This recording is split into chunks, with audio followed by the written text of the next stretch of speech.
Howdy. Howdy. Good morning, everyone. We made it. Even though I didn't think it was going to happen. Just been. Morning. Morning, Nikki. It's been one of those mornings. I'm watching like the last 2 minutes of this movie I've been watching. I'll be right there. Okay. It's hump day. Hope everybody's doing good. I'm doing good. I want my sales to come through today, though. I know. So me and Valerie were talking, and we think it would probably be a better idea today to do the listing challenge. But we wanted to see what, everybody had planned today, and kind of, make it a mutual thing between everybody, Yeah. I mean, I'm sure not everybody's going to be able to do it, but if we can get everybody, Yep. That's a challenge today would be great. That's what I'm thinking. I think a challenge. Of course, I like challenges. I could have a challenge every day, and I'll be good with that. Doesn't mean I'm gonna, Yeah, I like challenges because it motivates me. Right. To get stuff done. I got a lot of stuff done yesterday. I got, I think I put up 21 altogether. That's awesome. So that is very, very good. Yeah, it's very good for me. I mean, that's the way to kickstart it for me. But I need to continue. Yes. That's the thing. That says I just like the hours of company. Aww. We like your company too. Yeah, Sherry, I need my sales. That's what I need is my sales. Yep. Yeah. We need those. I'm trying, Todd. This couple of weeks of having off, I've been trying to really kick my business into overdrive, find all the good stuff that I have in inventory, pull it out, get it listed. I'm so weird about that. Like, I will sit here and do piddly stuff, and I'm like, why am I doing this? I have good stuff over here. Right. Why would I mess with this? Why would I waste my time with this when, I could save this for back burner stuff, I know that little sales, you need the little sales too. You need, you need other stuff to, for long tail. And I like to do that kind of stuff too. But right now I need to be focusing on the big stuff. Right. And getting those sales and, Yep. putting my store into overdrive. Yeah, I mean, this is actually going to be a good weekend for, I don't know, like if somebody gets paid on like monthly, I don't know if they would get paid like on, they probably get paid on Monday, the 31st. Yeah. So, but still, I mean, just to get up, new inventory. Yeah. New inventory, it helps. It helps to have that new, and even if you don't sell the new inventory, it kind of triggers, that stuff. And Margot says that's why we need a challenge. Yes. Yeah, Sherry's close to 600 listed. I'm like at 5. Where am I at? 538 or something like that. That's good. I'll check right now, but I remember long ago you were at, you were struggling at 200, 300. So 547 is what I'm at today. that's awesome. And so I'm trying to get to 1K too. I'm like pushing to get to 1K. But as you push to get to that number, it's like it takes so long to get there because you have the sales to, keep coming back at you. And that's the good part of it. Yeah. I think it actually stimulates your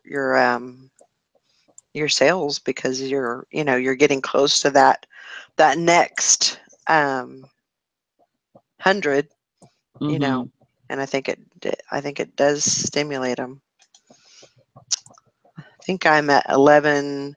No, I'm at 1054. I think. So 1054. And I was pretty close to 1100, and then like you said, I started getting sales, and it's just kind of dwindled down, And then I was on vacation, and it wasn't listing very much. So I'm back. That's why I always if you sell 5 today, make sure you list at least 6. Because when I was up in the thousands, I had over 2,000 items. It took me years to get up to over 2,000 items in both stores. Oh, I'm sure. And because like I've said before, and like you said, Sally, as you're listing and you're trying to reach that next hump, you're selling and selling and selling, so it's hard to get up to that. And yeah, you have to do some serious listing to really raise that number fast. Yeah, that's true. Very, very true. So are you up for some listing today, Nikki? I did some list. Actually, I did some listing last night. I did like 3 items. Good. But I took pictures of like 10 items. So there you go. Unfortunately, those things are in my storage shed, so I can't list them today because I'm not there. But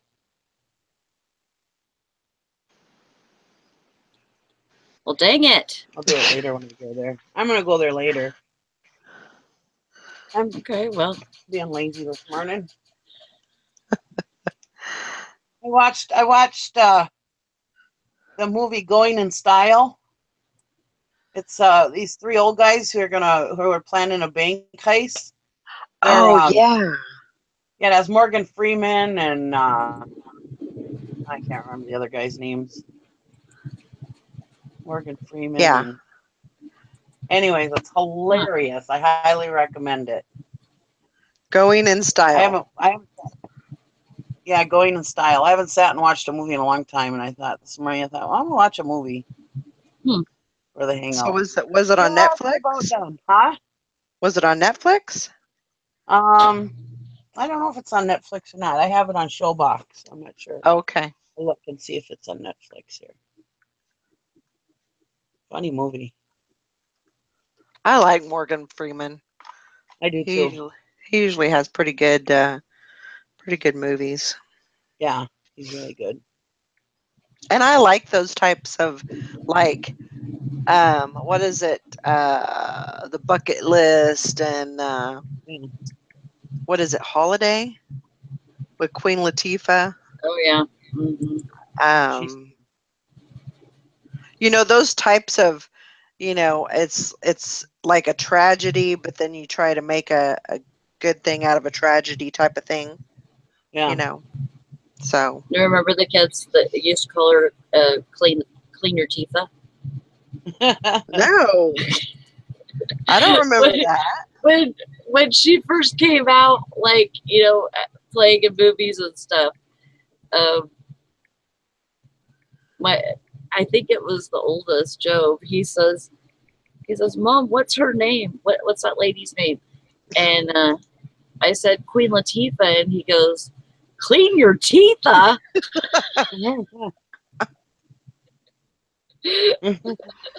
Oh my gosh.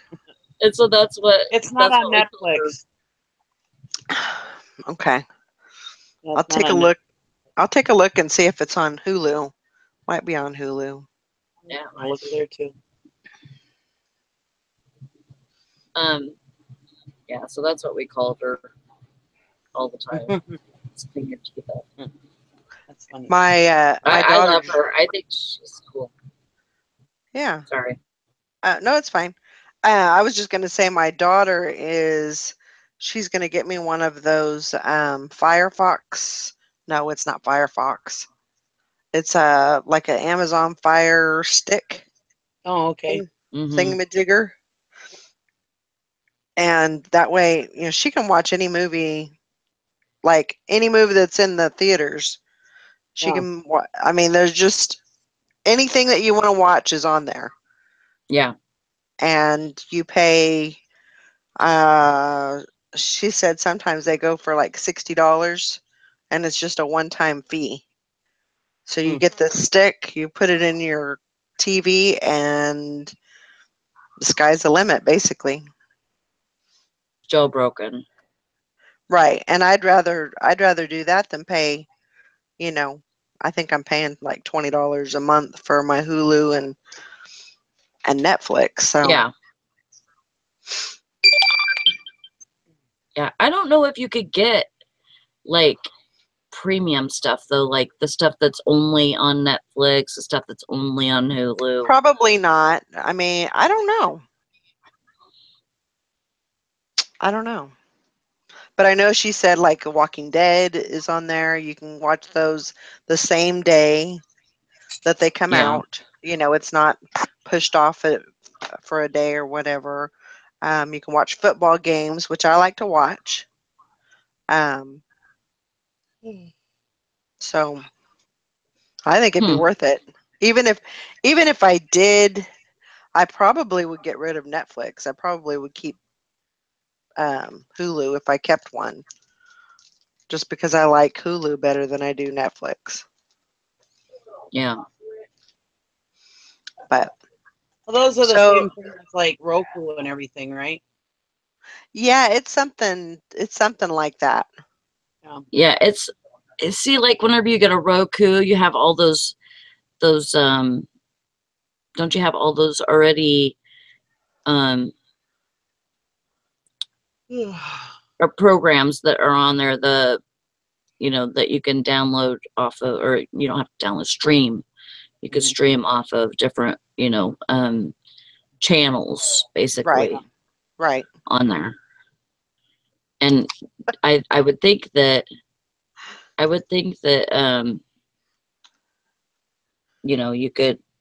you could probably get everything that's on any of those channels. Oh, Marco said it's different from a Roku. It's a file sharing box. Oh, okay. Now, see, I use Showbox, which that Going in Style I don't think is on Hulu yet either. Okay.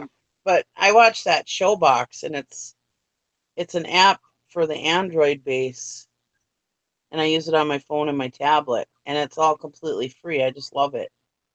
And I get, The Walking Dead and everything on there. Like when The Walking Dead was being aired, I would get, because I don't have cable, so I would be able to watch The Walking Dead the next morning when I got up. Right. It was already on there. Yeah. So Steve, Scott, you're in Cadillac already? And I don't know what that number is. I don't know what that is either. Maybe it's his phone number. I don't know. It's not a phone number. No. I don't know. I don't think so.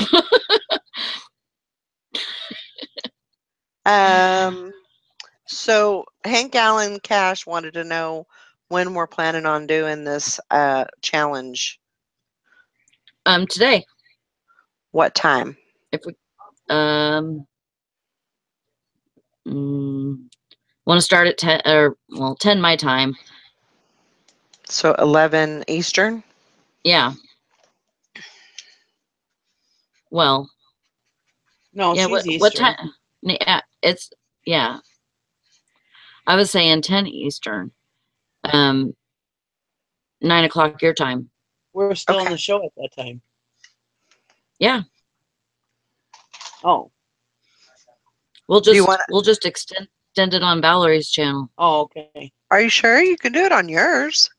No, it's fine. Okay. Or however you want to do it. If you want me to, I will. I don't care. Or we can start it. Okay. I don't care either way. I mean, we'll have everybody here anyway, so Yeah. it's whatever you want to do. I'd say just keep it on this and throw it out. Keep on rolling. Yeah. So you got what? Less than an hour to get your stuff together, and we'll start it at 9 o'clock Central Time, right? Yeah. Yep, we're just going to jump right in. Is this another one of those 4-hour things? Yep. Yeah. Woohoo! Oh, we're going to put your new computer to the test. That's right. We're going to burn it up. No, I don't want to burn it. I don't want to burn nothing up today because the way things were going this morning, it felt like everything was burned up. So we'll do from 9 to 1. Right? Yeah. That sound right? Yeah. 10, 11, 12, 1. Yep. Okay. Yeah, it'll be fun. Sounds good. And it'll be a good thing to get in there and get some more stuff listed today and get on it and keep it rolling. That's right. Rolling with the homies. I don't know where that came from, but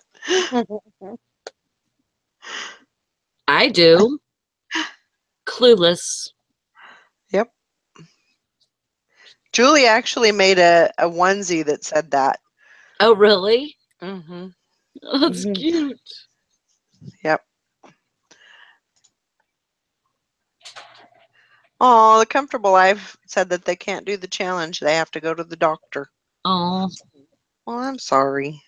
That sucks. Good at the doctor. Maybe it won't take that long and you'll be able to come back and do a couple hours or something. Yeah.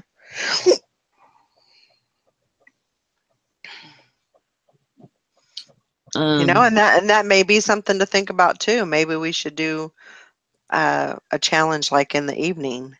Yeah. Like a 8 to 12 or 8 to, you know. Yeah, that was my that was what I was going to do. I was thinking, you know, like maybe next week on, because I don't know when I work next week, but I'm assuming it's probably she's probably gonna get somebody off for the weekend, so I'll probably have a day off in the middle of the week. Mm-hmm. And so if we do something like that and I could do it in the evening, you know, maybe that would be, you know, work better for some people and, you know, they could participate. Right. You know, some people watch the show later on in the day because they are working right now. So, you know, they can just pop over there and do the challenge. Yeah. Maureen says, what was the challenge? So during 4 hours, so from 9 to 1 Central Time, you list as many things as you possibly can in that length of time. So. Okay, well, you know, I'm sure next week it'll probably be after 4. It'll probably be like, you know, from like 6 to 10 or something. Yeah. You know, I'll make it a you know, I want it late, but not too late to where, you know, people are going to have problems staying up. Yeah. That's fine. I think that's a great idea, Comfortable Life. Yeah. Just watch it later and do it as if it was live, basically. Yeah. And I mean, the only thing is that, you know, we don't talk a whole lot when we're on it and we're working, you know. There's chat sometimes, but you know, at least you know that there's somebody there, you know, Yeah. to, you know, somebody there that's working And right next to you. yeah. And if anybody wants to come in, you know, I always say if anyone ever wants to come in, just let me know. And I can give you the, you know, I can give you the link. But Yeah. I always say that. And you don't have to have your camera on, you know, you can just have it in this like a still picture, because some people are weird like that and they just, you know, they don't like that. And you don't have to talk or anything. You can just listen.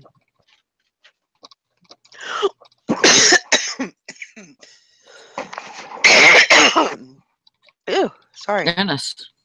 Yeah, they put up with me and all my connection problems and bullshit, so they'll put up with Oh, anybody. quit. And ain't no big deal. Hey, I got connection problems myself, so sometimes I can't even do a show because my computer's having constipation issues.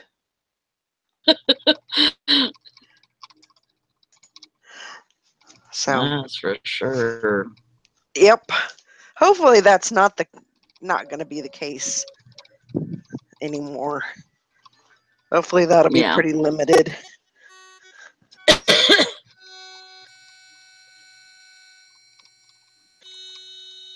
Yeah, I don't know. What is that? Some kind of feedback or something. Yeah. It's me. Do you hear it? Oh. It's me because I left.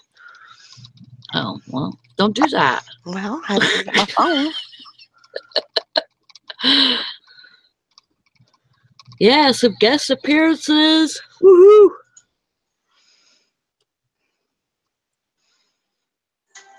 Yeah, see some new people, some new blood. My posse is on Broadway. Broadway. It's supposed to be Broadway, yeah. One of my favorite RSP songs. Yeah, isn't that's not yeah, she meant rap. Yeah. Isn't that someone like Too Short or something? I can't remember who sings that. I don't know. Yeah, I can't remember who sings that. Sir Mix-a-Lot. I don't remember that. Well, I mean, I remember Sir Mix-a-Lot, but I don't remember My Posse's on Broadway is Sir Mix-a-Lot. That doesn't sound right. Oh. Pinpoint Appraisal Group, Man Kid Sensation, In My Home Away from Home, Sir Mix-a-Lot. Nope. Huh. I don't know. I am going to have to look that up now. I'm going to be listening to some rap today. Seems like got to refresh my jams. I'm going to have to run out to the garage because I have to take a picture for somebody on the yard sale site. So, Okay. because I'm hoping to sell some stuff on there today, but I just have to take one picture. So I'll be right back. Okay. I did just, hey, Sally, before you leave, I did just look it up. It is Sir Mix-a-Lot. Huh. I There you don't go. remember it being him. Wow. It just seems like whoever sang that was more on the, because like Too Short was like way censored because Right. there was lots of cussing and stuff in that. Mhm. And it just seems like it was like more censored, more of a censored song than it was. Sir Mix-a-Lot was kind of like kid friendly, you know what I mean? Yeah. To me anyways, because he had Baby Got Back, and so, all the kids Oh, yeah, love that. He's from the older rap. Yeah. When Yeah, he first started out big, right. when it was still It just, kind of. it just, to me, I just remember it as My Posse's on Broadway. It just sounded like more of a, or I remember it as more of a from a censored group than from him. Got me rapping about biscuits now, huh? Biscuits, buttermilk biscuits, buttermilk biscuits. Oh my gosh. You gotta say it with a relaxed face. Buttermilk biscuits, buttermilk biscuits. It's supposed to relax your jaw. Buttermilk biscuits. Mm. That sounds good. Okay, I'll be back. I'm probably gonna give me something to eat now too, because I'm starving. Oh my gosh. Thinking about biscuits. I'll be back.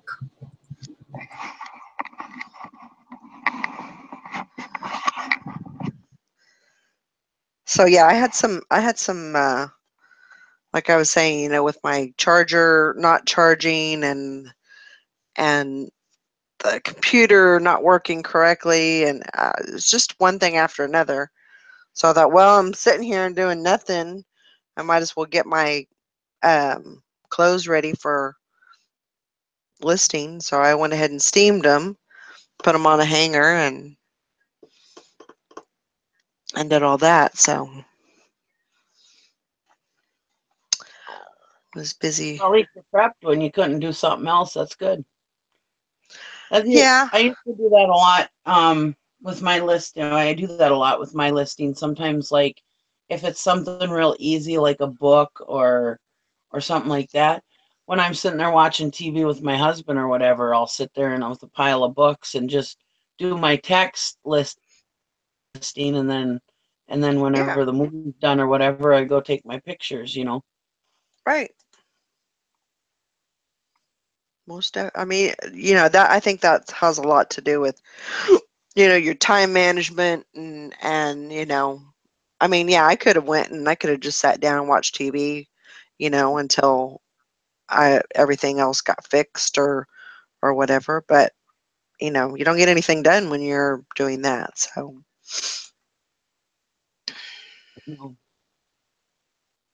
I brought my brother-in-law to work last night about midnight.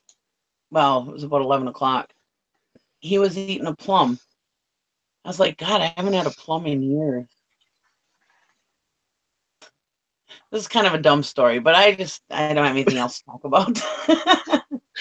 that's okay. We like your stories. Pretty boring life. Anyway, No, so you don't. after I drop him off, I'm like, well, it's only about 20 minutes till the grocery store closes. So I stopped at the grocery store and I got myself some plums. And besides plums, I got apples and watermelon. I ended up spending like $22 on fruit.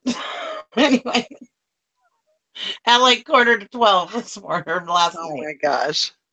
Anyway, so on my way home, I'm like, oh, I should eat one of those plums, So I wipe it off on my shirt or whatever, and real sanitary. And I bite into it, and it gushes all down my face, my neck, all down my t-shirt, all over the steering wheel, all over my lap. I mean, this thing gushed. I can't even tell you how bad it gushed. So then I was like, well, I guess that's over. So I go and I bite into it again. It gushes again. I was like, holy crap, these are the juiciest goddamn plums I ever seen. And this whole thing just gushed. So finally, I had to stick the whole thing in my mouth. And I'm sort of driving down the road trying to chew this stupid plum with huge in my mouth and not swallow this big ass seed and choke to death. Oh my God, it was funny. But yeah, I got home and there was just the guts of the plum all down the front of my shirt. I looked like I killed something. It was a good thing you didn't get pulled over. I know. I got it. That would have been quite the story. Oh, it was such a mess. It was all over the place. Like, God, I just wanted a plum. So this morning, well, I had eaten 2 plums, you know. I thought, well, maybe the second one won't be as bad. Maybe that was just a real gushy one. I've never seen plums gush like that. I mean, seriously, the whole front of my shirt was sopping wet, like I sprayed it with a hose. It was sopping wet. I couldn't believe it.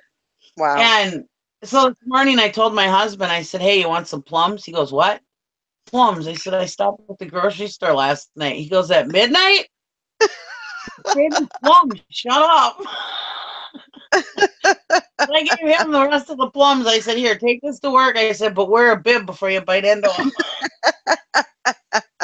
He goes, oh, plums aren't that bad. I said, yeah, that's what I thought too. You used to see my shirt. It's full of plums. They were the best. They were the best dang plums I ever tasted, though. They were so yummy. Oh man, it was so worth it. Really? Oh God, they were so good and gushy. Yeah. Oh God, they tasted good. Just got to eat them outside with a bib. Garbage bag over you. Oh my gosh. Yeah, I never seen a plum gush like that before. That's crazy. Anyways, not very exciting story. No, but, it was a good story. It was a really good story. This is what I do at night. That's okay. I go on these crazy adventures. Yeah. One night I was craving. Oh, sorry. No, you go ahead. One night I was craving ice cream, and I live out in the boonies, so to go to anything open all night is only Perkins, So so I called my daughter because me and my sister we used to at all hours of the night go get ice cream cones at McDonald's, Mm-hmm. Well, anyway, so I was like, well, my sister's not around anymore, so I called my daughter. I'm like, hey, what are you doing? She goes, sleeping. I was like, because I keep odd hours. I don't sleep much, as you guys know. And I was thinking about going to have some ice cream. Uh-huh. And she's like, right now? I said, yeah, I really got a hankering for some ice cream. She's like, why don't you just go to the gas station to get some ice cream? I said, no, I want an actual like sundae. I want somebody to make me a sundae, Uh-huh. So she's like, all right, Perkins. And I was like, all right. Well, we ended up going there and she was like, I'm actually kind of hungry. And I said, yeah, me too. So we ended up having breakfast and then we had sundaes to top them off. We had a light breakfast, of course, so we had room for ice cream. But yeah, it was a fun night. I do stuff like that all the time. That's good, though. Well, I mean, that's good because you can, it's those little things that you do with your daughter that, you're going to have a memory of that. She's going to have a memory of that, Yeah. Well, I used to get these calls from my sister all the time. Let's go get an ice cream cone at McDonald's, Mm-hmm. And yeah, I remember that. My sister's gone now, and yeah, I remember that stuff. Yeah, absolutely. Yeah. And my daughter will remember her goofy mother.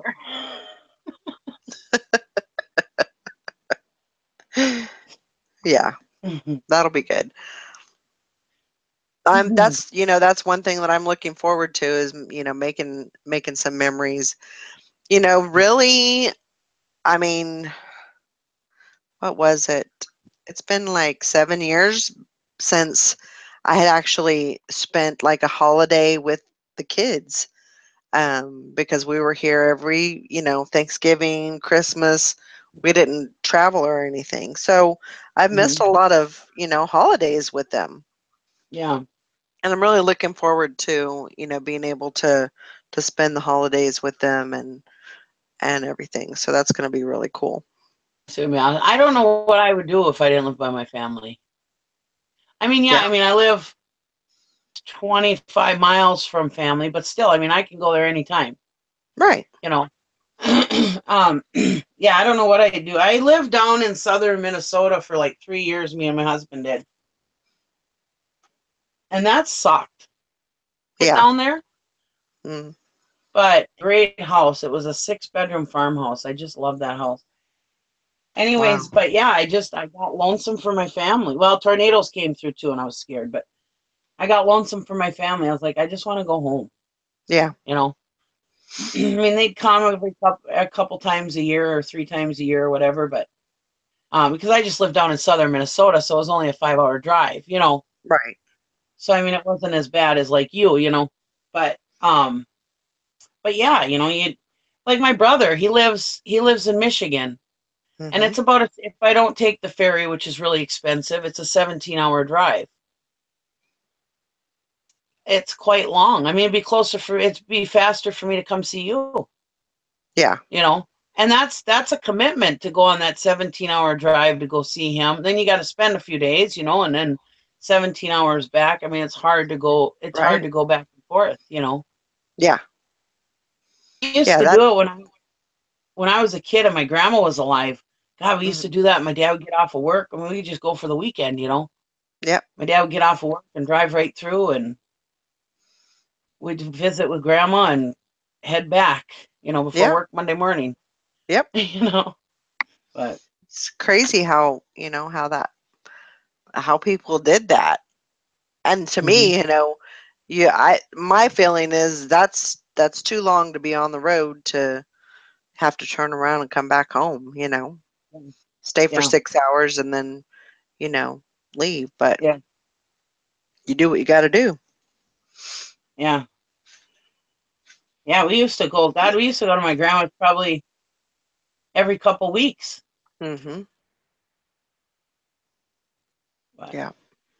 Yeah, I'm definitely looking forward to that. Just being around them and you know, making some memories. That'll be yeah, good. family's everything. That'll be If you good. don't have family, what else you got? You know. True.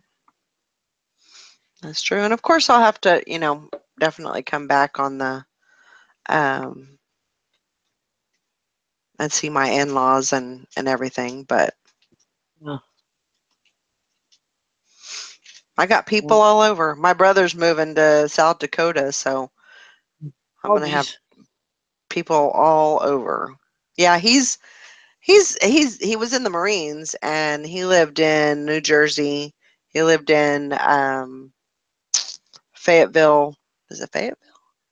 Jacksonville, North Carolina, and then moved back to California. So they decided they were going to move to Rapid City, South Dakota. Oh, wow. I said, "Well, move to Kansas," and he goes, "Oh no, there's too many tornadoes there." I That's said, a big difference. "What's that?" A big difference, California to South Dakota. Oh yeah, oh yeah, it's totally gonna be, culture shock. Is he wants something outside of town. He doesn't want to live in town, and so it's yeah, most definitely. Even in town, it's like living outside of town there. Yeah. Oh yeah. Yeah. Well, that'd be nice, though. I mean, you know, if he wants peace and quiet, he's definitely going to get it in there Yeah. I mean, in South Dakota. he's what 36, 37 years old, and he's got 2 kids, and he's just tired of the California life. Yeah, well, it'll be a good place to raise kids, hopefully. Yeah, I think so. I think so. And they're close to Rushmore and Crazy Horse and all those. I'm sure there's like all kinds of trails Yeah. and things to do. The only I problem mean, is I think, isn't that where the pipeline is going in? um, That area of South Dakota, or is it North Dakota? I know one where, but it's really expensive to live there because of the pipeline. Everything's like way expensive there. I think that's North Dakota. Dakota? Oh, okay. I think it's North Dakota. All I know is a friend of mine told me to go out there and drive truck. He makes like $300 a day. Yep. It's like, holy shit. I should go out there and drive truck for a couple weeks. Yeah, and then people at like McDonald's and places like that, they're making $20 an hour. Yeah. Which I could bring my camper out there. I could work for a few weeks, bank some money. Yep. $1 a day. It'd be sweet. Yep. He does. He works with my husband, and he takes his couple weeks vacation. He takes every year and goes and drives truck for a few weeks, and then banks the money, and then comes back. Huh. That's one way to do it.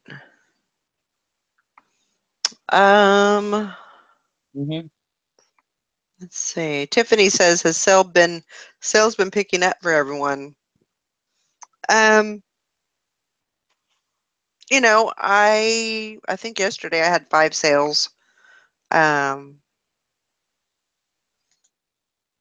Yeah, I mean, I think they're steady. I don't think they're, you know, it's crazy or anything, but I definitely see you know, definitely more than June. June was just a horrible, horrible month, but yeah, Hank, I got to get some of my, she said she's actually been selling Christmas stuff, and yeah, I need to get some of that stuff up myself.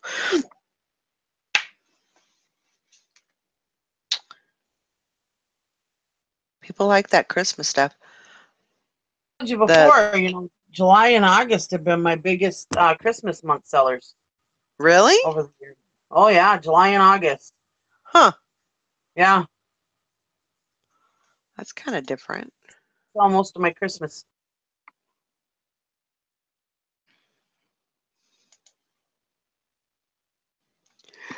Yeah, I'll have to look and see. Look and see what I got left for that. I've had it listed for a couple of months. I don't pay much attention to seasonality, just trying to move stuff out of here right now. Yeah, I understand that. Good morning, chicken fried steak. What?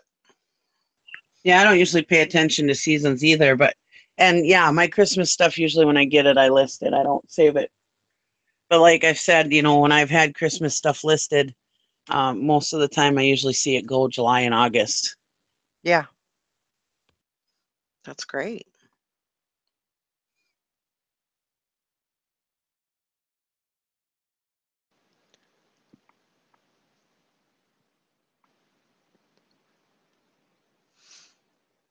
That's true. Hank says, Hank says that a lot of people buy stuff early and don't wait until the last minute.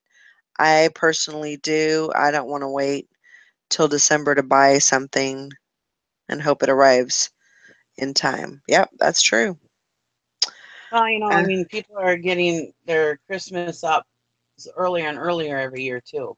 Right. And then, well, there's always that Christmas in July thing too. You know, it gets people thinking. Yep. I mean, you know, there's always been that thing, Christmas in July, so. Yep. It gets people thinking about Christmas. Chicken fried steak asks, hey, have you always had that tat? Yes, I've had this tat for probably 12 or 13 years, I think. That's one of 4. That's her jailhouse tattoo. You better watch out. Yeah. Chingazos. Yeah. But yeah. I'm actually there's something that I've been wanting to do, and I've actually done it before, but I had my nose pierced I had it pierced once, and then it got infected or something like that, so I had to take it out and let it heal. And then a couple of years later, I got the other side pierced, and it was fine. But then when I went to work, they didn't allow that within their dress code, so I had to take it out, and it, just grew back. So I'm kind of thinking about getting that done again. Just something different. Well, it's not I really have my different because pierced once, and that's it. you what? I have my ears pierced once, and that's it. That's all I've got. Yep. Yep. I don't have any tattoos, no extra piercings. Yeah. It's closed up, so I can't even wear earrings anymore, anyways. Really? Mm-hmm. You just don't. You just don't have any desire to wear them. No, I don't care about all that. Yeah. I have no time for that. Ain't nobody got no time for that. That's right. Yeah, they're all just floral and flowers. I didn't want to get anything on there that I would regret. Mm-hmm. So that's one thing that I always looked at, but um, My yeah, niece, my husband's niece, she would always get tattoos. She's always getting tattoos all over her arms, her hands, everything. She's got a half sleeve and uh-huh. everything else. Well, anyway, sorry, I just took a bite of a cracker. You're fine. Anyways, I told her, I said, you should be getting tattoos that you can hide, because she's in an office job, Right. works for a medical clinic. Well, anyway, she was working for the one hospital, and she's like, oh, they don't care about my tattoos. I said, yeah, but what if you don't work for that? What if you try to go somewhere else? She goes, oh, no, I'll always work for this hospital. Well, sure enough, she ended up something with her wrists and carpal tunnel and something else, and she ended up having to have surgery and go and work with comp, and she ended up not working for them anymore. Right. Now she works for the other clinic. And I used to tell her, I said, I said, long sleeves on an 80, 90 degree day is going to suck, Yeah. Anyways, now she works for the other clinic, the other hospital, and they don't allow tattoos to be shown. So she has to wear long sleeves when she goes to work. I said, oh, how's those long sleeves on the 89-degree days? Shut up, Auntie. Well, and that has always been the thing with me as far as because I was a respiratory therapist, I worked in the hospital. I had to, be professional while I was Yeah. at work at least anyway. And so, I always got them in places that, they weren't going to be seen with regular clothes. Yeah.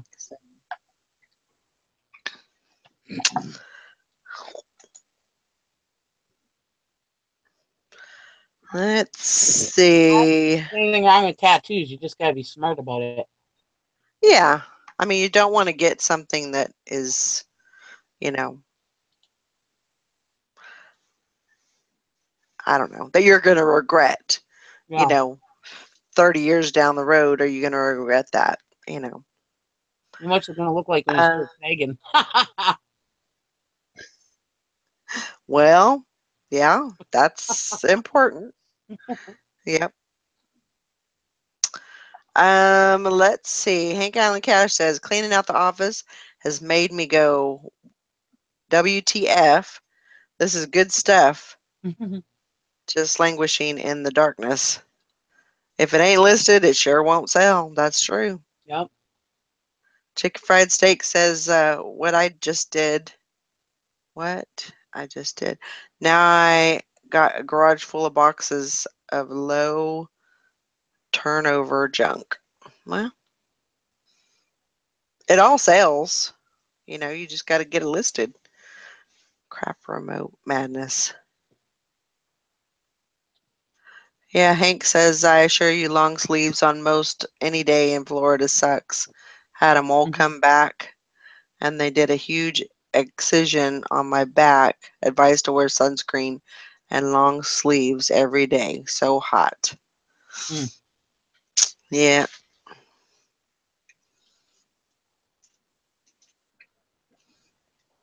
Or just live somewhere where you don't burst into flames when you walk outside. Yeah. That's true. Another plus for Minnesota and Wisconsin. There you go. We don't see the sun very much. Y'all are vampires up there, aren't you? Now we actually do get some nice weather up here in the summertime. Yeah, that week in August is pretty cool. Yeah. No, it's nice up here because we see all 4 seasons, you know. Of course, winter's probably the longest, but yeah, we do see all 4 seasons up here. Man, yourself.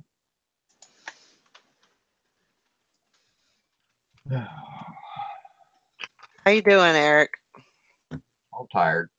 I gotta stop staying up so late. I hear you. I know. And the son goes back to I school. didn't go to bed till 2:30. Sorry. 2:30 in the morning? Yeah, I went to bed about 2:30 after I got myself cleaned up from my plum. Yeah, so Your plum accident? Nikki had the exploding plum. Yeah, I heard it earlier. oh, they were so good though. I'm thinking about going to get some more. Now I'm mad that I gave the rest to my husband. Probably looked like she murdered the Fruit of the Loom grape guy after she was done. I know, that's what I look like. Seriously. I had like plum guts all down my shirt. Oh, I think that would have been so funny just at that time, and then get pulled over by a cop, and they'd be What like, the hell? well, "What happened to you?" I ate a plum. I actually ate 2 plums. I didn't learn from the first one. Oh my god. Oh. It was so worth it. Even if I got to throw that shirt away, it was so worth it. It was so good.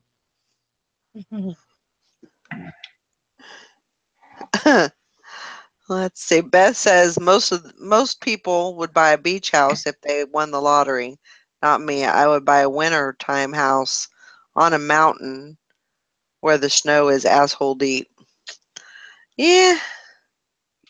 I don't know. I don't know. I don't like snow. I've been in snow asshole deep. And unless you have a snowmobile, it's no fun.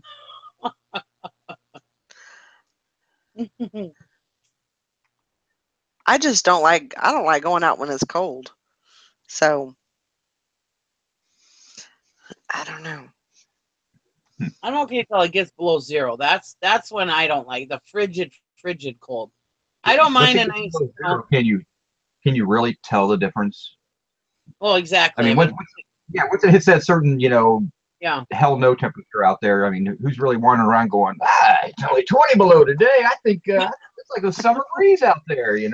Yesterday was 35 below. That's crazy. I know.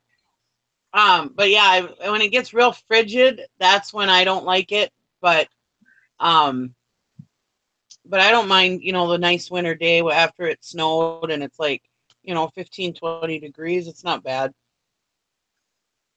But once it snows, then it feels like it's all, I don't know, insulated. I don't know.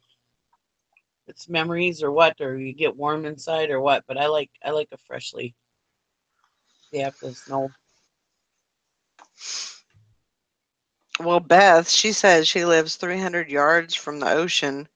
I need snow. Well, if you want to switch places, I'll switch places with you. I'll go live by the ocean. You can come to old Kansas. It's funny how in the fall when it becomes, September, October, and November, and it starts getting colder, and we're like, oh my God, it's so cold, but then Then in the spring, like in April, when it becomes like 30 degrees, it's like, oh my God, it's so nice. Let's put shorts on. Oh my gosh. Yeah, totally. So Hank Cash has only seen snow once when she was little. That's just weird to me. Yeah, I know. I can't imagine life without snow. Actually, we had one year where we didn't have snow hardly at all. It would snow and it would melt. It was such a weird year. We didn't have snow on Thanksgiving and no snow on Christmas. It just didn't even feel like Christmas. I didn't put any of my, and now me, I am like Mrs. Christmas. I love Christmas. I live for Christmas. I love everything about it. Religious, the baking, the everything, the decorations, the presents, all of it. That year that we didn't have any snow, I didn't do nothing. I didn't hardly do nothing. All of a sudden, Christmas crept up on me, and I was like, "Oh my God!" I didn't have any decorations, nothing. My kids were like, "What the hell?" Yeah. The hell, Mom? Can't you read a damn calendar? Jeez. Well, no, it just didn't feel like Christmas. It just didn't. It just wasn't in me that year because it just didn't feel like it.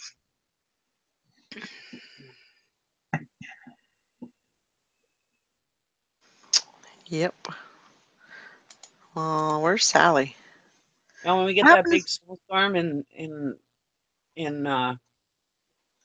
on Halloween, no, we did one year, but no, we get it not till the end of November usually. But we get those big snows in November, then Christmas is coming. Yay. I'm here. I'm just eating. Okay. I'm gonna start the challenge. There's a challenge. Dang it! I didn't know it was that late. Okay, I'll be there soon. Okay. What did I miss? Same as last time. It's the list as many as you can in 4 hours. Oh, I thought Sally was doing that on her channel. No, she said we're going to do it on mine. Oh, I just listed like 15 things last night. Well, that don't count. I'm tired. I know. I looked at 3 yesterday. Those don't count either. It's a 4-hour show. Actually, a 5-hour show. It's a 5-hour show. 5-hour show, night. Not just 4. That it wasn't Okay. 3 hours. We could say it was a 3-hour tour. Yeah, there you go.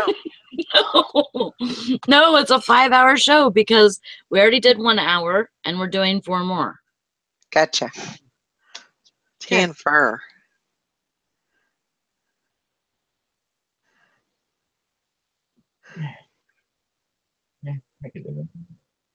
Yeah, we're doing a surprise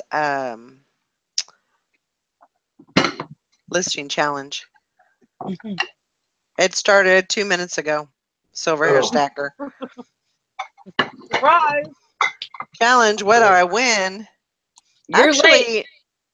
Sally will go over the rules. I have to call eBay.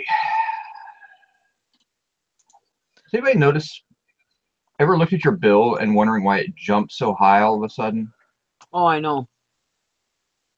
Well, I keep a pretty close eye on mine, and yesterday morning it was like $59, and then by the evening it was 137, and it's not like I sold or listed that much stuff. Those are probably FedEx Smart Posts or something maybe coming through. I did the detail check of the bill and I added it all up, and it only adds up to $80. So I'm just wondering did they pre-bill me for my store already? Although I just paid for my, when I look at on my detail invoice, the store gets billed on the 15th, and it goes on to your previous invoice, and I paid that already. It was already paid off, and I'm only looking at the billing for since the invoice ended, because I paid everything up. I was up to date, and then I'm only looking at stuff that has not been billed, and it has me owing 100 right now. It's $143 from what I sold overnight. but it should only be about $85. Yeah. And I'm just trying to get to, it doesn't add up. Yeah, and I don't know, maybe they do a pre-bill. It just doesn't make sense because, you know, I have kind of an accounting mind, and you know, you don't give me a current balance if you can't back it up with the paperwork. Yeah. And the paperwork doesn't back it up. Yeah. Well, mistakes have been made before, so yeah. Oh, I know, and I noticed it last month. It did something similar last month. But I was like, okay, maybe it's just me. So that's why I've been kind of keeping a little bit more closer eye on it, because I try to pay it. You know, my goal is once it hits 50 or 60 bucks, I pay that off. Because I can't stand paying paying a $400 or $500 bill every month. Mm-hmm. You know, it just drives me nuts to do that. And so I like to just chip away at it, and then, you know, I'll pay a big chunk after it closes out, and when I know everything, and that way I know all my shipping's come through and all that. But it just drives me crazy. So I gotta call them here in a little bit. Well, I mean, that's the thing. Unless we make some big exorbitant changes, we pretty much know what our bill's going to be about every month. You know, we've been doing this long enough. We kind of know where it hangs out. You know, I mean, unless we do some, like I said, unless we do some big changes or whatever, but we know about where it's supposed to be at. It just doesn't make sense. I mean, like I said, because you can download a specific date range, and it says actually my new activity not yet invoiced is $191, and because I made payments, I made a $50 payment last week or something. It's down to $143 now, and I'm like, okay, so if I look at view account activity, which is the current account activity, it only has information from that's current. I mean, as of, you know, because it sorts it by date. The last date is there's a July 13th. It has not been billed. So July 13th, because it was a FedEx fee that came through. Then July 16th shows up. So I'm only going everything from that time period. And I can actually download that into a CSV file, which is a Excel file, and I can sit there and I just do the sum and add it all up, and it don't add up. Oh. Yeah, that's what's killing me. It's like it just doesn't make any sense. Yeah. And I was also looking at it at 3 o'clock in the morning, so not much makes sense at 3 o'clock in the morning. Yeah, but it's just like it just doesn't. Yeah. You know, because and again, I was paying it, so I have a pretty good idea where I was at, and then suddenly I you know, in one day it goes up that much. I know. So I know something's not right in it, but I like to understand. And it could be a very simple explanation. I mean, I'm not saying it's not, but yeah, it doesn't look like it according to the fees. So yeah, well, like I said, you know, mistakes have been made. So anytime you question it, you should question it, because yeah, I will. Well, that was the other day. My daughter, she told me, she said her insurance was $198 a month. And I was like, holy shit. I said, that's a lot of money. I said, you need to cancel that. She goes, well, because I knew it was coming up for renewal. And she goes, well, I think they told me that it's already renewed. And so I have to keep it for a year. I said, oh, like hell. Yeah. So I called him. This is the general. Anyways, I called him and I said, and I pretended to be her. And he's like, well, I see there was a payment on June, because it was supposed to renew August 1st. Yeah. Well, I see there was a payment June 30th. So that would have made it not June 30th, would not renew for August 1st, you know? And I says, no, I says, I want to cancel this. I said, it doesn't renew until August 1st. I want it canceled. Well, I'll have to see what the cancellation quote's going to be. I was like, oh my God, all right, whatever, you know, and I was getting ready to ask for a supervisor. He goes, oh, it says that you get a $29 refund. I said, there you go. Now cancel the plan. I mean, but the whole time he's like, well, there was a payment in May and that could have triggered it. Or, well, there was this payment in June that could have triggered the renewal. I said, no. I was like, no. I said, just cancel the damn plan. And I thought, well, if she gets some big cancellation, whatever, I'll just pay it for her so she can get out of it, you know? But yeah, he's like, oh, look at here, you get a $29 credit. I said, there you go. You know, it's like, God, quit trying to pat. You know, they don't know what they're looking at. They don't know what they're talking about, but they try to make it sound like they do. You know, and it's like, well, yeah, that's the biggest problem I have with it is you know, hey, I don't mind. Again, I don't care if the fee is right, but you know, why did it? And again, if it's FedEx fees, which it very possibly could be, put them on the damn bill so I can see them. That's all I'm saying. yeah, I mean, if I download this file here, I should be able to see the bill. exactly. And if I can't see the bill, then I get a little crazy. Yeah. Yeah, you don't mind paying the charge as long as they're justified. Yeah, it just bugs me. Yeah, and then like I said, because I've been paying up on it, I know that I've paid, you know, $70, $80 on it. It shouldn't be near where it's at. Yeah. You know, for this month's number already. So Yeah. that's what's bothering me. I just, it doesn't make sense in my head. So it's gotta make sense to me. So. Yeah. I completely agree.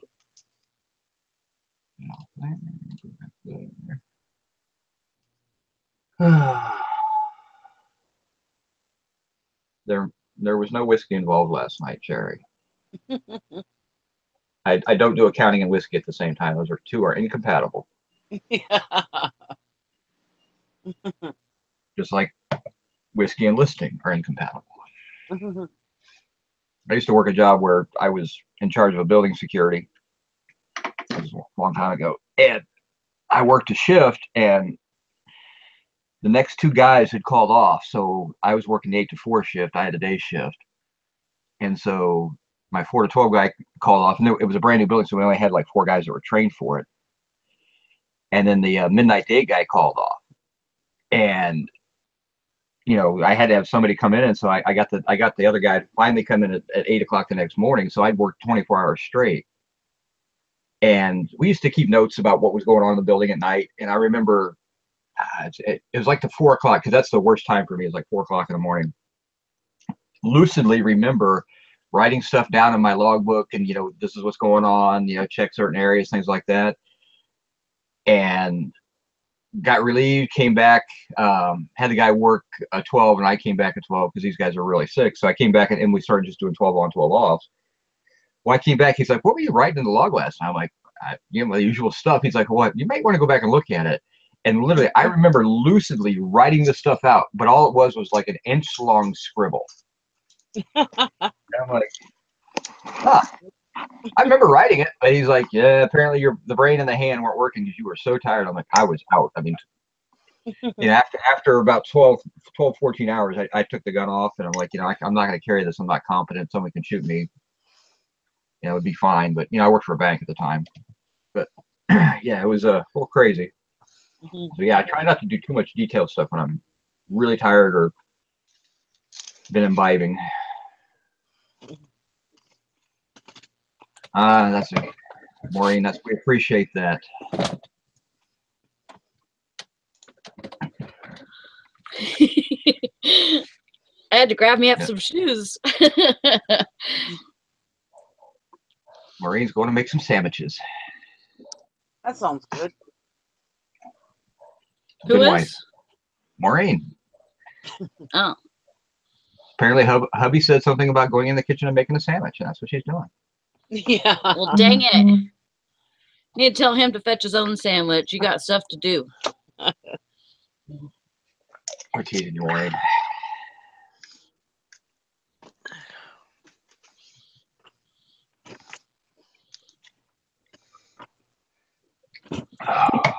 I haven't gotten a call from my husband to bring him a new shirt, so he must not have ate the plums yet.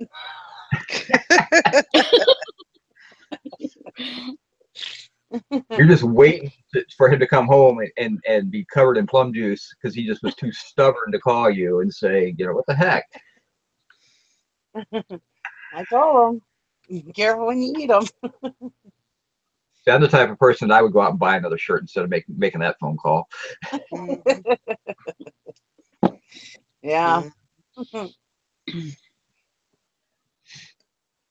course, I always used to carry a spare set of clothes in the car anyway. So. Well, the place he works, he can get a shirt easily. They sell shirts for their company.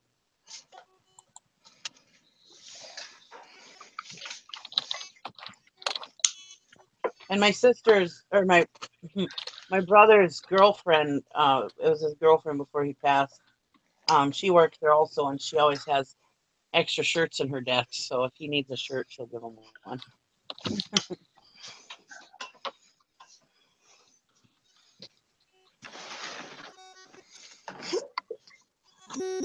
Okay. Your microphone's talking to us, Valerie. Yeah, Without you talking to us. She'd walk out of the room, and I'd hear her talking to the dog, and next thing the thing would start squealing, and you're too far away, get back. Sorry. Are you out of the room? Yes. Can you hear me? Yeah. We hear you at times, but then it kind of mechanics out because of the distance and everything. Yeah. The Bluetooth only goes so far, so. Yeah. It'll be all right.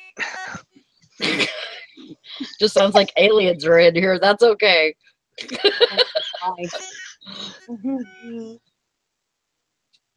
them off. Oh, that's right. I talk. So it's 10:15 my time. So we have until 11, 12, 1, 2. Sally can add. 2 o'clock my time. 1 o'clock your time. Did you have to break out the clock that's on the little board and then sit there and one? No. Wanted to confirm because somebody said 3 hours. It's 4 hours. The whole thing is 5 hours because we've already been on here for an hour. So.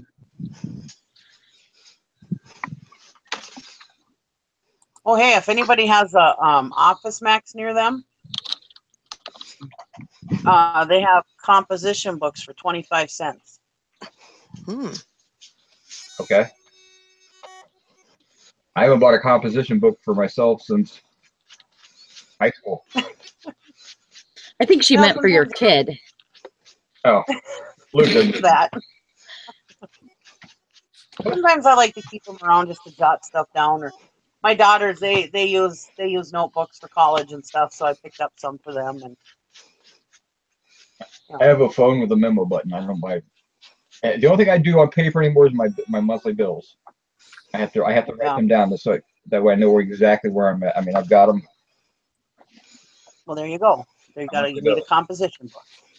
You could write them in a composition book.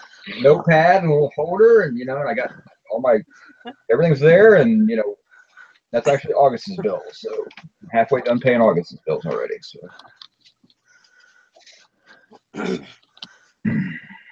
I just got my August. To do that is because if I use eBay to pay my bills, I need to keep track of it somehow, and I don't trust myself to keep it in my head, so I write everything down, and then that way, as I make some money, I chop a bill off for next month. Oh. I know when they're due and everything, so I mean, it's a lot easier to keep track of stuff and look in PayPal. Oh, I've got $400 or $500 in PayPal. I can pay 3 or 4 bills.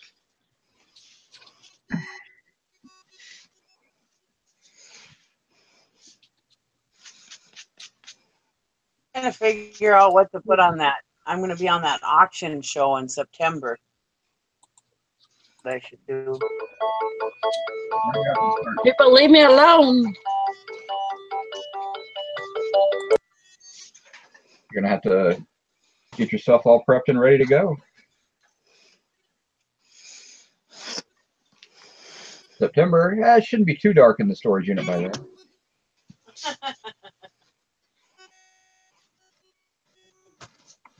Hopefully by then I'll have my building up. Well, it's just a matter of laying down the skids for to get to the sidewalls into. Yeah, my husband's building a floor. So. I thought about putting one up in my backyard. It'll be just nice to have everything out of my house that has to do with eBay.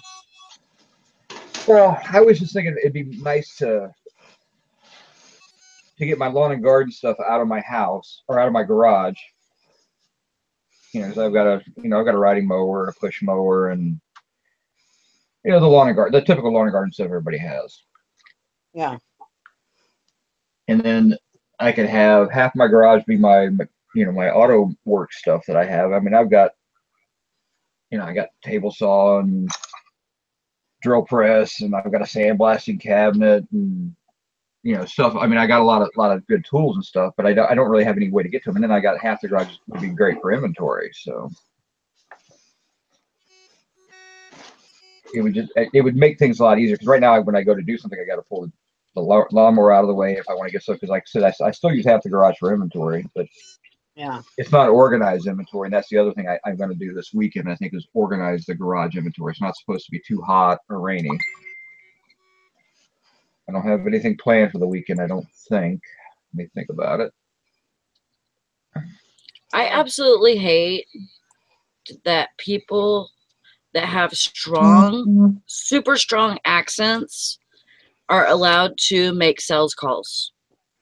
Did you just get a call from Peggy? Huh? Did you just get a call from Peggy? Somebody. Why do you even take the sales call? Well, it's local, so I thought it was local. They're spoofing phone numbers anymore. If it's not a number you recognize, I don't even answer it. It just pisses me off, because it's like, come on, people, I have shit to do. Well, the good thing is nobody ever calls me, so I don't ever have to worry. If my phone rings, 99% sure it's going to be a sales call. And the problem is I have my home phone rolling over to my cell phone, and my home phone system is down right now. So everything rolls over to my cell phone. So I don't know if it's somebody truly calling me on my cell, or if it's just some scammer who's shouldn't be calling me because I'm on the do not call list. So yeah. Being on Facebook and Craigslist and stuff, I get more phone calls from strangers than I do my own family. I love the one that's been really hitting it hard is, hey, we're calling you because you stayed at one of our resorts lately. And I'm like, I just like, really? Next time they call, I'm just going to be like, oh, when was that? I can't remember. Yeah. Morning, Queen City My husband Picker. got one of those calls. Or I'll send you $100 cash if you can tell me which resort I stayed at recently. If you're just coming in here, we started a listing challenge at 10 o'clock my time, which is Eastern, 9 o'clock Central, and we're going until 1 o'clock Central, which would be a 4-hour challenge. So if you want to be in the challenge, make sure you get your starting number and go from there. Work hard. Get her done. I feel bad because I haven't been very motivational lately. Get on it, Nikki. I used to be so motivational. Well, you remember all that money that you made last year? Yeah, I need to get on that. I've only made $800 this month on eBay. Yeah. That's terrible. That should be motivation. Because you know that you could make a lot more. Yeah. Mary O, somebody said earlier that because Valerie was holding this challenge on her channel, that I have to do my own challenge this week also. And so I might, just for fun. So you said you were going to do several challenges this week because you're off all this time, right? Well, I'm off until, as far as I know, next Monday. Next Monday, I'm going back to work. So, so yeah, we could do it. I could do another challenge sometime this week during the evening. Oh, you should probably figure out when you're going to do it. So that's right. Sherry says fourth quarter is coming. Get those stores stocked up.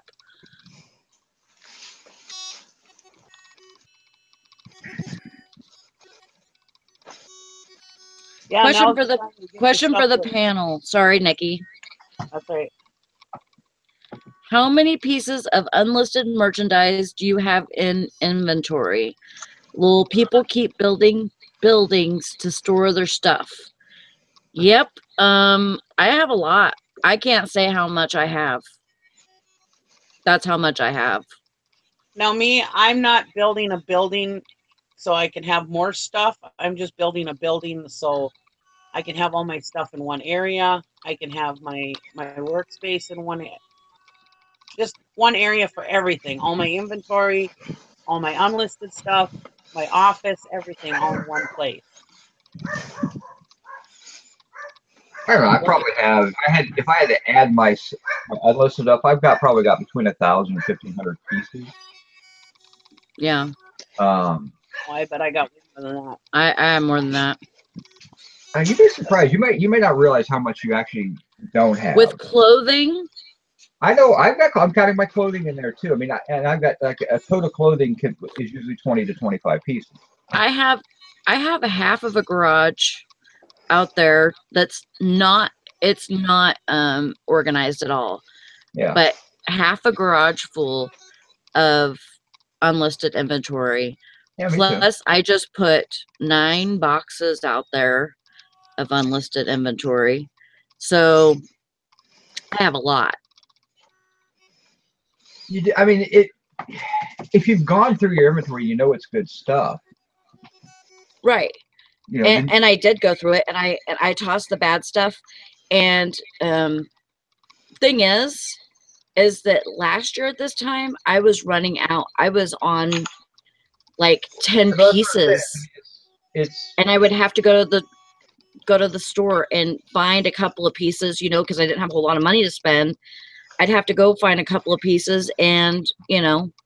Well, I mean, there's a reason why we have these piles of stuff. These are our reserve piles of, you know, that nothing's come up. I haven't been able to find anything lately, so I go to my pile and I pull out 10 things and I can list. I mean, it's kind of that stockroom mentality you have of you always got something you can throw up. I mean, if I'm not feeling well and I don't want to go out, I can always still work. Yeah. You know, so yeah, that's not counting slides. I've got over 10,000 slides I can go through and list. I have a lot of slides too, and I still haven't done anything with it. I need to. I just sold 3 lots of slides this morning. Oh my gosh. How many do you put in a lot? When I lot up slides, I feel that they're not that great. These lots all have 15 and 20. Change that remote, or change that ringtone. I'm gonna change that bitch's face if she calls me again. Now, my thing is that, you know, I had 35, 37, and 38 in each of the 3 lots I sold this morning. So, but those are 1960s Mexico vacation slides. You know, they're cool, they're neat, but there's nothing really special. They're not red border. And I literally got, I mean, at this point I was getting $6 a lot. You know, but they cost me $260 to ship. So I have a little sofa in here.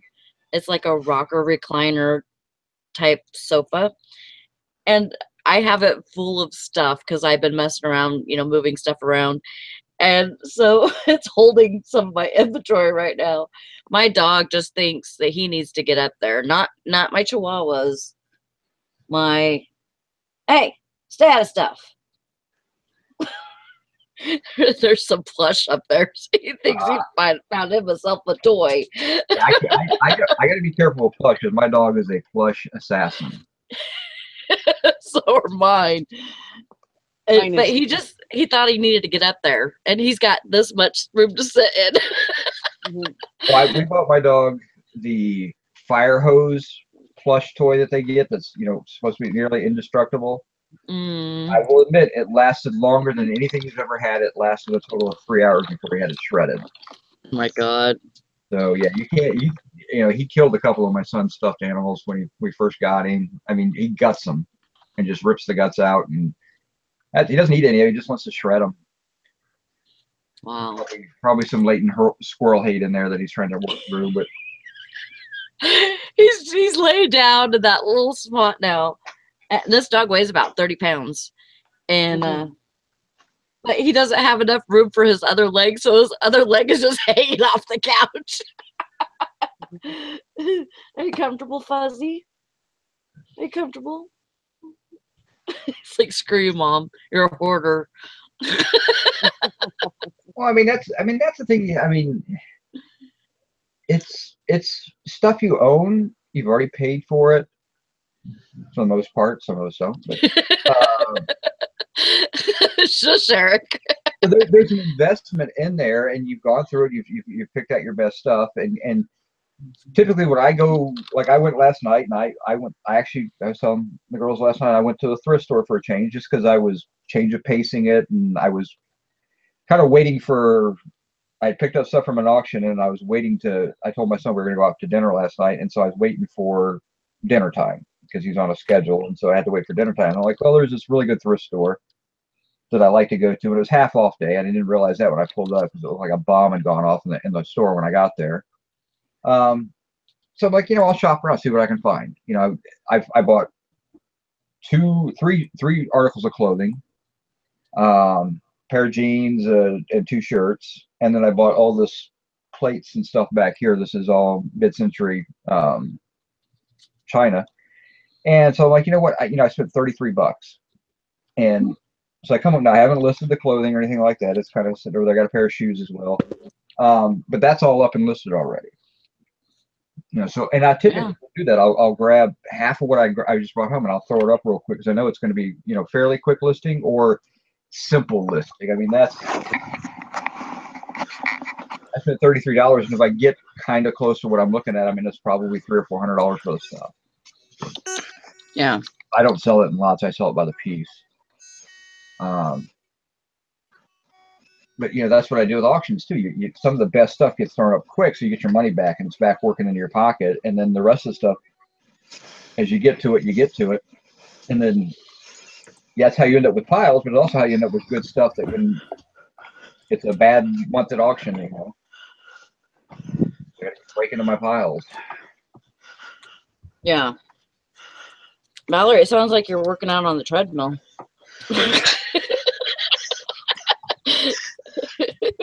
That's what she's doing. This is not the treadmill challenge. Heavy breathing, off camera. We know what Val's doing. Eric's really liking hearing you work right now. That's what I say too. Is in the summertime I go hog wild at auctions because you guys have seen me in the wintertime. Sometimes I leave auctions with nothing because the auctions around here are crap during the winter usually. Yeah. But I've got all kinds of stuff to fall back on.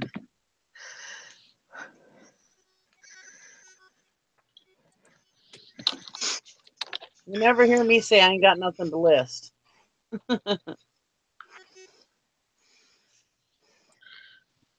And that's the thing. Like last year, whenever I was like desperate for inventory, I was like, I don't know if I can keep doing this. It came to a point to where I was thinking that I was going to have to stop. I was going to have to, shut everything down because I didn't have the money to spend for inventory. And that's when I found the dumpster. Well, you're in a unique situation, and you're in a crappy area, and it's not a long-term area.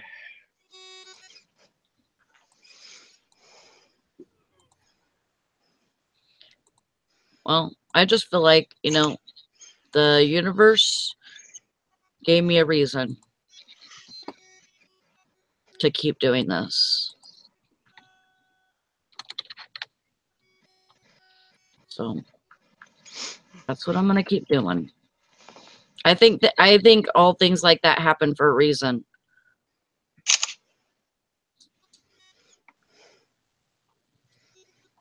Yeah, I mean, actually, just kept you going and everything. Yeah.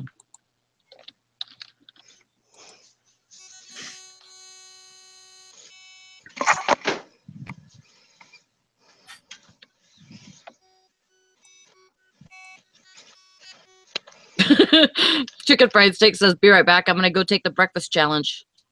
Fine. Hi, Tara. Hey, Nikki, how's it going? Hi, Tara. Good, how are you? Pretty good. I just woke up, but I'm pretty good. The other did day I went to the Monday night auction. Oh, night I went to that auction and I didn't. Oh, I didn't get everything I got. Well, not everything, but some of the stuff I got terrible. I felt like a new seller again. Oh, really? I got the stuff home and I'm barely gonna make a profit on the stuff. I'm just like, what the hell was I doing? You know, because I very rarely look stuff up when I'm at the auction. You know, unless it's something really unique or whatever. But but I mean, it's no big deal. I mean, I'm gonna make a profit, but sometimes in my not area, as much as they would. that's what I hate about the, like, let's say Wednesday night auction, because they haul it in the auction house and they separate it and they pick it apart, you know, where they're doing one item at a time, and it'll almost get bid up within 3/4 of its value when it sells on eBay, but it's just not enough money there to worth to resell it on eBay. Then, you know, that's what happens. That's what happens at some of these nighttime, what I call auction house auctions around here. Well, that's the Monday night auction. That's the way they do everything. Everything is single usually until the end of the night. Then they'll do tables, you know, but everything's single on the tables. And then if he can't get $3 for any more items, then he goes the whole table. That's what I like about my about Thursday night auction. A lot of stuff is box rows. You know, I mean, there's a lot of box rows. That's what I like about, like, you know, on location auctions. There's so much stuff they have to roll so fast to go through it. They don't. That's the problem with, like, some of my local auction houses. You're actually, like, kind of competing against them with their own. They put their own planted buyers in, you know, where they're just going to turn around and sell it on eBay or whatever. So, which is cool, you know. Did you go to that Spooner auction? No. No. That one looked really good. No, I ended up. I wasn't feeling real well that morning. I was really sick that morning. I got out of bed, and so I just went to the sale, this annual sale that I always go to, and I figured that one would be right up. Got some good stuff there, though. I figured that Spooner auction would have been right up your dad and your husband's alley. Yeah, it was, but I wasn't feeling it. So. I did, although, go to that sale and I got a glass top stove for $25. Oh yeah, for my house. I've done that, and I paid about $30 for mine. Yeah, and my stove is going bad now because it was a free stove. We first moved in here like 9 years ago, and we had a gas stove in town. Well, then we were bringing a gas stove to propane. So my husband was going to do the switcheroo thing, there's something that you put in there that makes it convert it from natural gas to propane. For some reason, he couldn't get that to work or didn't want to do it or something, whatever. I don't remember. But anyways, I was driving home one day. It was pouring down rain, and I was driving down this dirt road, and all of a sudden I saw a stove out there for free. And I walked up to the house, and they said, yeah, there's nothing wrong with it. We just got a new one, you know. I was like, sweet, a real nice, clean house, you know, real fancy house. I got my husband and my brother-in-law, and I said, I found us a free electric stove. He's like, oh, this ought to be good. Well, anyways, it's been a good stove for 9 years, you know. Well, now the burners are starting to quit, and we're down to, you know, like one element in the oven, you know. So it's like time to get a new stove. So we've been shopping around for a new stove, and I really wanted a glass top stove. So I've been shopping around, and I was ready to go buy a brand new stove for myself. Yeah. I went to that sale on Saturday and I saw this, and it's a nice glass top stove. It's just a little older one. Yeah. But it's real clean and nice, and so I asked how much it's all donation, and they give you, if you ask them how much, give you an idea of what they want for it. You can dicker with them or whatever. It's all pretty much all donation. Anyways, he says, "How about $25?" I said, "That's good enough for me." There you go. You know, Yeah. and it's going to the volunteer fire department in the next town over. Mm-hmm. So I mean, I support that place, because when my sister-in-law had a fire in her house and Amnicon didn't have enough people, they came over, and helped out. So I don't mind helping that fire department out too, because they, if ours needs help, they're right there to help out. We had last year, our wash machine was going, and it was something where it wasn't like, when it gets to its final spin cycle, it wasn't spinning the clothes enough or like fast enough to really get the water out of them. And Jim's like, "Yeah, I'll just fix it. You got to do this or that." I'm like, I don't want to be shitty, but why? I mean, we can go to an auction and we could pick up a different one for under $50. Why should I have you work on fixing that one for 3 or 4 hours? Or I could just go buy a replacement, and that's what I did. And you think, well, use wash machine, but I mean, you see a lot of and I don't know if it's like vacation homes up here we have a lot of, or maybe elderly. I mean, they're in really, really good, clean condition. They're not icky looking or nothing, and they go cheap. Yeah. So, like I said before, our washer and dryer, we bought that when we first moved here 9 years ago for it was either $100 or $150, and it was only like a year and a half old when we bought it from the guy. He just needed money. yeah. And so, I mean, it's a wonderful, and then like last year needed money, and we got a front load washer and dryer, real nice. It was only about a year old, for $150. So we've got that sitting in the garage waiting for these to die. But I think I'm going to have my husband, after the remodeling is done, because and dryer, they're extra large capacity, but they have a kit for that particular model that you can stack them. So what I'm going to do is, when my husband finishes remodeling and put them up here so they're not down the basement, I'm going to put those in. Yeah. That is a great, probably one of your kids. That is kind of a great byproduct of being in this this kind of profession is. I mean, we just never pay full price for anything. We just know how to go out and get the deal. You know what I mean? We don't have to go to like Appliance World and go buy brand new washer dryers or whatever. You just know where to go find the good deals on them. It's nice. In my house, the only thing that's new in my house, probably brand spanking new, besides like my tablet and my phone and my TV, my underwear, that's about all I buy brand new. Otherwise everything else is thrifted or auctions or rummage sales or. Yeah. Socks and underwear I buy brand new. Yeah, socks and underwear. Yep. Everything else is from auctions or hand-me-downs or something. Yeah.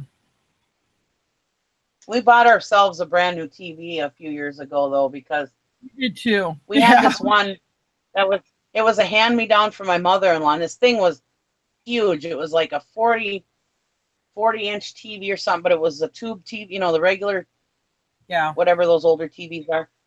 Anyways, this thing was huge. I mean, Gary practically busted a nut lifting the thing. Anyways,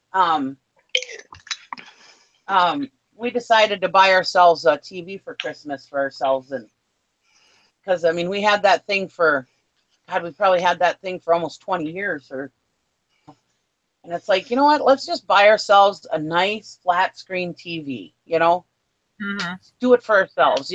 So we did. We went out on Black Friday, got a good deal, and we did it. We a couple Christmases ago, Brandon got a PS4, and we had the older TV, and we didn't realize it because we're ignorant this way. You need to have the newer TV for this PS4. So then we had to go out and buy a TV. But actually, we got a pretty good deal on it on Walmart. It's a flat screen one, and I don't know if it's a 40 or 42 inch. Maybe it's a 40. Geez, I think it was just under $300. It wasn't that much money. Well, right now, TVs, I mean, Best Buy, we were looking at Best Buy the other day. They've got huge plasma or whatever the good one is now, whatever that is. Curved screens are coming out. So now they're clearancing out all those other nice TVs. You know, we could have got like a 55-inch, the nice plasma or whatever, where it looks like the people, whatever my dad has it. Looks like the people are right there with you. Mm-hmm. Anyways, we could have gotten a 55-inch for like $300 or $400. It was either $300 or $400. I was like, holy crap. One of these and put the big TV in the bedroom. Gary goes, holy shit. That big a TV in our bedroom. Yeah. I said, well, we could give it to one of the girls or something. I want one of those nice big TVs for when I play Wii, you know. Well, we could watch marital self-help videos. There you go. I like to play my Wii. I love it when I go to my dad's and play Wii because that thing is just huge. I mean, mine's pretty big, but, you know, there is a difference between mine's 44-inch or something like that, I think. He has 55-inch, and that's like a huge difference. Never play with your Wii in the bedroom. Especially if it's a huge one. And I'm here, and we just, let's see, hold on. We went from, oh, you already had one thumbs down. Okay, good. I don't have to feel responsible for that. Who gave us a thumbs down? Rude. Rude. People buy Huh? You always gotta have something to strive for. You can't be perfect all the time. That's right. Striving for mediocrity every day of my life.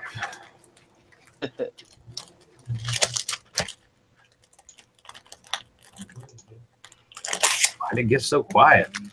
I was listening to Nikki tell shopping stories.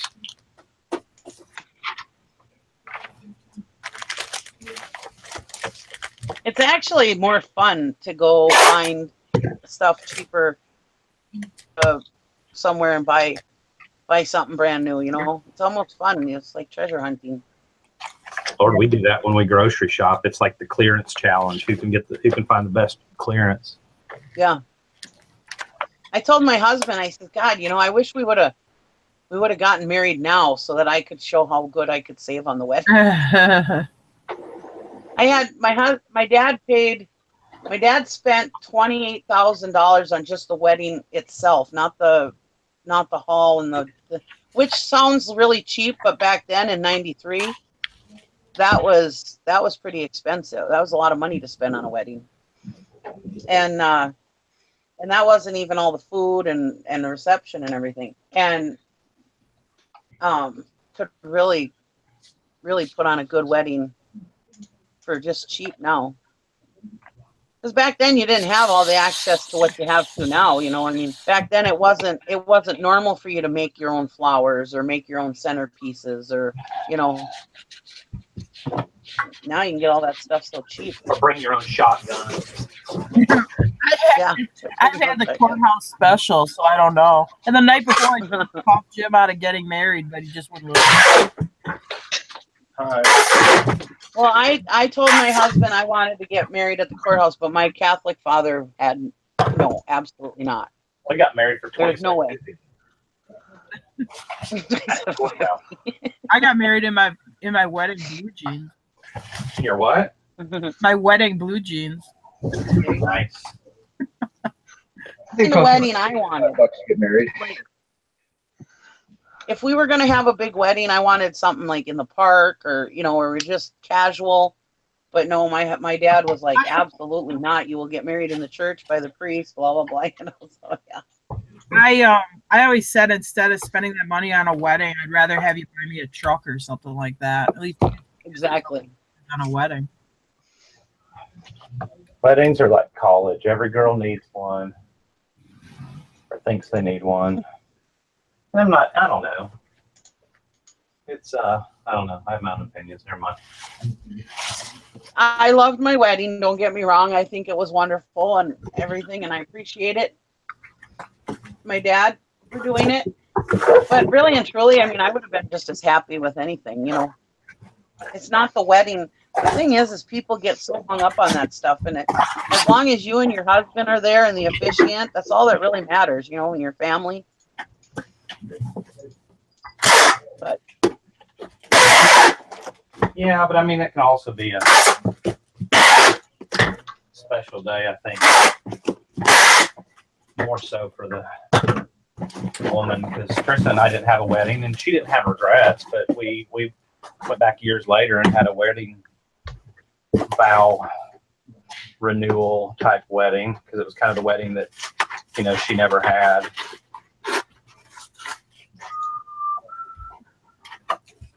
It's hot in here. I told my husband if we ever go back and renew our vows, we'll have to go to Vegas and renew our vows with That's what I wanted to do Elvis when we got married. I wanted to go elope. I wanted to just go to Vegas, not have it be a big deal. I want to have a bunch of family there and stuff like that, but it didn't quite work out that way.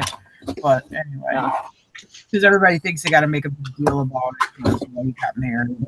Yeah. Well, I mean, your parents and stuff, they feel like they're robbed if they don't get to go to that wedding.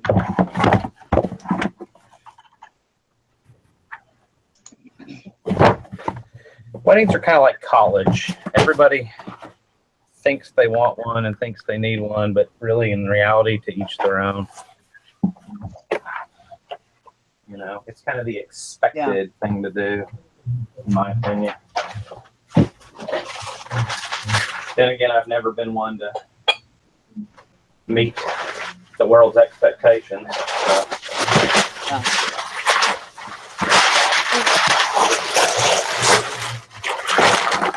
Trying to mute myself. Well, next year is 25 years for me and Gary, and my kids are thinking that we should renew our vows for our 25 years. Wow. So why do we need to renew our vows? We know what they are. This year was our 10th. No, I'm not going to renew my vows with Jim ever. Maybe I'll I'm not renewing my vows. Was it bad enough the first time or what? That's what I was gonna say. I love Jim, but I just don't like being sappy and stuff. And I just don't feel like standing in front of a group of people being like, "Oh, I'm sappy, I love you," Yeah. Gary aren't big on public affection, Yeah, public displays.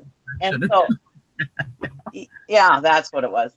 Anyways, so yeah, it was real uncomfortable, like at the wedding when everybody clicks their glass and you have to kiss in front of everybody. It's like, I didn't care for that at all. It's like, yeah, good time. It was a good time.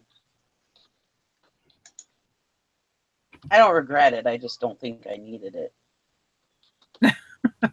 Jim's oldest daughter got married about 3 years ago, maybe a little more, and that wedding cost her $45,000, and now she's divorced, which I say was a huge waste of money because you couldn't even make it 3 freaking years. But anyway, you know what I mean? So to me, I think, oh my God, what a waste of money. You could have taken that $40,000 and, I don't know, bought a car, did anything. You put it in this wedding, and now you're divorced.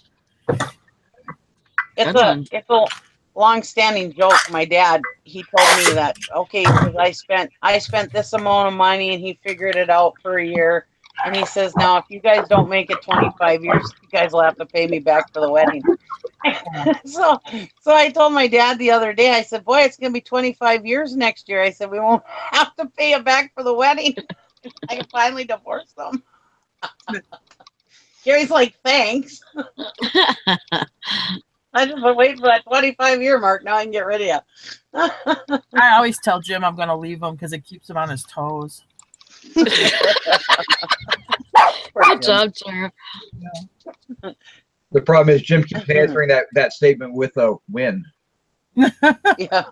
To go through the retraining process. Yeah.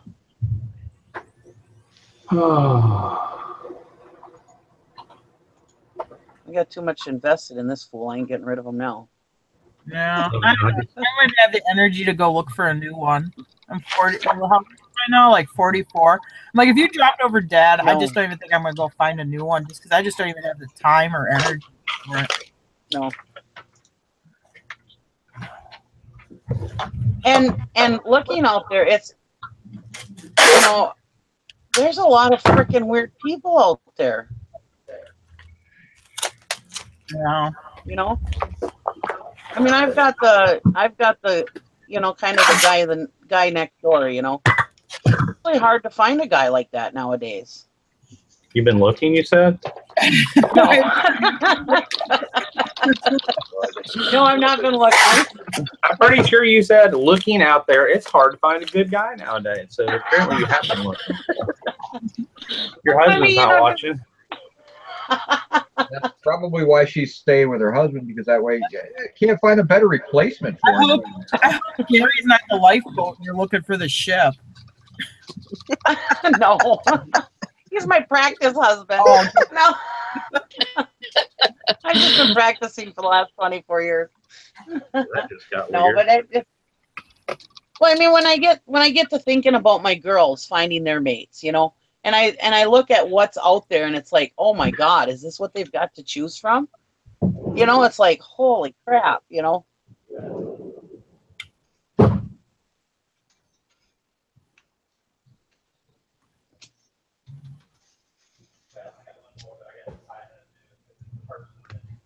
I almost thought I wish they'd become lesbians so they don't have to deal with that. Oh boy. That's what I always said. Is I said, if this one doesn't work, then I'm moving on to the other side. I'm not going to take that drastic of a step. I think I'd rather be celibate than go the other side. When I first started driving truck and got out of school, we had to do team driving with another student, and she was a lesbian. And I was asking her one day, I said, "Now, I don't mean any disrespect or anything like that." I said, "I used to have a woman, you know, instead of a guy, you know." And she goes, "No, you still deal with the same stuff you deal with a man and a woman relationship. It's still kind of the same, you know, but it's another woman or a guy with another guy doesn't mean that it's better. You still deal with jealousy. You still deal with what, you know, laziness. You still deal with everything else that you do with a guy." I said, "Oh."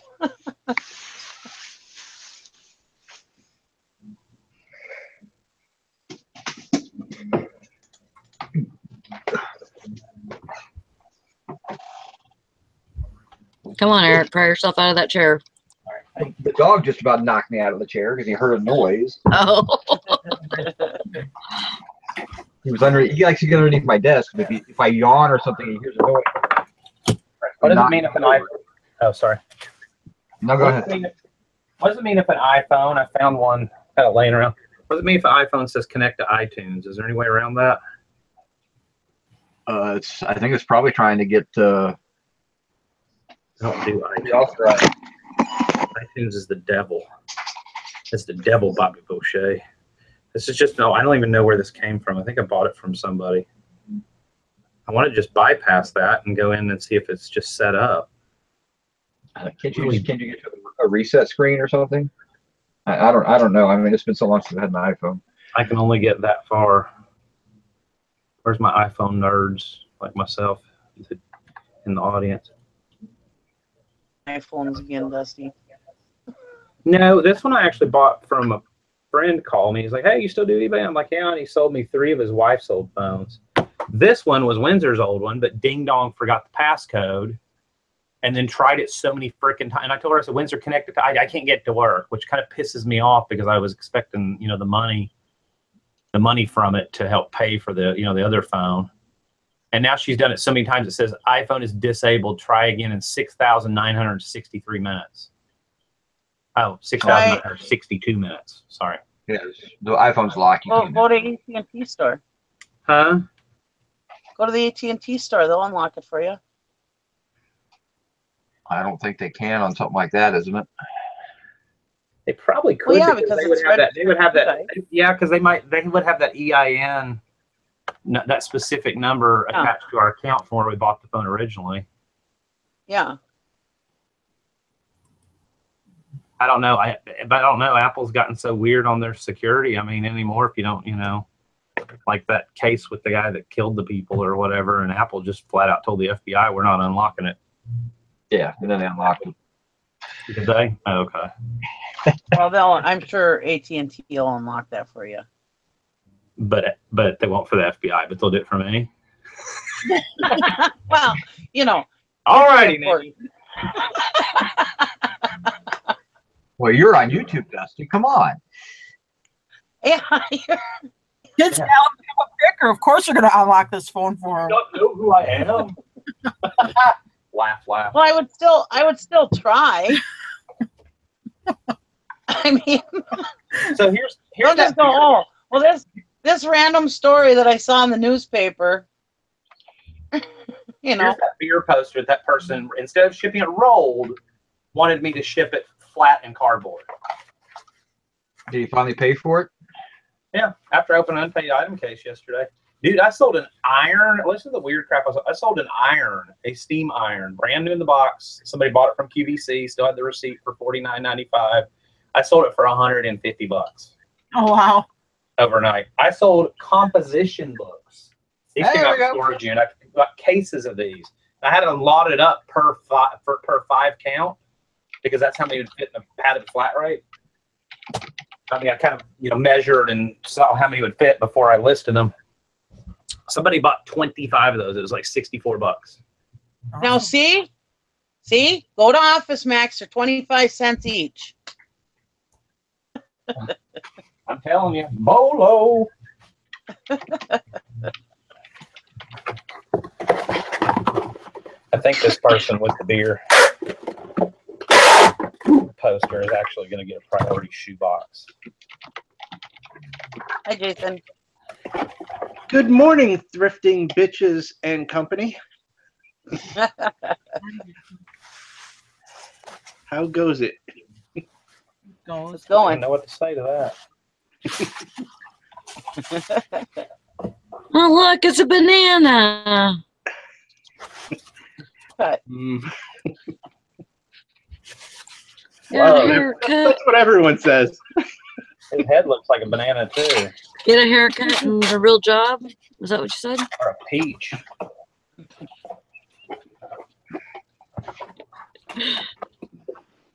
I really don't see how you could complain on your poster being shipped in that. He will. Oh, you'd be surprised. Huh? You're surprised people complain about square box and they still complain. Oh crap! I just put that in priority, and guess where it's freaking going? Okay, now I'm going back to a first class box. Let's go to California. Washington. Nope, worse than Washington. Almost. Oh, That's why it's so much, Sally, because Oregon. California. $7 for priority. Do I really want to undo it and put it in the first class? well, do you have a first class way to ship it? How much does it weigh? I think it'll go in this.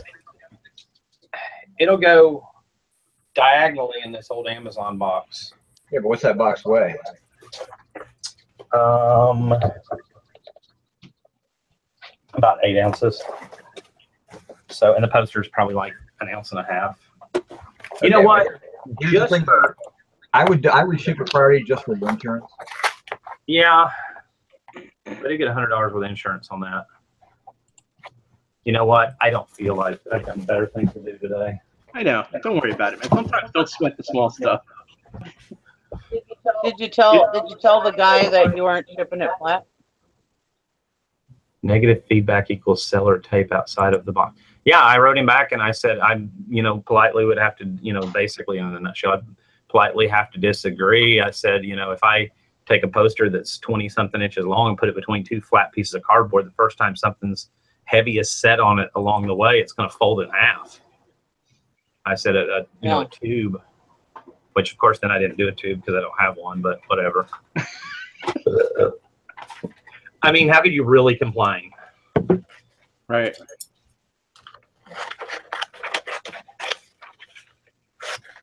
Quicker.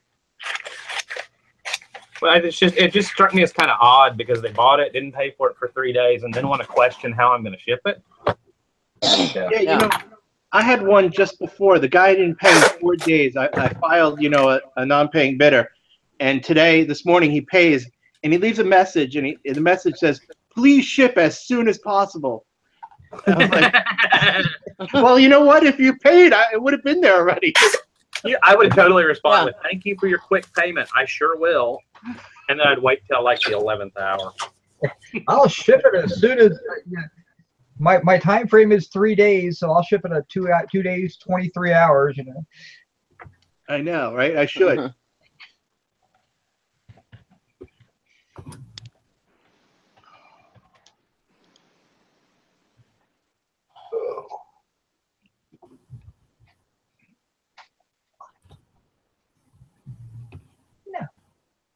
This is why I don't want you down here. You're distracted. If this is saying, how do you unlock your iPhone when it says connect to iTunes? While your device is connected to iTunes, force restart it. Choose restore. See, I don't. Was that one of your phones, or was that a phone you bought? No, this was this buddy of mine that called me, and he's like, "Hey, you still sell stuff?" And I got my wife's 3 old phones. It's a 16 gig, but it's got the old school plug, so chances are it's like an iPhone 3 or 4. Well, is it a block or is it kind of curvy?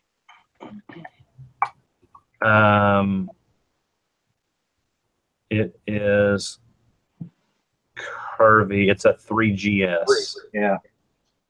3G or 3GS, according to the model number on the back of it. The problem is, I think it's asking to be connected to the iTunes, so you can get around the block. It's never connected to your iTunes, so I don't think it's going to work, even if you did hook it up. The reality of it is, iPhone 3GS. It's probably worth $25. Probably a $25 phone. Although what I was thinking about doing with it, I sold them the way they are. Because it's so much smaller than my phone, is just using it as a freaking MP3 player. Yeah.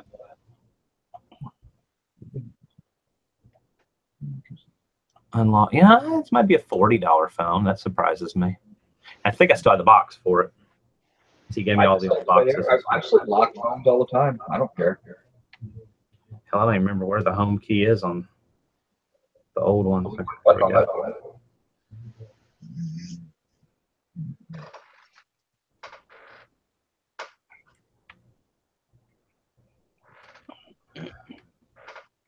I mean, I can plug it up to.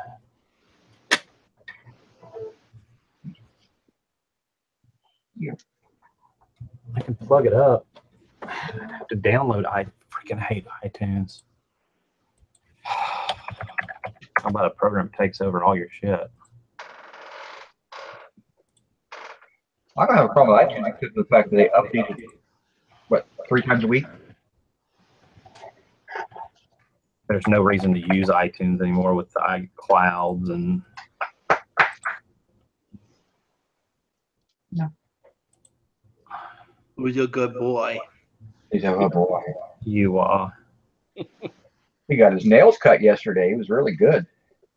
Has he ever caught a squirrel?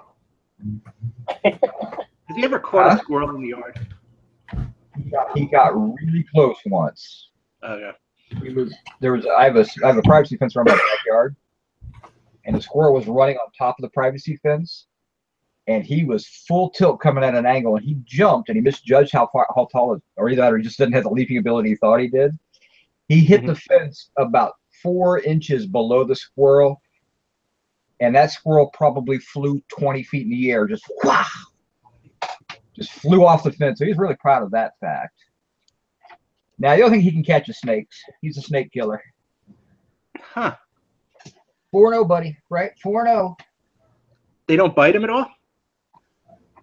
They're garter snakes. Oh. He's gotten, they tore it because he's got a real dense fur. Mm. So, I mean, he had some scratches on him, but other than that, now he's pretty much a grab them and shake them and they're done. I mean, then he guts him and gets blood all over him, and he just comes in looking like a serial killer dog. I remember years ago, my beagle caught a squirrel once, and she put it in her mouth, and she did that shake, you know, that violent shake, and then she would throw it up in the air and then catch it. That's what he does with like his high bones. It's like he's going to kill it, so he sits there and he'll smack it and pick it and throw it. And he'll play with it for like 10 minutes before he sits down and actually chew it. He's got to kill it. So. Yeah, she didn't kill it though. The squirrel, she eventually let it go and it just ran away. Nah, I think she had fun. He's almost caught a rabbit. He's working on the rabbit, but the rabbit's got got a little hole underneath my fence in one area, so the rabbit can get out. But he's going to get it. He has caught a bird before, but I think it was more of out of a nest type bird. But he didn't kill it. He has a real soft mouth for birds. He likes eating the cat, Joe. Yeah. What guy doesn't, right? Lugnut turned a year old on the 24th. And he's been really hard to, I mean, if I bring out the nail clippers, he's just been freaking out, and he actually will bite them out of my hand and treat them like a rawhide, tossing them around and everything. And then so I had my daughter actually hold snacks in front of his nose last night and give him little bits of snack while I cut all his nails. I figured food will calm him down. All right, let's see what happens. The only problem is the only USB port that I have open is on the front, and it's my camera. You know, they have this cool thing. It's a USB, you know, extender that you can put things like this in it. And I just ordered this because my new computer isn't going to have an SD card. Oh yeah, I'm 3 of them. Yeah, the hub. The hub with the SD card reader on it and everything. Yeah. I got a hub, but I didn't have a reader on it. So I'm like, damn, my new computer doesn't have a reader like that my old one does.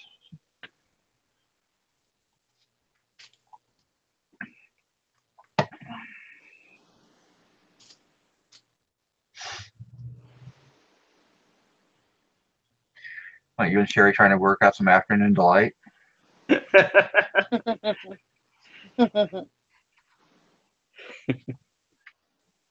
gonna come to your shop and shop. Yeah. I really want to get this stuff out of here by the weekend. So I was gonna start sorting through it tomorrow, maybe even today. I'm not sure. Definitely tomorrow. Well, why are you sorting through it? I want to see what I want to keep.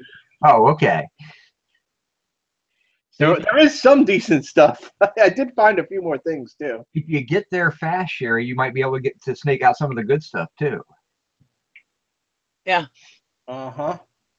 And I have a ton of books. She does Amazon, doesn't she? I don't know. I think she does. Oh my goodness, I have so many books. There you go. Scan them, figure out the ones that are good, and donate the rest. Yeah, to Sherry. No, just kidding. She'll scan them. I mean, you don't do Amazon, so. Oh, I know. No, she's done with Amazon. Oh, okay. Well, no big deal. The books are weird. I have some books in there that are worth 25, 50, even $100. They're like very obscure stuff. Mm-hmm. That Jessica got. They're all about like plays and stuff like that. You know, because she works in the theater. She got they were gonna throw out all these books, so she took them all for me. And you know, and then there's a ton of others that are like $10 and even $1 books, whatever.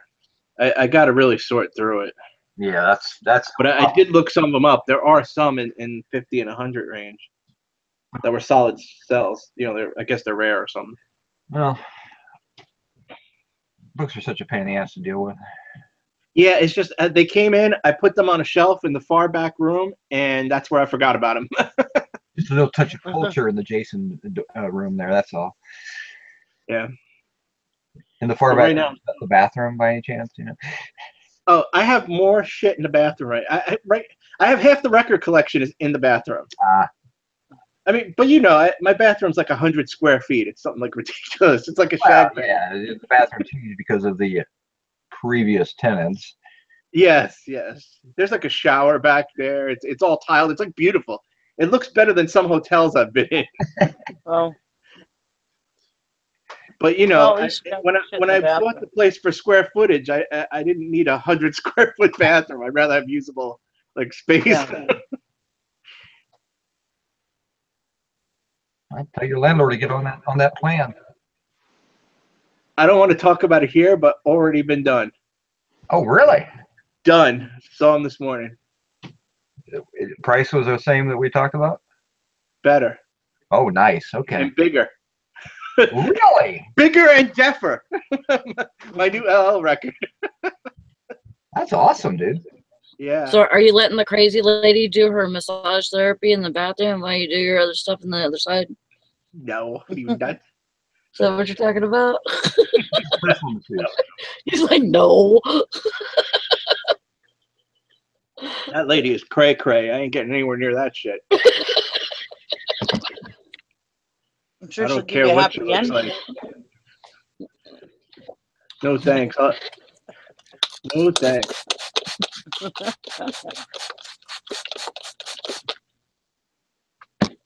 Well, that was one time I was having this really bad back issue, and it was like a sciatic issue, you know, and I mean, it literally debilitated me. I actually had to walk with a walker, and I could only walk a couple steps, and I'd have to sit down. It was that bad. To my friend at work, and there was this massage place down the street, and I worked downtown Duluth, you know. And I was like, I think I'm gonna go there and try to get a massage. And he's like, do not go there. Oh my God, do not go there. I was like, why? What's the matter? You know, naive me, you know. He's like, it's not just a massage parlor. Like, So he what denied do you mean? It says massage right on it, you know. And it's like, Does no, it say we do happy other stuff ending too. too? I'm like, oh. Yeah, he said, you'll definitely get a happy ending. I was like, oh. And they probably won't fix your back issue. Yes, It'll make you forget about it for a little gotcha. bit. but you won't care about it. That's the whole point. I guess I'll go to the doctor and get my shot then. Yeah. I quit that job and I never had that back issue again. I never had a back issue before I started that job. It was this stupid customer So wait, service you were job. working as a massage therapist and you never had a back issue while you had that job? No. I missed Anyways, that part of it, so. no, I sat in a cubicle, and I ended up having back issues the whole time. 3 years I was there. So I quit there. I've never had that issue again. It was that job that was killing me. They do that. Oh, yeah. Yeah.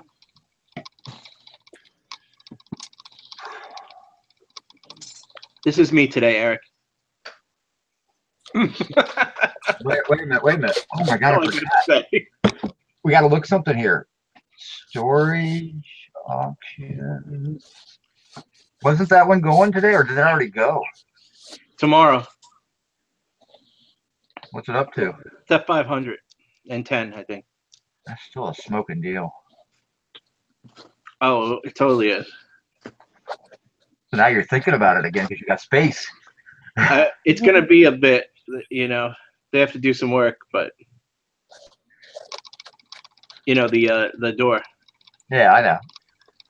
They said it has to be a fire door. They're gonna put like a nice solid door. Yeah, I mean that makes sense. I mean, actually, it's now. Is there going to fire door? Are they going to block the other part of it off completely then? It's funny. There's actually a garage door, an interior garage door. Just close the door, lock it. Huh. Yeah, is that weird or what? I guess because it was an auto detail. I don't know. Weird. It's just an interior roll-up door that's blocking the section. Oh, what's nice is, I mean, you'll be able to shut your door and then still just condition your area that you're in. You won't even have to like heat or cool that. So that's really shouldn't make any real big difference. Right. Yeah. Yeah. Just using it for storage spaces. I don't need to heat or cool it. And with that security door, it'll be tight. You know. Yeah. Well, that's cool. Glad that one worked out. Yeah, it ends up, it's like, it's not split 50-50. It's like, it's really more like 80-20. If the price is right, who cares? No, like in my favor. No, that's it. If the price is right, who Yeah. cares? I mean, that's the thing. I mean, if he's willing to take the split and make the price right. Mm-hmm.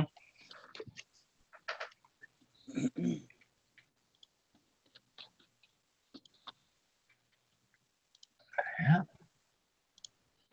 Ooh, that one that's an early end as well.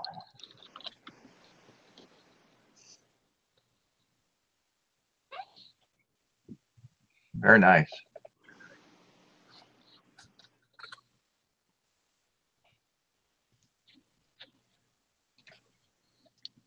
Hey, you know you got to buy that storage unit because you just want the alligator as a mascot for your office there.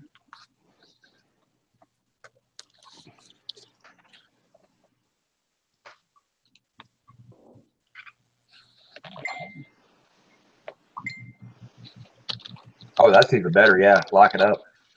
Yeah. It ends up the people next door wanted it. Really? After me, the people next door contacted him, the paint place. And they were outside when I went to look at it today, and they weren't looking too happy. Well, I mean, but don't they already have the whole back area behind you as well? Mm-hmm. Yeah. But it's nice that the landlord didn't just shoot over to them, since obviously they must be paying like several thousand a month, you know?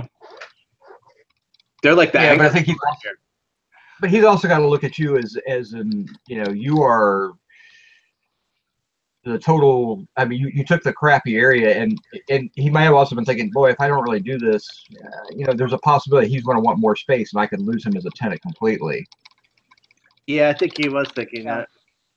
And it was great. The timing couldn't have been better, because when he walked in the door the other day, all the shit is everywhere, and it looks like he's like, wow, when he walked in, his first words out of his mouth were, wow, you really do need some space.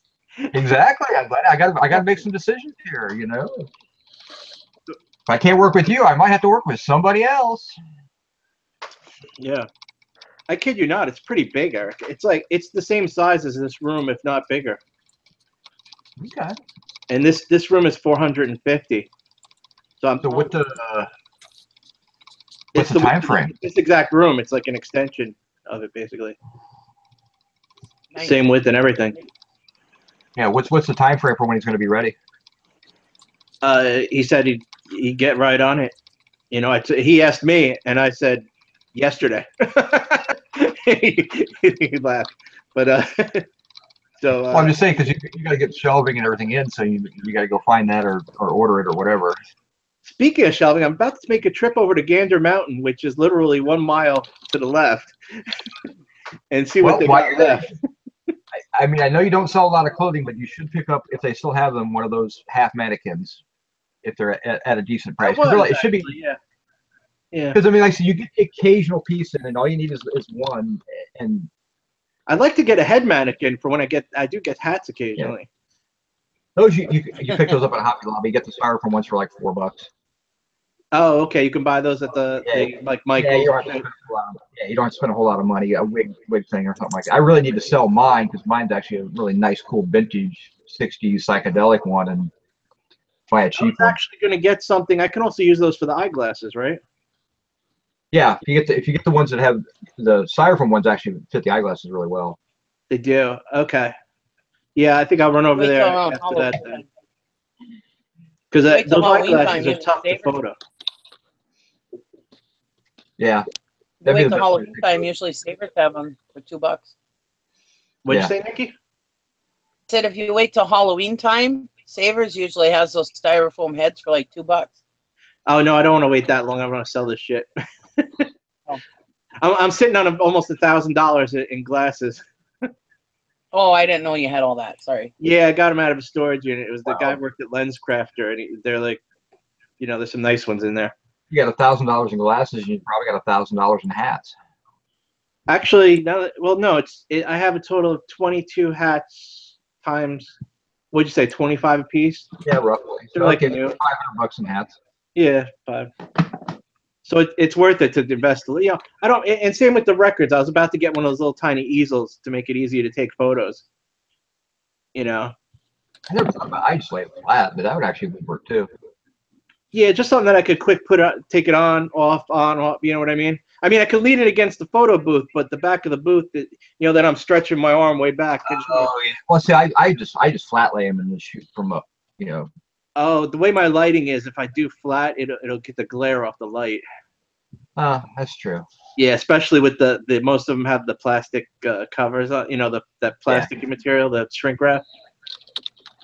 So you know the model numbers on the back is A1303. Yeah, $20. Yes. I'd offer to send you an extra one that I have, but I think Jessica might be mad if I offer you a head. Sorry, I had to. She always does it when I'm drinking coffee. Of course. That's just one of those things I couldn't pass up. I'm sorry. You don't get right moments like that ever. I know, but you guys know Sally's the only woman for me. You're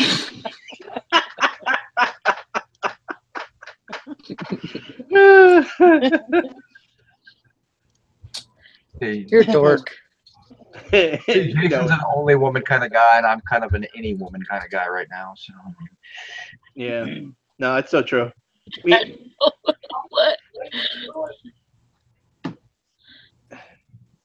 I have it too good. Yes, she puts up with your shit. We I know. know, she really does, because I'm a dick sometimes. I know you are. I mean, I'm not a bad person. I'm just like sarcastic, I guess. No, yeah, we know. We know that you're not a bad person and that guys are just assholes sometimes. Yeah, we know that. I think Jessica has a rather acerbic wit at times as well. So I mean, Yeah, it all works. And most of us women do. Yeah, Megan Carl asked about old classic VHS tapes, whether to test them or not. The problem with old VHS is it's a magnetic medium, and so it can deteriorate over time. Yeah, you got to test those. And you're looking for color loss, because that's how it comes through. If the color looks crappy, it's not any good. Yeah. Yeah. A long time ago, I learned not to put things in crazy. I you know, several years back, I did crazy once. Never again. That's, no way in hell. Hey, crazy could be good.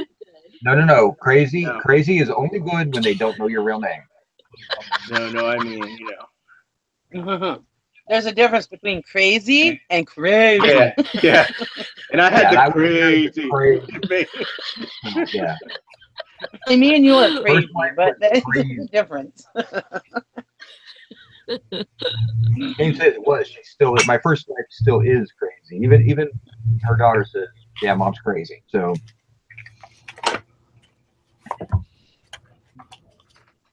I'm rich. I'm rich. I'm rich and rich. So I gave up on the whole Really, Dusty? iTunes whatever thing and gave it to I my think the way to son. fix that, Dusty, is give it to Gabe and let him work on it. That's what I did. I handed it to him in the old school cord, and I was like, "Fix this." It's the best way. I don't know how many times I walked. Now I bought my phone before my daughter. If my daughter has the exact same model of mine, she liked my phone so much she bought it. I don't know how many times I walk in there and says, "How do I do this on this thing?" I just can't figure stuff out anymore. Oh, good. Now I have iTunes Helper running in the background on my. Close that. All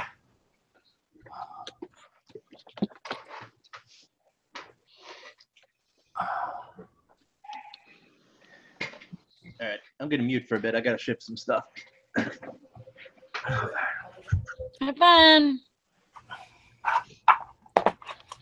The word turntable parts like crazy.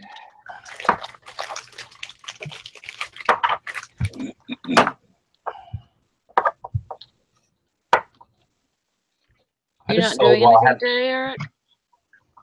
I worked last night. I'm going to do some stuff. My problem is I got to get in the groove. I'm still drinking my coffee. I see that. I couldn't sleep. I woke up or I was still awake rather at 3 o'clock this morning. I decided that I found some like, what do you call it, like chamomile tea or something, put some honey in it. And that actually helped me fall asleep. So I may try that again tonight. And I was exhausted. I mean, that's what sucks. I was totally exhausted. Tristan and I are still binge watching Game of Thrones. And we almost finished season 1. We made it halfway through the very last episode. And it was like 12. And I was like, babe, we got to go. She's like, yeah, my eyes just closed. And then I get in the bed and I'm like wide awake. What the crap is that? Yeah. So I don't have to worry about it. You know, take my medicine and I'm out. Mr. Sadie, I want to know how far Dolphin Island is from us. It is like going to the beach, about 6 hours. It's awesome. Because it's not touristy. But you can take a barge, you put your car on a barge and go over to Fort Morgan and get to like Panama City and all that crap from there. If you want to go see the touristy stuff. Hey, Dusty, would you call those Chacos? What? What?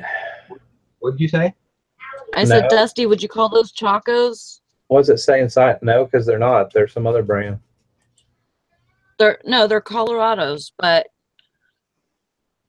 They're people not- are putting It's kind of keyword spammy. Choco. I mean, Chacos usually look more like this. I mean, it's more of a sandal. That's Like a more of sports sandal. That's almost like a gladiator-ish kind of. No, I have mine right here. Rocky, maybe. Holy cow, those sandals go for a lot new. Yeah. 11. No, you don't get her riled up. The sandals you just showed? Yeah.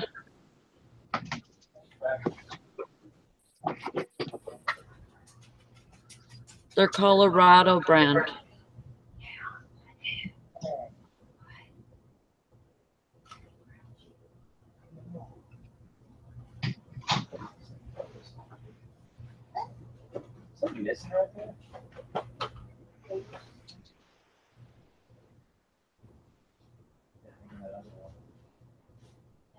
Well, let's get it.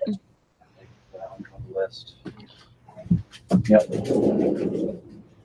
I am leaving if you're grooming the dog.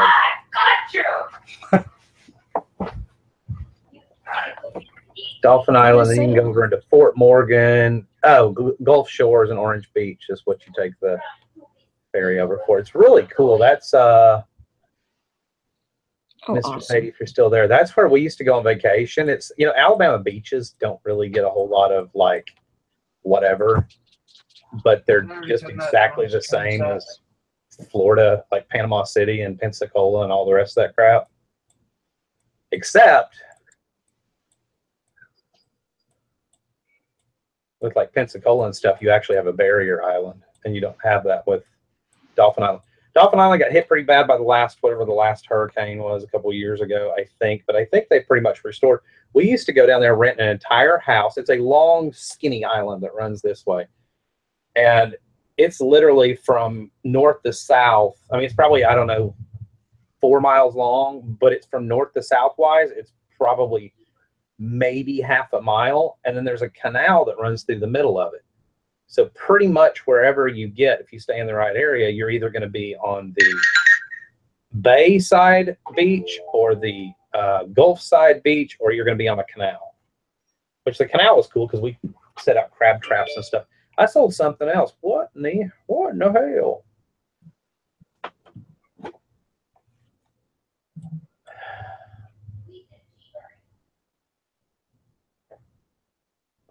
Grandma's Magic Classic says she hasn't been able to sleep for a week either. Can anybody hear me? Jason, nod if you can hear me.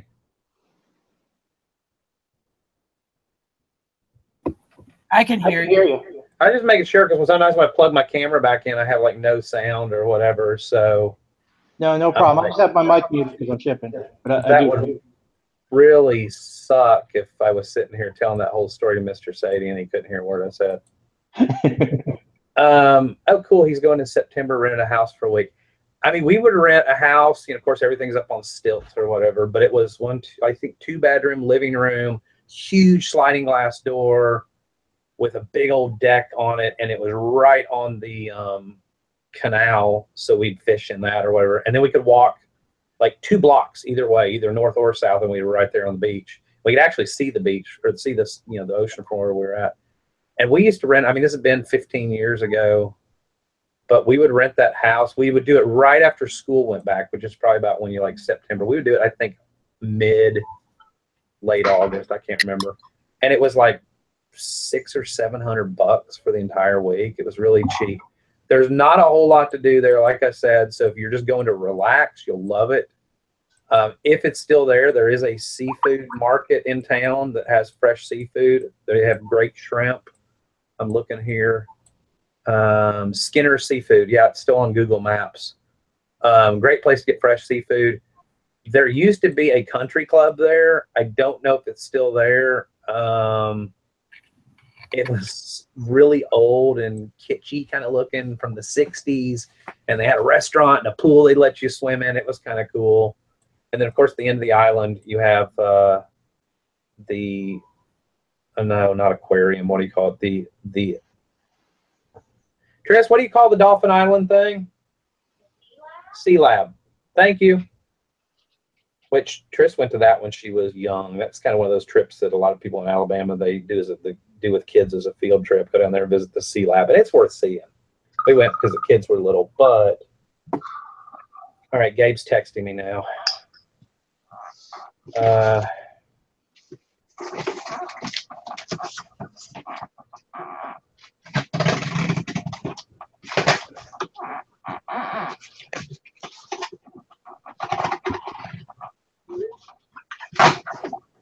Our mind's about something else.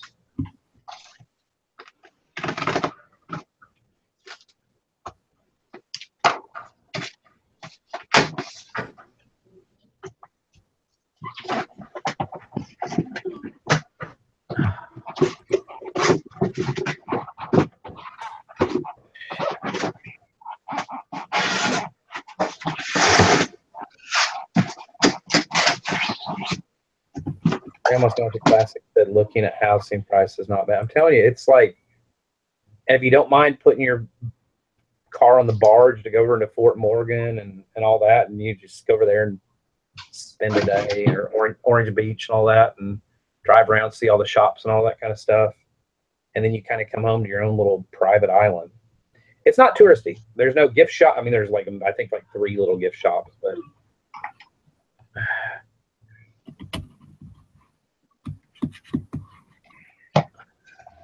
where do you live at now, Grandma Magic?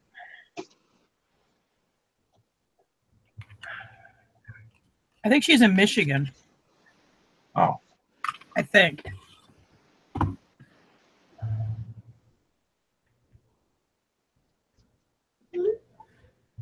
Gabe's trying to use PayPal and he's checking out on something, and it's not giving him the option to use PayPal balance.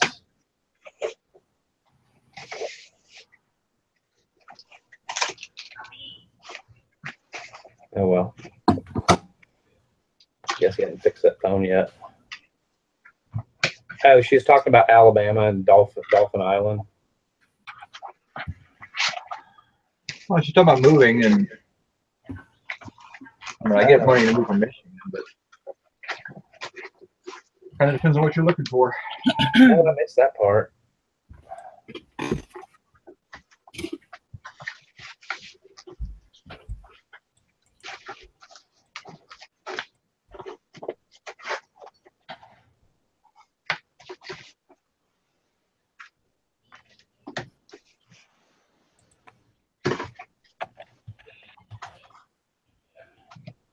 Let's see, Dolphin Island Beach Rentals. That's where Mr. Sadie's taking a vacation there, I guess. roughly 20 to 25 of us rented with the kids, rented 2 houses side by side. Sorry, I'm driving. That's awesome. My dad used to do that. He would rent one big house, except we would go down like Grayton Beach, and it's more over, I don't know how to explain where it's at, on the other side of Orange Beach and stuff. And my dad would do that. He would pay, like, I don't even want to talk about how much he used to pay. And he would invite all the family from around the country. And there'd end up being like 20 something of us.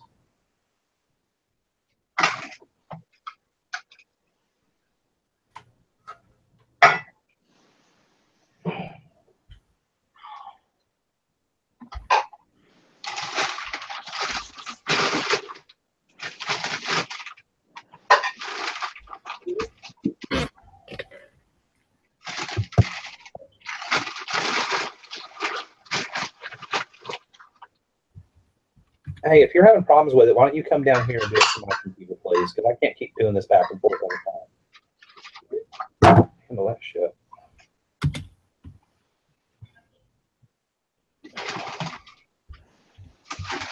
I want someplace peaceful with unlimited cheap sourcing. Wow.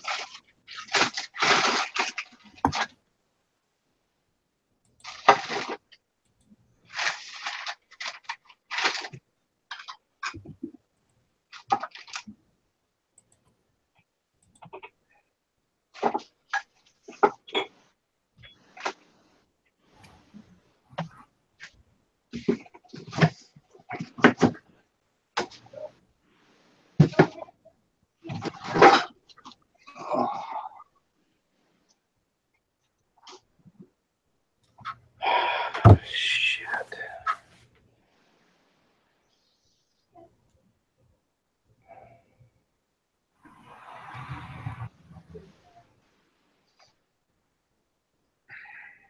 Awesome.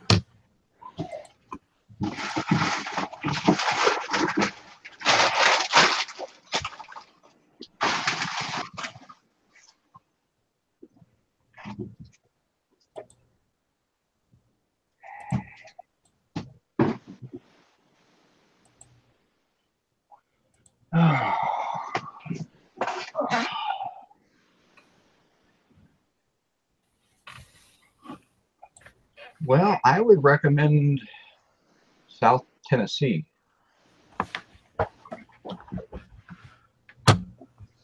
Yeah. Dusty and I were talking about it the other day. I mean, another seller lives like halfway between Chattanooga and Nashville. And if you're a bin picker, there's bins in both cities. But there's a lot of good sourcing around those areas. I mean, South Tennessee, Northern Alabama, Northern Georgia. I mean, they're probably all going to be pretty close to the same. North Georgia, you're gonna have a lot of mountains. You're gonna have a lot of touristy whatever. But I mean, there's a lot of rural Tennessee. There's a lot of rural Alabama. I mean, It just depends if you want a house with, you know, some land and no neighbors. I mean, there's plenty of that. And like Eric said, in all the states. I mean, all the states he named. Yeah, I mean, the nice thing about being more middle, you know, again, you know, Northern Alabama, Southern Tennessee, is you're still kind of in the middle of the country as well. So you're shipping, you're not killed by shipping to you know, from Florida to California or from the East Coast to California or opposite. I mean,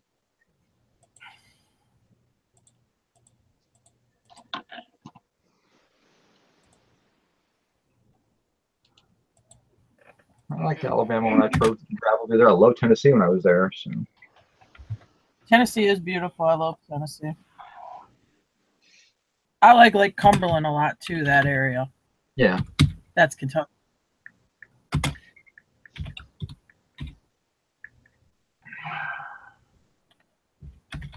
I think I hate you.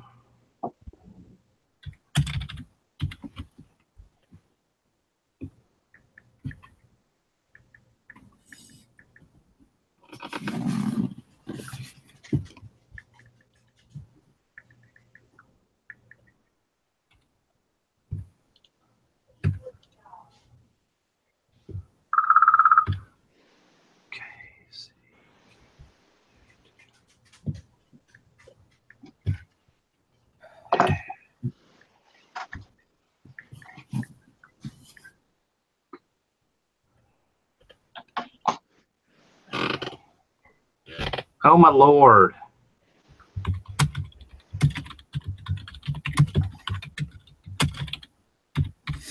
Come on. Wake up.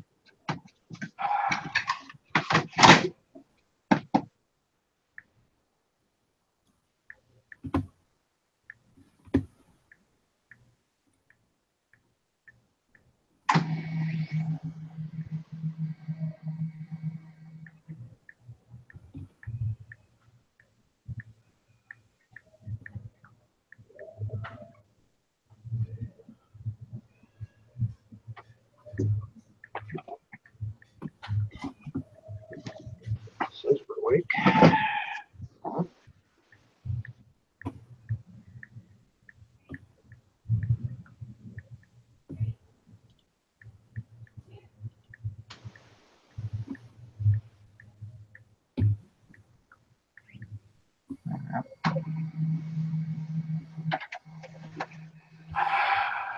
This is pissing me off.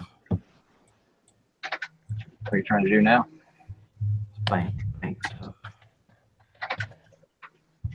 I've locked myself out of my bank account, and it's like, recover your credentials. I'm like, okay, cool. I want to recover my credentials. And it's like, please enter your old password. And it's like, really?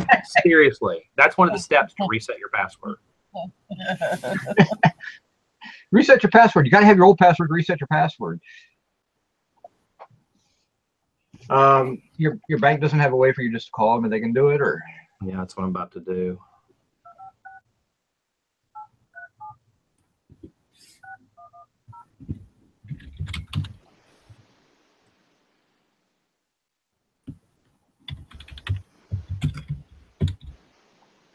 Turn my camera off in case somebody reads lips.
Where's Valerie at? I don't know. I haven't seen her in a long time. Valerie. Maybe she forgot about us.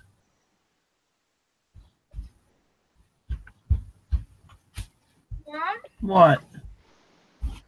No. What's Mabel doing? Do you think you should go take her for a walk outside? Go put your flip-flops on there, right there. You can go take her for a walk for me. Why am I not going to do it? I did it at 5 o'clock this morning when I let you sleep, so you can do it now at 10.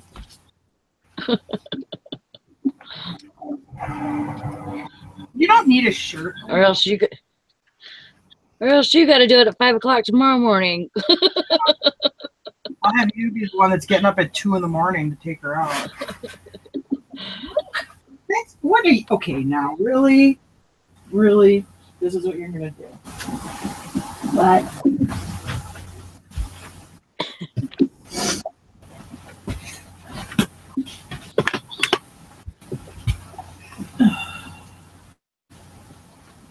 Here, throw this on. Hurry up. Thank you. We will maintain your place in queue and call you back. As and an agent is available. Goodbye. Go take her for a walk. Hurry up. Hey, come on, Snoopy. Snoopy, come on. Snoopy, Come on, Snoopy. Snoopy. Come home, Snoopy. Come home. Come home. And I did say, don't give me any grief, because isn't that off of Snoopy too?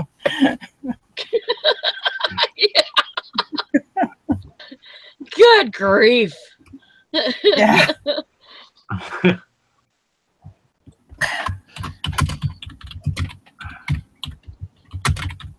Wow, I'm looking at some of these prices. It looks like prices are still cheap down there, Mr. Sadie, still, and especially when it's still in like September or whatever.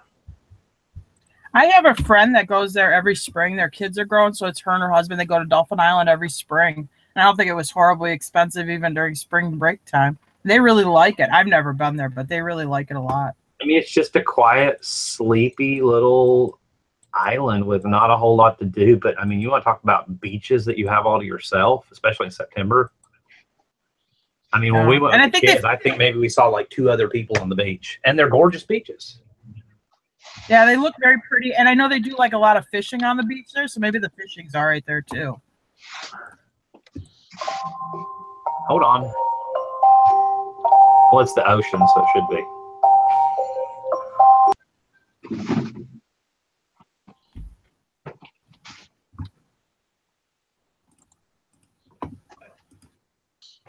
Oh.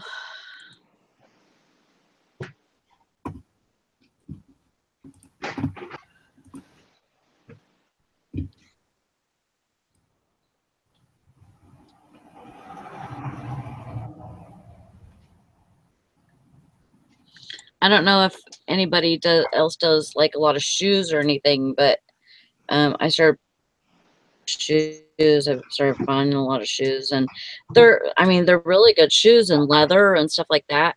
So what I did was I found this like suede protector, or you could use leather protector, a leather cleaner, and I found a black glove with inside palm. And so what I do is I put the glove on and I spray the glove with the and then just use my hand to clean the shoe. So you're saying you love this method? Huh? You love this method? It's actually really, it's a lot easier than trying to just, clean it with a rag or something. So I have this glove and it has inside palm of it, or yeah, I guess it would be the inside. And so then, it's basically leather on leather or leather on suede. So, I was wondering what you were doing earlier. It's really easy.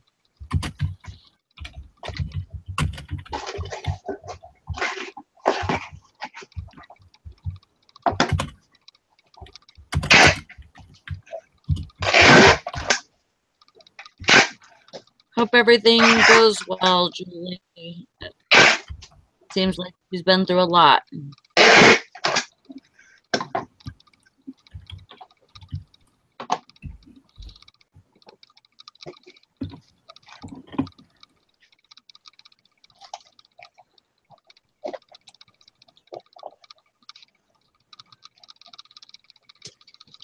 Your mice are back at it, Sally. I was going to say the same thing. The mice are back. Okay, I figured it out. I feel stupid. After the girl made me feel stupid. I'm over here getting it. There you go, Sally. Yeah. Must be helping with sales a gerbil running an internet wheel over at your house. I think it's your fan on your computer. Oh. Maybe.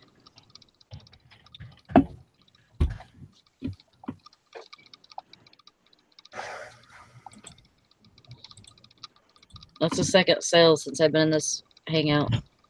Mom, it's too wet. What do you mean it's too wet? It's just clean.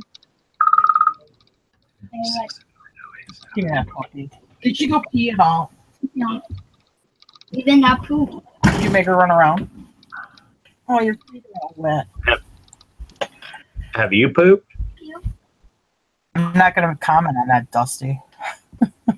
He's a lady. Yeah. Did you poop this morning, Dusty? Did they take you for a walk so you pooped? Yeah, but I didn't even have to go for a walk. It was awesome. It was topped up on my squatty potty and bombs away. I don't want to know this. I don't want to know this.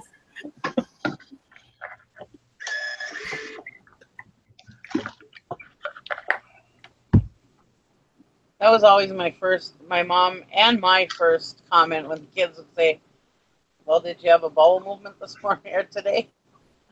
Oh, boy.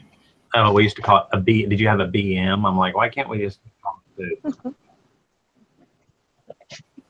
And then my kids would be like, yeah, do you want to analyze it? I said, well, what did it look like? No.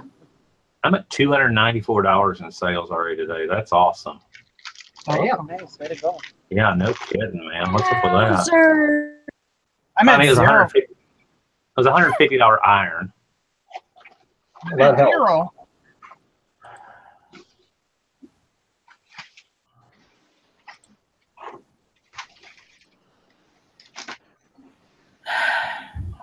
And I thought I was doing good because I was at like almost 40. You're better than me, Sally. I'm at zero today. I did do. Dang it. I did 6 1/4 yesterday, but here's your extreme cuteness of the day. Oh, Aw, cute. How cute.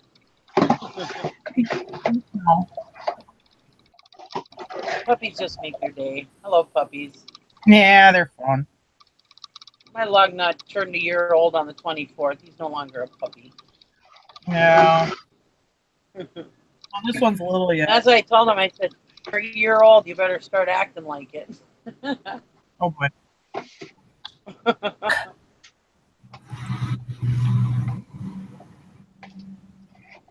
Way to go, silver hair stacker.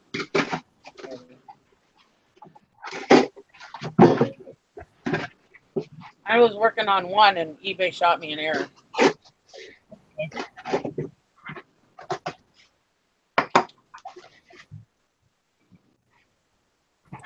So now I decide to eat an apple. There you go. Yeah, but Molly, all this and boy, Zach.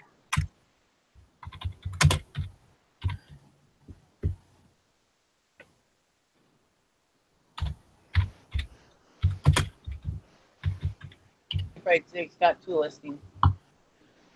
I think I did 2 so far this morning. But I was doing some other stuff I have too. a half.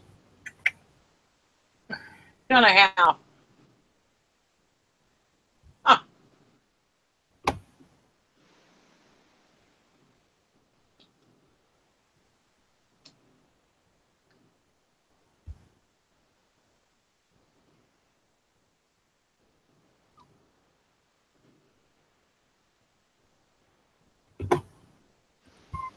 What? What? What? You want to start trouble? How can you list when you have a puppy? And now I'm going to go give this puppy to my kid, and then I can go back to work.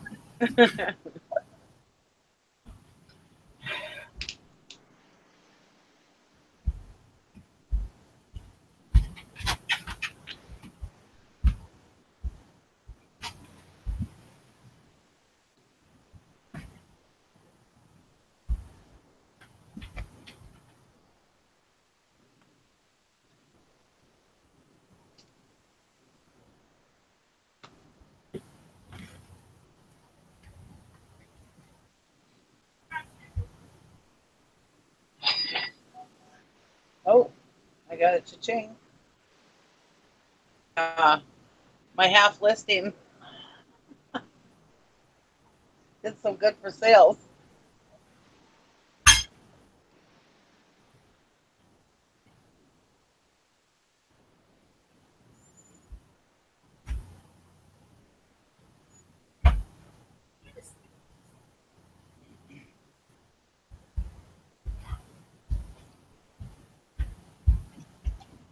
What'd you sell, Nikki?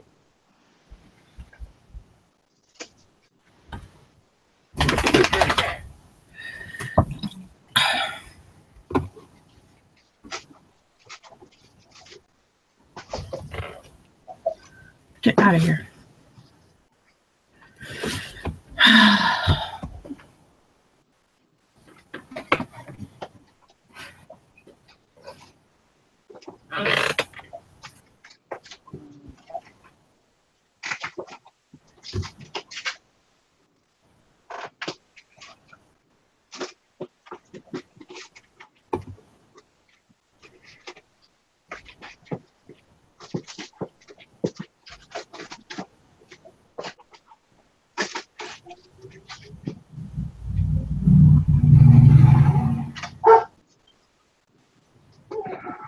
Go again.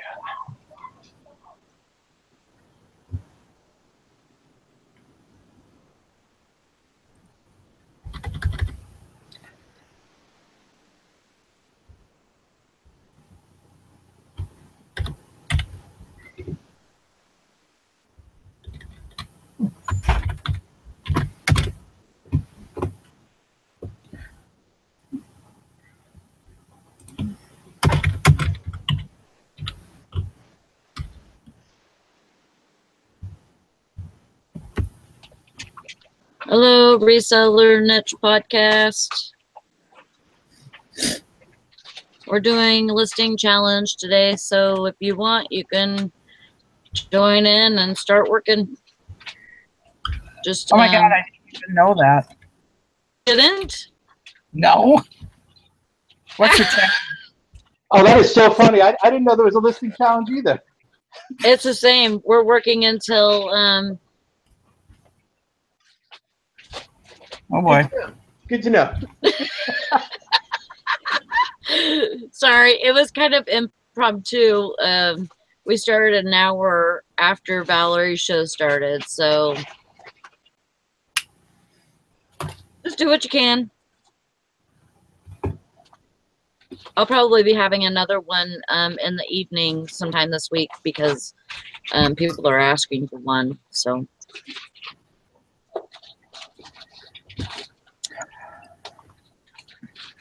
yeah, well, we'll be here till 2 o'clock Eastern, 1 o'clock Central.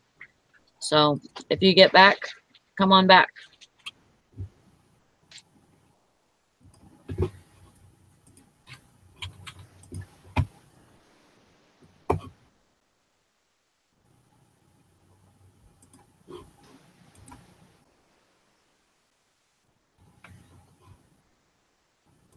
Oh, no, it's happening.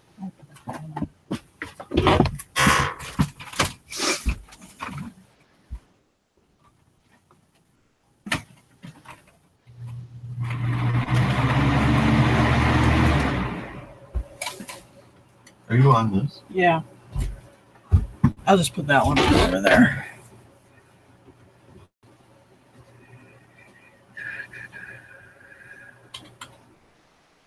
Just a little bit ago, I was going to ask if Tara knew we were doing a challenge. No. Good thing I had pictures from yesterday that I haven't listed yet.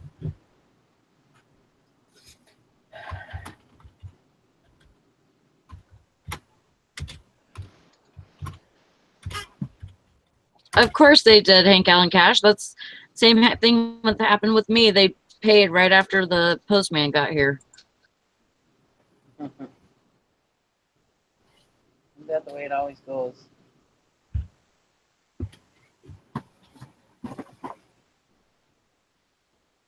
Naked Man says hi, but he's not naked today. Oh, well, there you go.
No.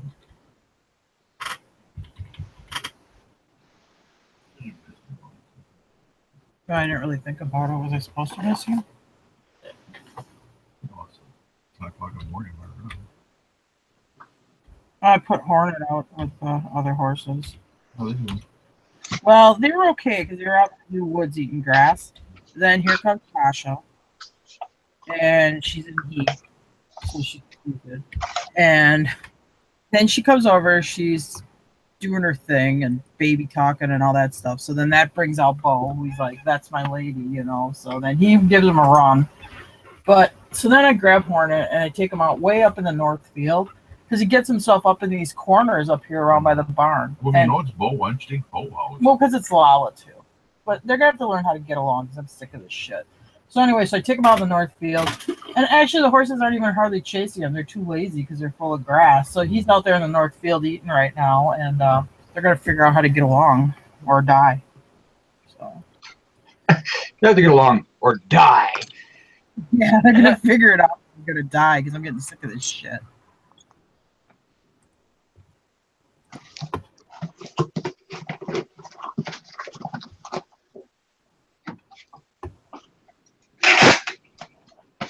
I got a listing done. What'd you sell earlier? I thought you said you should change. Bottle of perfume. Huh? Bottle of perfume. Oh, cool. I got a bunch of perfume listed too, but mine's not real great stuff. I sold a Yeah, little it's bit like over time. I got some listed right now. $60. You know? This perfume was like $60, so it was alright. Oh, really? Wrong with that. Cool. I'll be right back. All right.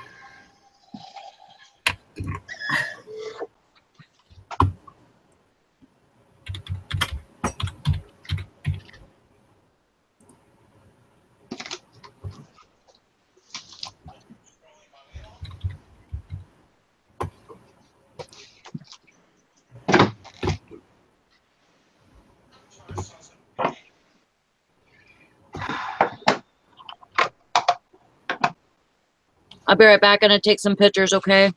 Yep.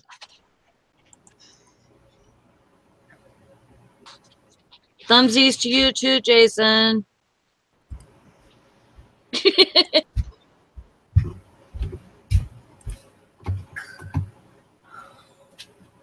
Are you okay with him?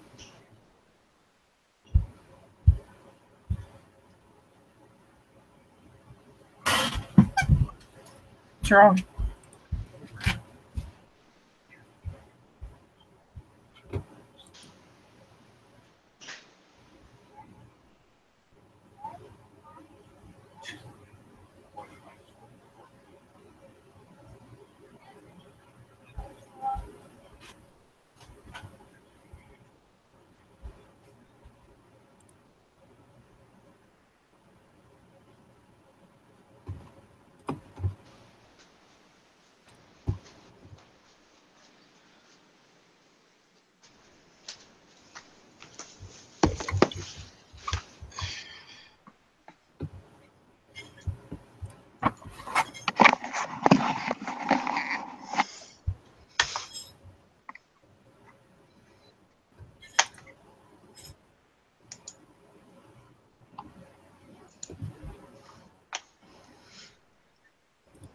How you doing, Eric?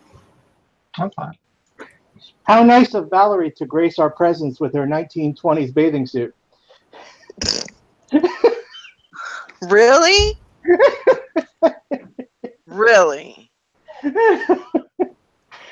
It reminds me of those old-fashioned bathing suits, the stripes, you know? It does Okay. actually look like one of those. Thanks for Yeah, I backing just me thought up, I'd wear my bathing suit too To the show. to work. It's wear your bathing suit to work. That's every day. Yeah, That's why we do the things we do. there you go. Oh my goodness. Oh, I bought a laser printer the other day. Cool.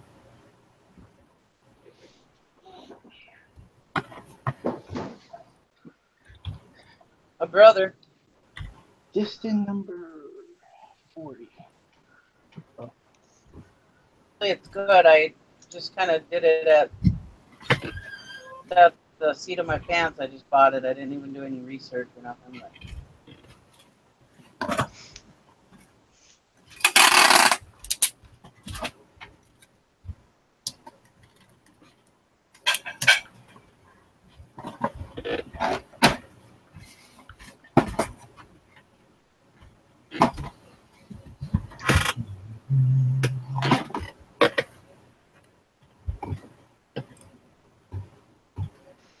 Well, sorry I disappeared earlier.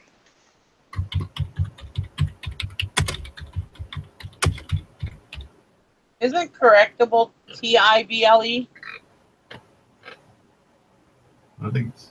What are you? I think it's ABLE. Collectible? Oh. COLL. There's TABLE. IBLE. It's IBLE. Thank you. Collectible, right? No, correctable. Then that's AB, I think. Yeah, that's AB. Oh, all right. Sorry, I thought you said collectible. Collectible.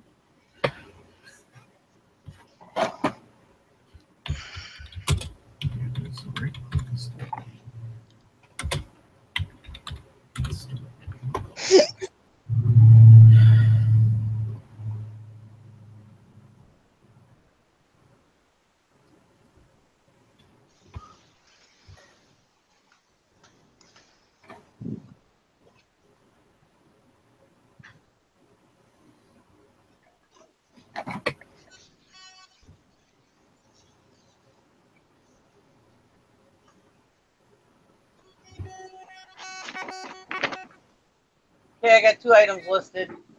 There you go. Woohoo!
Hey, stop that. That's catchy. I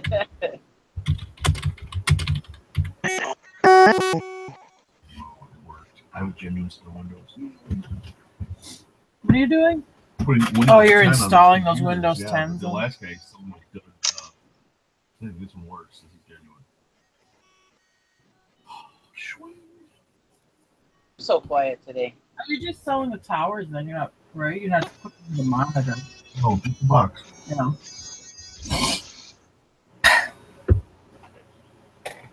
But don't you have a whole bunch that are all the same model? Oh.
Well, I didn't know that, Megan. Plural is collectibles, TABLS. BLE. TABLS. But if it's just collectible, it's TIBLE. Oh, well, there you go. Well, I was doing correctable anyways, but yeah, that's interesting. I used to be an excellent speller, but I've kind of lost it over a little bit of it over the years. It's really part of getting old.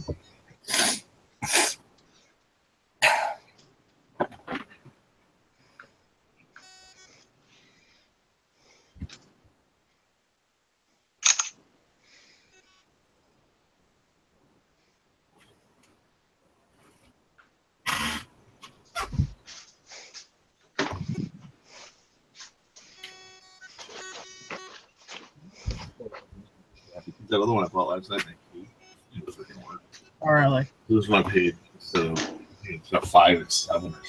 If it works, it's 7. So what do you, when you buy it, do they just email you the key then? Yeah, they should mail you the key. The first one didn't work. So. Well, can you get a return on it? Oh, yeah, good. We'll find out.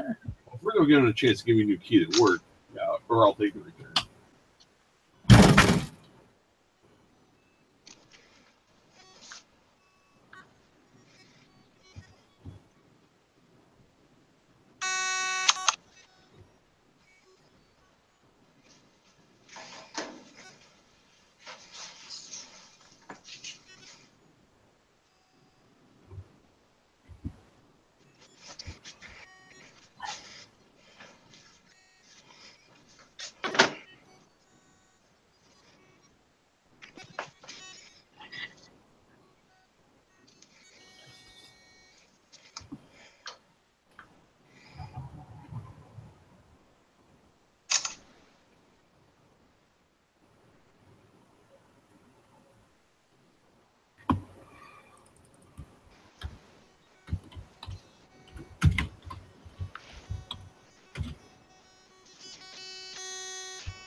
May as well silver hair. 10 listings. I got 3 done.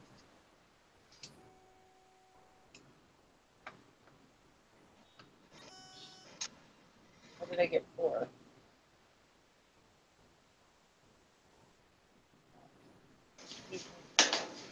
3.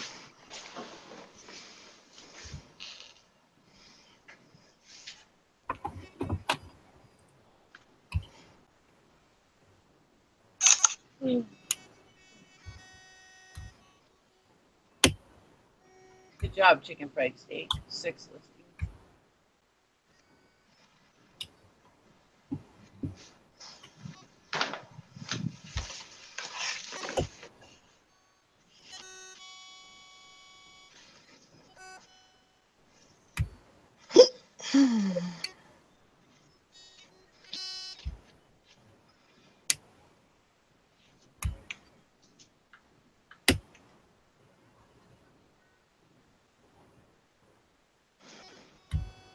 What kind of figures chicken fried steak? Like action figures or?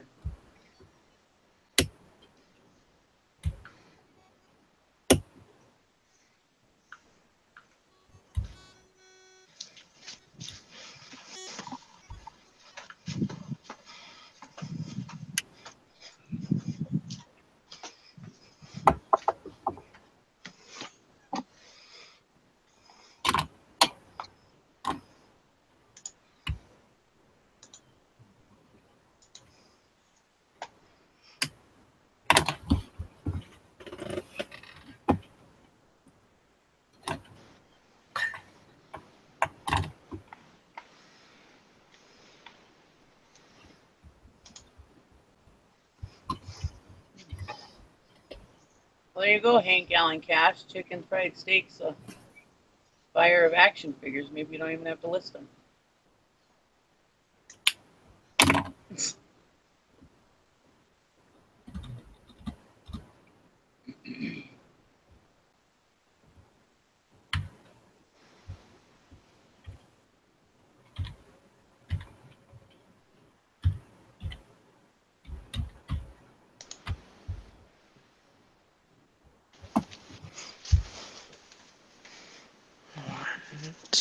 Oh, did you mean? Oh, are you joking around about figures? No, you said action figures. Never mind.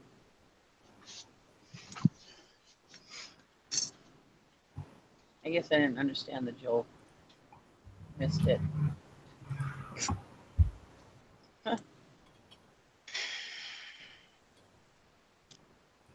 You go, Valerie.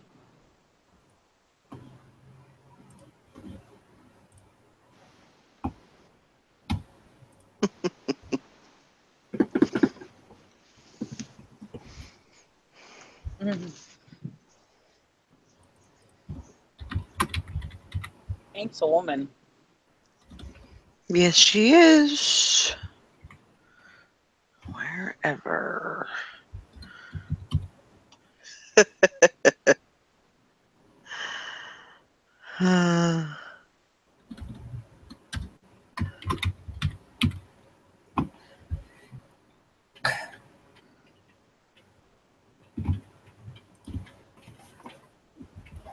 I'm back. Yay! Back in orange and blue. I don't know. I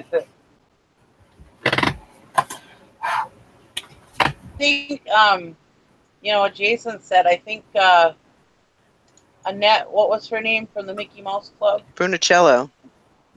Yeah, I think she wore one that color, bathing suit that color. That makes me feel really good. I'm going to go change now. Yeah. No, it looks good on you, no. That stuff all came back. No, you're fine. You look fine. But it was those striped and that color. That bathing suit back then. Yeah, I'm going to go swimming later, so I thought I'd wear my suit.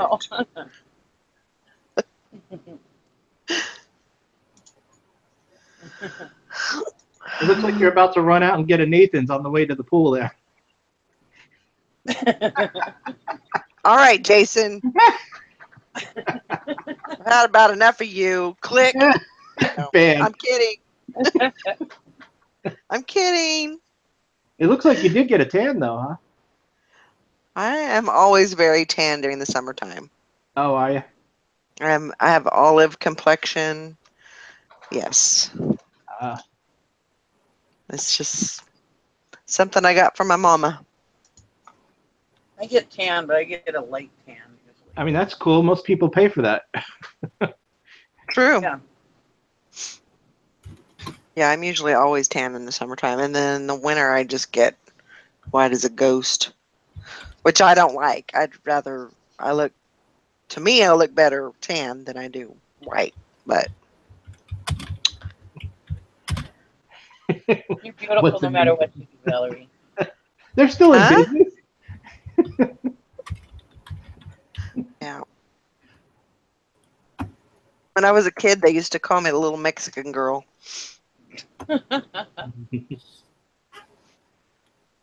Cause dark hair and dark skinned, but it's just, I think it's the Indian in our blood. I just pictured you walking around with like maracas or something. Big sombrero. Yeah, a little sombrero. That would be perfect. Yeah, a bottle of Ándale. tequila. Yep, a bottle of tequila. Oh, señor.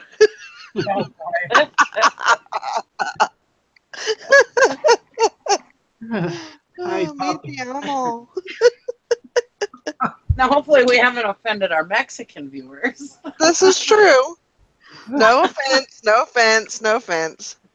Could someone please tell Hank Allen Cash what a Nathan's is? What a what? Hot dog. What a Nathan's is. She doesn't know Oh, what a it's Nathan's is. a hot dog. Yeah. Yeah, hot It's. dog and fries. I don't really like them. I'm not a fan. Well, you know me and my eating habits. don't- I won't eat a hot dog. That's like lips and ass. I ain't touching that. Very true. Very true. I understand.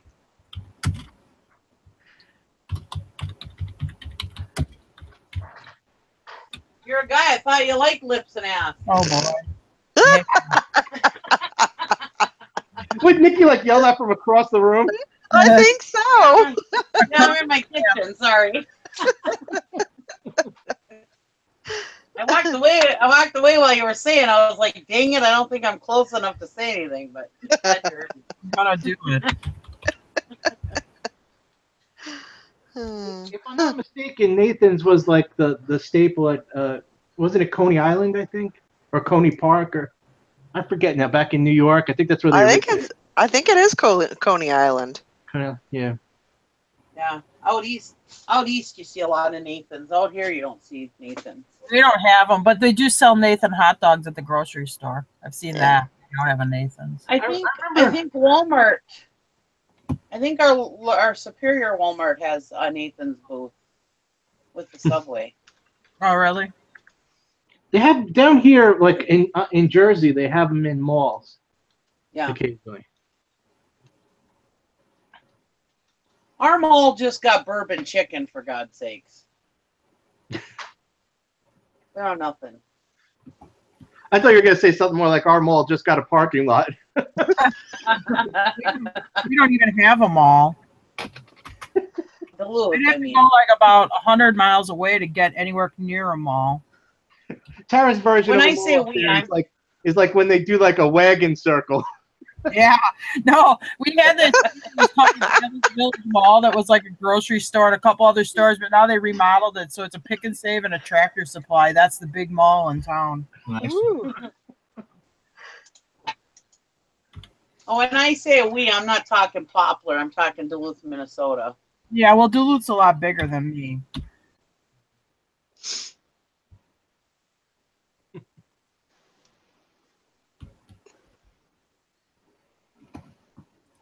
Okay, Sure. Maureen said that she had him at Coney Island, the Nathans. Coney Island. I've been to Coney Island. It's like a park in New York.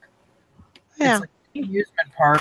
I was in Coney Island. I was a little kid, and they had this diving bell like I won't call it a submarine ride, but it's a diving bell. They take you under the water. You're supposed to see a sunken ship. Now, the water was filthy. This would have been like 82. I was there. So it was leaking in the middle. And I was there with this other little boy, my mom's friend, and he goes, "Oh, yeah, it's leaking, Tar. Don't you think you should say something?" I'm like, "Yeah, I should say something because this is obviously not safe." So I'm like, "Hey, mister, your ride's leaking." Because I was kind of scared of it anyway because it was underwater. He's like, "Don't worry about it. Just go away, little girl." So I proceeded to start screaming at the top of my lungs inside this diving bell. They couldn't stop me from screaming. They had to bring the ride up early. Anyway, my Coney Island experience. By the way, just for the record, I just looked it up. Coney Island, Nathan started there in 1916. Oh, wow. 101 years ago. Wow. If Just I a little didn't fun drive fact. truck, I probably wouldn't have known what a Nathan's was either. I actually always thought they were, I didn't realize they were just an East Coast thing. Yeah. Now we have a Coney Island, but our Coney Island is you get good conies there. The hell's a coney? It's like a Coney dog. Bird, right? Corn dog. Oh my God! You don't know what a coney is? Nope. Is that hot dogs? Isn't it a bird? Like Never heard of it. Better than a chili dog. it's a game animal of some sort. It's a game. No, a coney. A Coney squirrel. hot dog. It's a squirrel? It's a hot dog. These are hot dogs with coney sauce on them. Oh, I thought it was like a corn dog. No, coney sauce is like chili, but it's better. Oh. So you got some coney wandering out in the forest, and then some hunter sneaks up and cuts something off him, and then you guys put it on a sauce. No, there are natural casing wieners, and you have coney sauce and onions and mustard. Oh my God, they're so good. You guys are missing out. Can the coney grow it back, or is it permanently gone? When you hunt something, it's really often. I just looked it up. A coney is a rabbit. Oh, there you go. I knew it was a small game animal of sort. Oh, isn't that nice? Nikki's over there with that poor rabbit hot dog. Yeah, it's Hassenpfeffer on a hot dog. No, they're natural casing wieners. Yeah, natural rabbit casing. No, they're not rabbit. How do you know that? Hassenpfeffer. My husband makes perfect coney sauce. Yeah, he's killing a lot of rabbits. No. That's why he goes off in the woods for about 2 hours before you have your little coney experience. He's out there. Am I like the only person who's ever had a coney? He's out there butchering Peter Cottontail so you can have your coney experience. Honey. No, don't put rabbit in it. You put hamburger in it. Silver Stacker is exactly right. That's how I knew that. As a kid, I used to read Lord of the Rings all the time. That's how I knew that. Oh. Well, that is a fictional story. Right, but the author was English, and that's like a European term from what I just Googled. Oh. European. Oh no, you're I mean, European. I am a peon. Jason, English we live in America. We don't live in Europe. Yeah, Europeans call cigarettes fags. They're rude. Yeah. You broke it Okay, out. so now we've offended our Mexican viewers and our European viewers. Listen, Protected. get back to listening your bits and bobs, Jim. Throw a few racial slurs in there, shall we? No, I'm just kidding. I'll let you lead the way, Nikki. You know what I just remembered? When I used to chat. I just remembered this is on my channel. Uh-oh. Hey, you're the one that started all this with that outfit.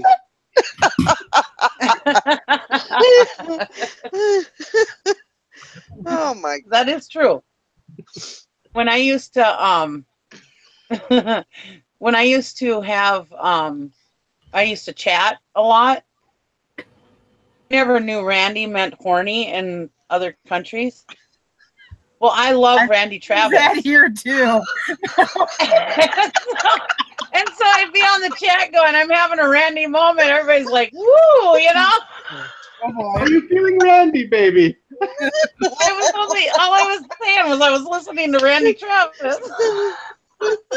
Everybody thought I was saying I was having a horny moment.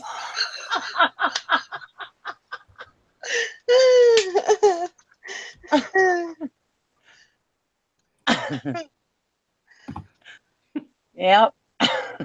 That's me, Miss Naive. Oh boy. I'm a lot less naive than I used to be.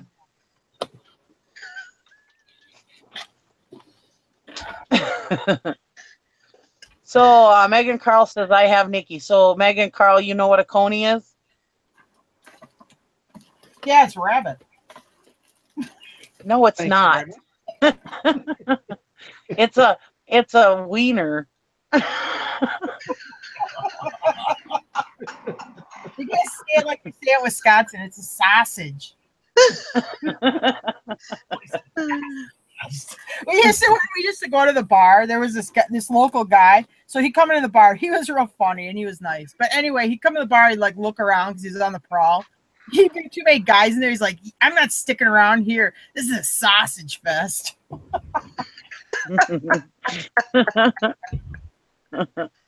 Wow.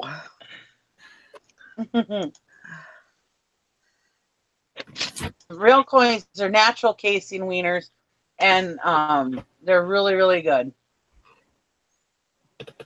It's just better than a chili dog. This wiener talk's got to be too much. I know, right? If I hear you say natural casing wiener one more time, Nikki, I mean, it's kind of freaking me. Now Jim needs to talk about his man meat, and we're all good.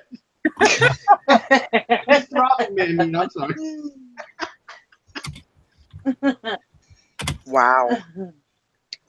The guy she just mentioned that walked in. Oh no, that's not this story. Yeah. Oh no. The guy she was talking about that she said he would walk into the place and say, I'm leaving. This place is a sausage fest. But he's also the guy that was showing him houses.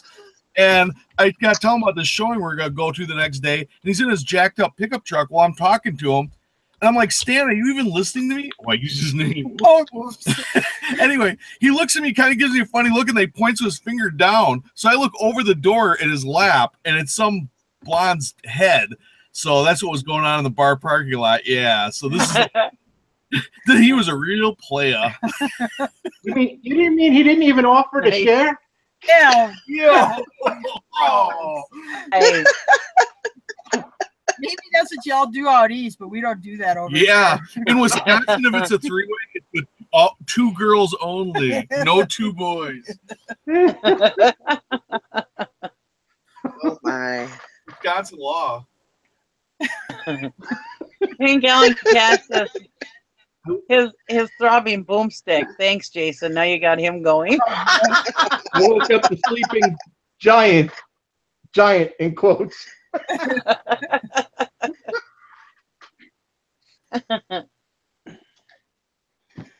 Oh boy. Well, I did ask earlier why Jim was being so quiet. He was in bed I was yet. asleep. He got up like at 5 packs of boxes, then went back to bed. I went to bed like 11, which was actually a little early. So I went to bed, and then the puppy woke me up at like, I don't know, 5.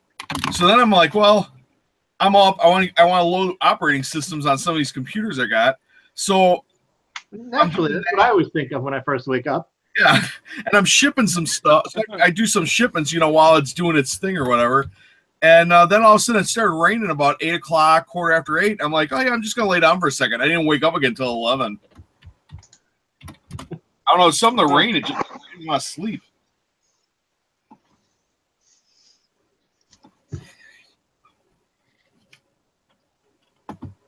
Now you guys woke me up with these Coney stories.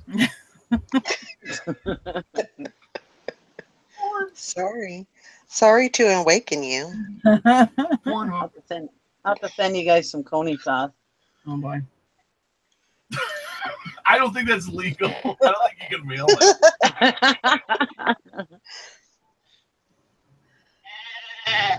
Oh God. No.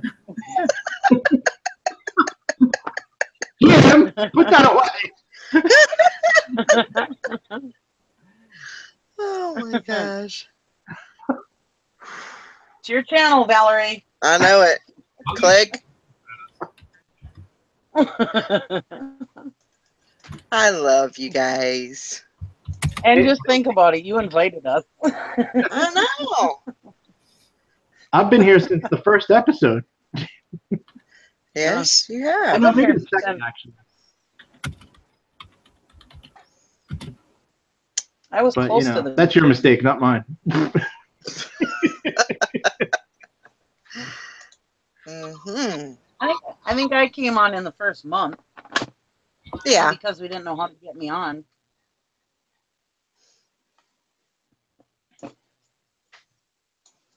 Yeah, Nikki was the backup of the backup of the backup. Jason, man, you were just a charmer today. I think, what was it? I think Larry couldn't do the shows anymore, so we had to get Nikki. Silver Hair Stacker. I'm ignoring you, Jason. Silver Hair Stacker says Randy, Coney's, and Bass Sounds. Man, what a great show. Right here, boys and girls. You only get it here. That's right. There ain't no other show like it, I can tell you that. Now, is that a good thing? Or? It's a very good thing. It's a very good thing. Oh my God, what did I miss? You'll have to catch the replay on that one.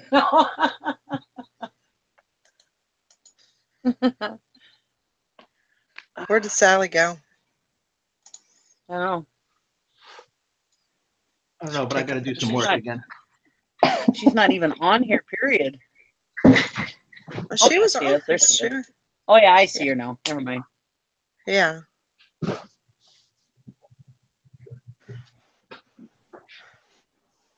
And Eric's off, and well, I think Dusty was on here a few minutes ago. Yes, he's gone too. Yeah. They all jumped ship when we started talking about conies.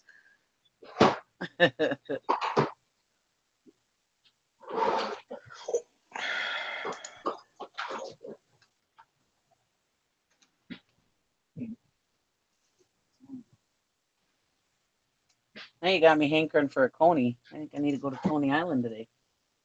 There you go.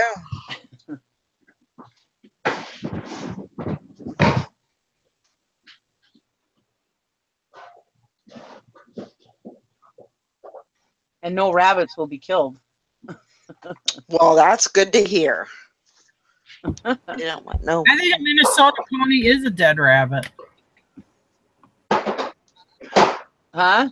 I said I think a Minnesota pony is dead.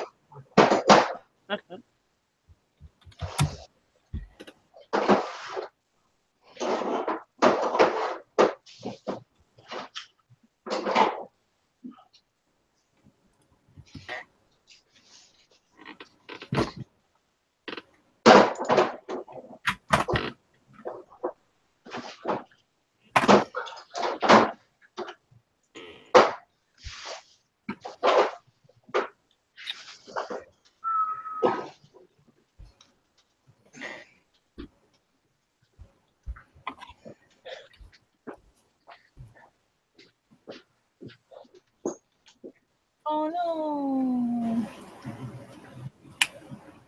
Mabel, eat breakfast? Yep. Go take her outside. Because you know when it goes in one end, it's got to come out the other.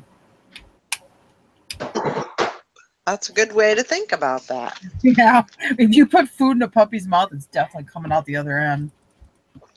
This is true.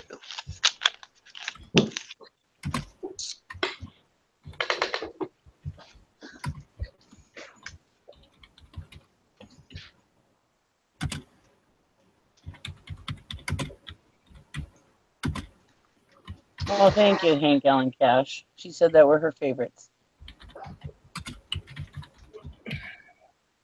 Well, you're our favorite too. Oh, yeah, conies are made with natural casing. Wieners. Oh, that's a natural casing. It never goes away. It never completely stops. I just had to say it again for you, Tara. Thank you. I'm sure she appreciates that much.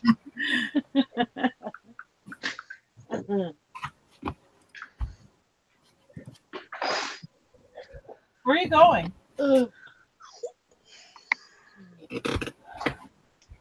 Go take her for a walk. Hurry up.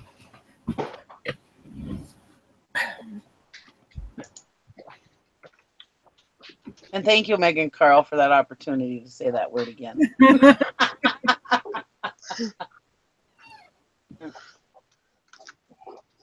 Actually, we call them hot dogs, but it's fun saying wiener.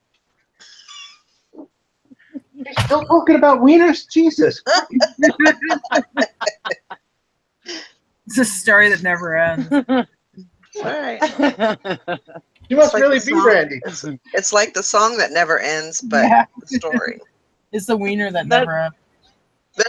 That's how I told my husband one time, buy a Dickies shirt, and you know the brand shirt Dickies, and I always wanted to embroider "I Heart Dickies" on it. Oh my gosh.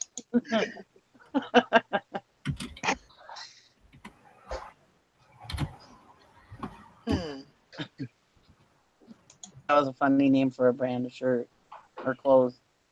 Hey, there's my.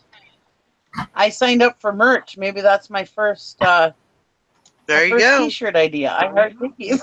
Yeah, you in a listing challenge or is it over? No, it's like one of these that goes on till 3. I didn't even know about. I think I didn't sell my stuff yesterday. Well, there you go. One. Highly technological.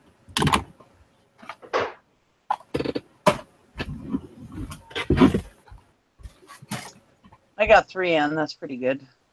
Yeah, that's good. I should scroll down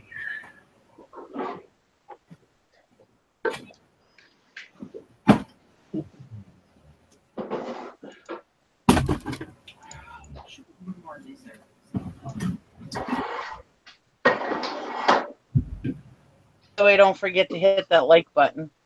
Who the hell's gonna like this show? Everybody. Everybody loves this show. Except for like 4 people. I see there's 4 thumbs down. Yeah, they all suck. They all suck those wiener casings. Or whatever they're called.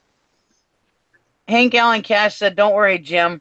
All that wiener talk got us distracted. You can catch up and win the challenge easy." Apparently, the challenge for Jim is getting up in the morning. Well, poor Megan Carl's only at 3. She can't see. Her eyes are watering. Mabel peed. Mabel peed? Oh. Hey, Mabel. Oh, Tara's got her I think camera. that is like the cutest name for a little puppy, Mabel. I call her Maybelline. Oh, cute. I like that. Maybelline. Kind of feel like the picture talking to you. The picture with that guy wearing a hat and a girl wearing some kind of weird hat. That picture is talking to you. He's looking at the little pictures on the bottom of the screen.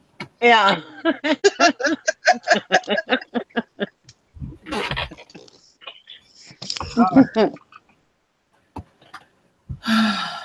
Don't worry, I'm a real person. I'm not a picture talking to you. Oop, there I am. See? There you are. I just want to show you my messy house. Don't feel bad. He's gone already.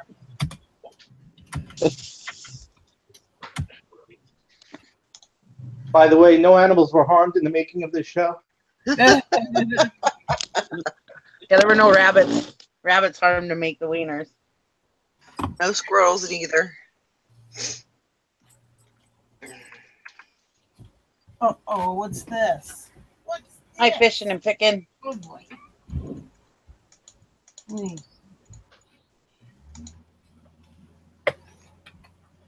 Who was that? I think you were talking about. That was Jim and Tara's son. Wondering who all the pictures were talking. Oh, that was, yeah, the Brandon said that. Hey, no commentary, messy boy. You got to take a shower. You look like a piglet. So everybody can see how dirty you are. Look at the dirt under your fingernails. When was the last time you cleaned them? Look like you're digging potatoes. Pink Allen Cash says, "Hey there, fishing and picking. Welcome to Wiener Wednesday."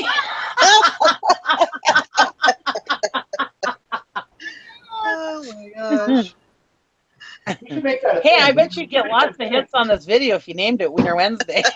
I don't know if it's the kind of hits you'd want. This is true.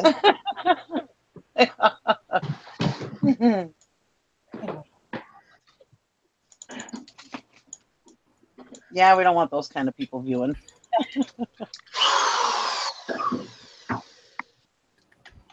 Unlike that night poor Chris had on his drive-by. A weirdo on there. Porn, didn't they? Yeah. Yeah. Did you actually see it, Nikki, or no? Were you watching it? Yeah, I was watching live. Yeah. Oh, see, I didn't see it when it happened live. I heard about it. That was it. Yeah. Poor Chris, he was so discombobulated. But he handled it. I mean, handled it quick. That was the other night. The other night, Dwayne says, "I never seen Chris move so fast." He does run Get a on very top of it. great show. You know, it's kind of, he tries to run it real professional. You know, where it has good content and stuff. Yeah. Yeah.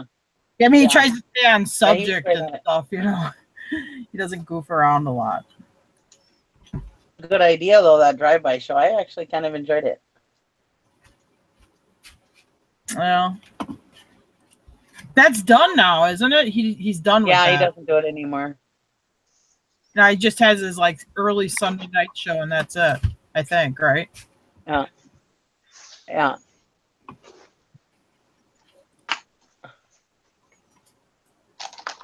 Says just wiener talk, no wiener action. No. And Callan Cash says every Wednesday needs to be a wacky wiener Wednesday. I can't remember There the last you time I go. laughed this hard. There you go.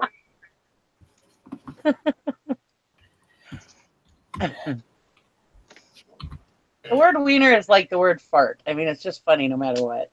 That's right. I agree.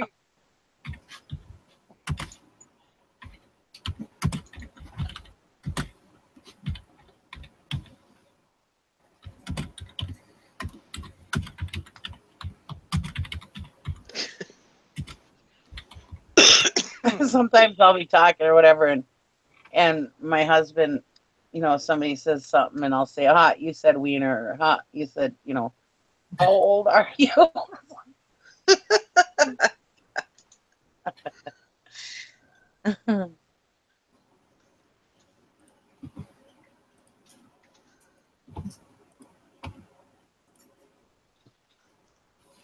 Yeah, Dwayne talked about it the other day on his show. He was there also. He was co-hosting. Yeah. Yeah.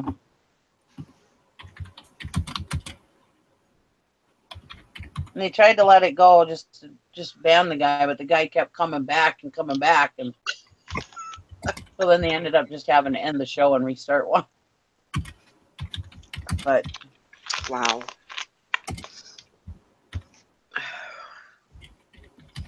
I mean, I don't even think Chris likes swearing on his show. No, he doesn't. Placed. He's very. And then he was so I felt bad because he was so apologetic and he felt so bad, and it's like, it's not your fault, you know. And the person doing it could have been like a 14-year-old. You know, you never know what you're dealing with there. So it could be some kid, you know, giggling, you know, that he's putting this stuff on there, you know. Yeah. He ain't going to quit, you know, because kids, No. I mean, get a big thrill out of it. Or it could be a 50-year-old guy or 50-year-old woman. You don't know. Yeah.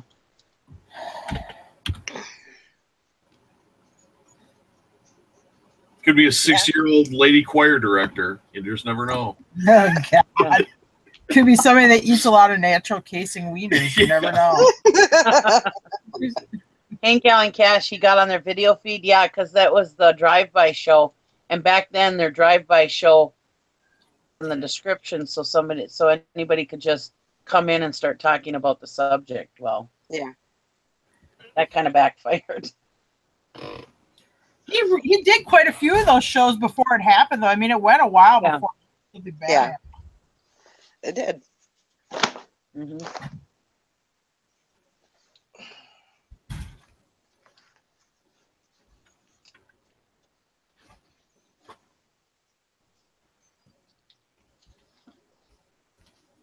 Hey, you. I just felt bad for Chris because he, you know, he gets so upset about that stuff. But Yeah. he handled it. Yeah, he takes his show very seriously, so it's no. I guess that would bother him.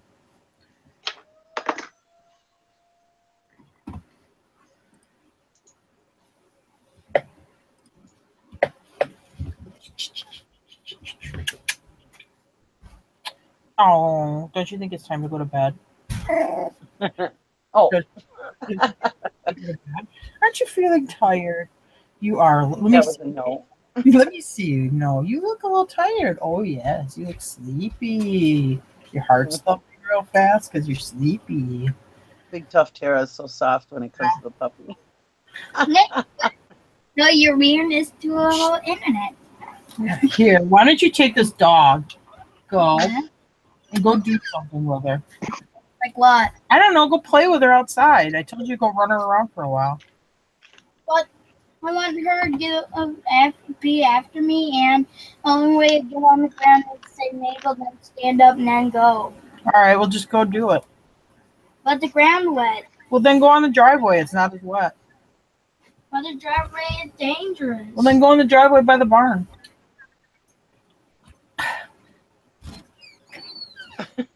By the way, Fishing and Picking, since you just got here a little bit ago, we're doing there's a 4-hour listing challenge right now. How many listings you can get done in 4 hours? Woohoo!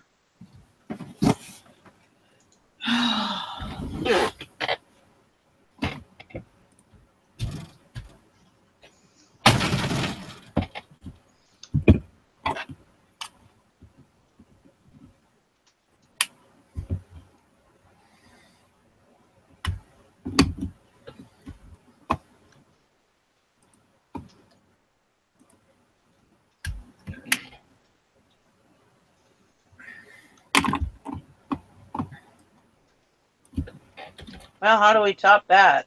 Good question. Sure got quiet in here.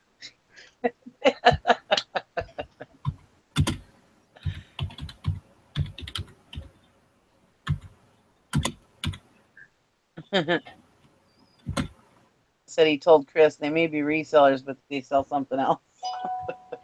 Oh, boy. Yep.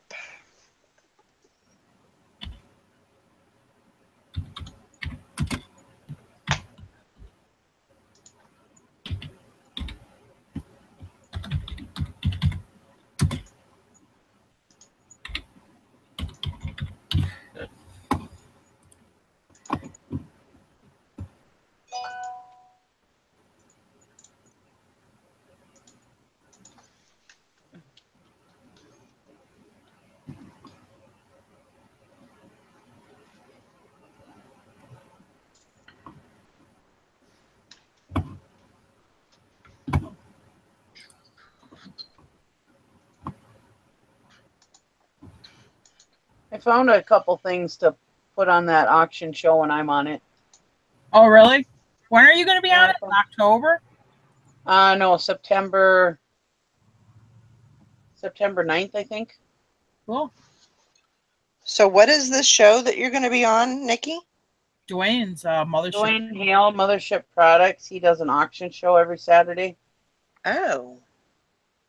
And he's going to have me on September 9th.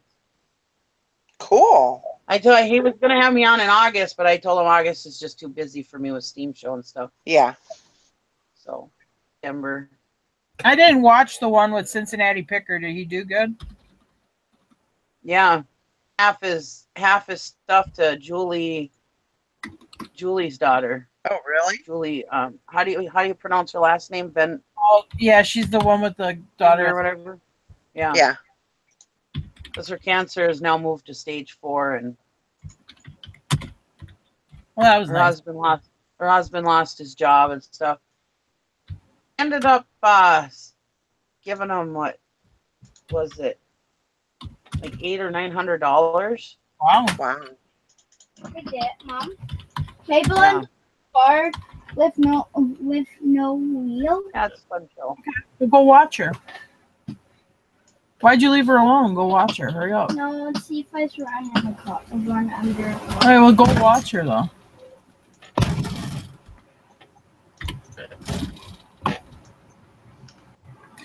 I know the last ones I've seen, they've done pretty good on them. It seems like they're really getting people bidding on those auction shows. Well, I doubt I'm gonna make anything on my stuff, but I just thought it'd be fun. Yeah. Yeah. Yeah, but you're getting it's rolling, so they got people watching it. So you're getting in a good. It's not like you're the first one to do it. You'll be, when it gets, it's pretty well established now. I'll be poor before I go on there.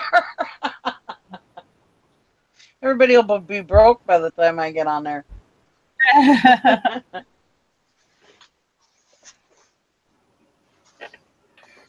Oh. I like Dwayne. He's good people. Yeah, he seems real nice. He's kind of like me, stays out all the drama and most of the time. And tries to stay out of it anyways.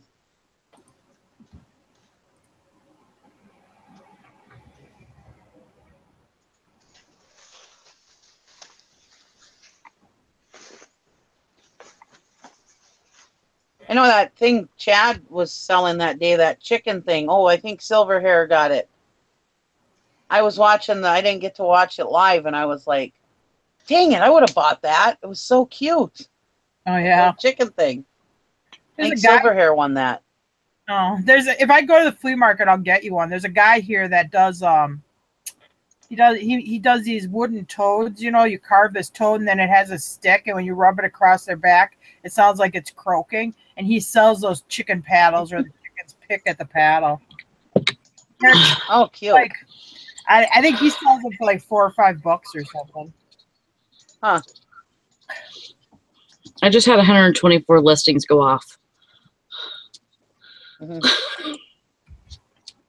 Go off of what? Unsold. Oh. We okay? Yeah. Why are you breathing hard? Oh boy. Because I've been working. Okay. I have been. Liar. All the wiener talk got her out of breath. Yeah, right. What you been doing, Sally? Oh, a little bit of nothing. Really? During a hangout? Oh my god. What? Did I call true bullshit on that one? Oh no. As Jim is involved in this conversation now. Oh no, you sucked Jim in. Good. He was taking pictures of the kitchen. You made him come all the way over here for this. Oh wow. I don't know. I don't want to get political, but it sounds like somebody might have pulled a Bill Clinton. Oh boy. I tried to throw this off by naked man not being naked. I'm on vacation, all right? Oh boy. Nice. And Galen catches the LMAO. I was just thinking exactly the same thing, Nikki, about the whole wiener thing. And she goes, that or there's been some lawn mowing going. Oh boy. Wow. Brandon's tuning the carburetor. Oh my God. That was wrong. I'm sorry. No, right. Mr. Pickens says, haha, did Tara say Sally sucked Jim in? It doesn't take much.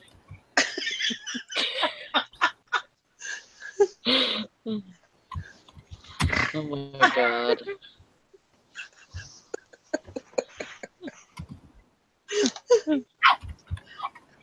Yeah, Robin, we're doing a challenge right now.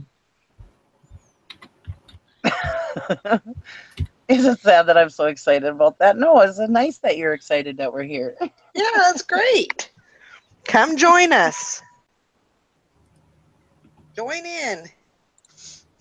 Have some fun.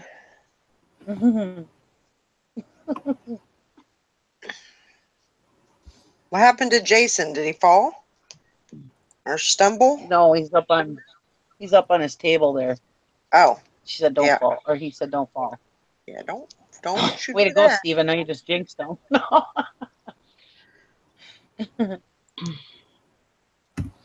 Aw, she said she can't do the challenge, but so glad you live right. You're live right now. I need to learn how to read, apparently. Hi, Robin.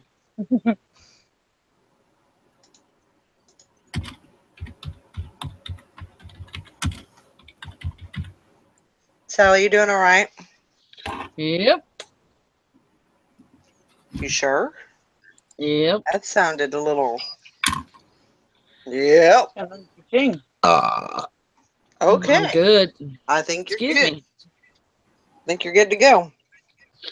I'm back to my old self. That's 2 sales today. Awesome. Woohoo!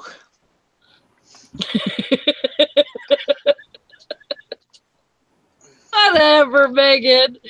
Megan says yes. Sally says I'm going to take pictures and comes back happy, panting, and painfully nondescript about her whereabouts. Yeah, that's what I was thinking.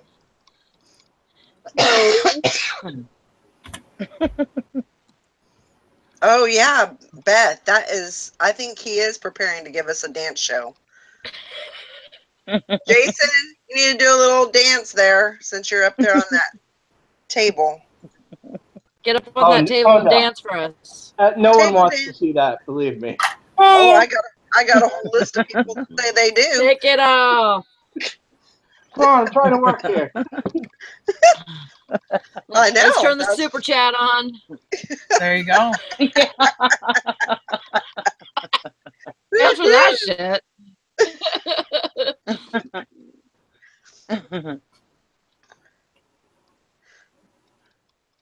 Beth said that too. Okay, get the super chat going. Out of curiosity, how do you turn the super chat on? How do you get have super- like so many followers or something? You have to Yeah, it's gotta be like so many you have to have subscribers. 1,000 subscribers, oh. and then there's like two or three other criteria that you have to have before you can do that. Oh. Blackberry Thistle Tea says to list that pink item in your pile. Which one? This one? It's a baby thing. I'll list it. I didn't know if I don't know if I want to list it or not. Are Because you planning on having a baby? No. She wants to save it for her grandbaby. I kind of want to save it. It's so freaking cute. Then save it. It's by Organic. It has a stain on the inside. So what I was thinking was I was either going to save it for something or save it for like if I come across a baby doll or something that needs clothes, then I could save it for that. Because it's really cute, but I wouldn't want, because it has a stain on it, I wouldn't want to, I don't want it, it's not a big stain and it's on the inside. So I just thought I would keep it for baby clothes or dog clothes or something. Super cute.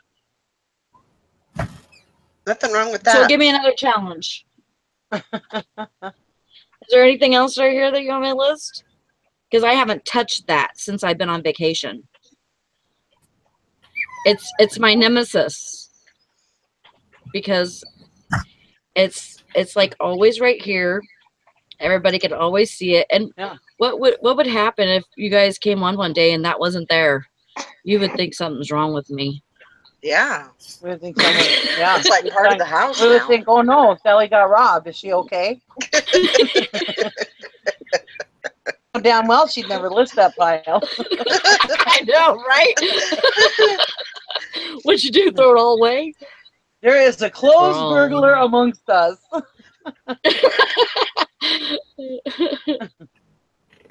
Okay, lavender. That one I can't remember. Oh God, you got a sentimental value to that one I too? cannot. No. I think so, actually. It's an yes. This one stained also. So throw it away. Nike, and it's a Nike little sweatshirt. And I just thought, if I come across a baby doll that needs clothes or whatever, that I could sell it, put something like this on it, and it's not going to be a big deal. No. Okay, it's going in the trash. Well, can you get the stain out? Oh no, you're gonna make her fish it back out now? Nope. You No. talk Oh shit! It's gone. Yes, just let it go. When you make let it that go. commitment, Okay. away, let it Let go. it go. Let it go. Let it I go. too. Should I throw this one away? Yeah, What is it? Oh, the pink one. The pink one. No, keep it. I say if Keep it's it. not Think I should paying keep rent, it?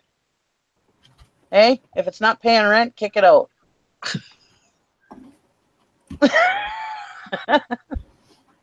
That's the thing. If you can't sell it, not that if you can put it on a baby doll. You shouldn't save it if you can put it on a baby doll. But if you can sell it, if you can list it right then and there, then you need to, do that. If you can't do that, then you need to get rid of it. Hank Well, Allen Cash had a good question. How many baby dolls do you usually sell? true. I sell. I don't know. Like, I don't have a whole lot, but that I've come across, they don't have clothes. Right. And so that's, I'm like, well, I don't have clothes for them, so I can't sell them. So I just throw them out. Ugh. Clothes for them, so I might sell them. No, I'm just trying to make sense of it all. Sally, they're good. Bigger than first class, so that means it's going to cost about $10 to ship. How much do you sell one of these baby dolls for? Not much, probably. I mean, are people paying like $30 Steven, for a baby doll? Okay, but if they're paying like $15, throw it away. Steven Scoggins has your back, Sally. He said, I have a hard time letting go too, Sally. We did too, and then Jim You've got your back. into 3 categories. If you can eat it, ride it, F it, then sell it or throw it away.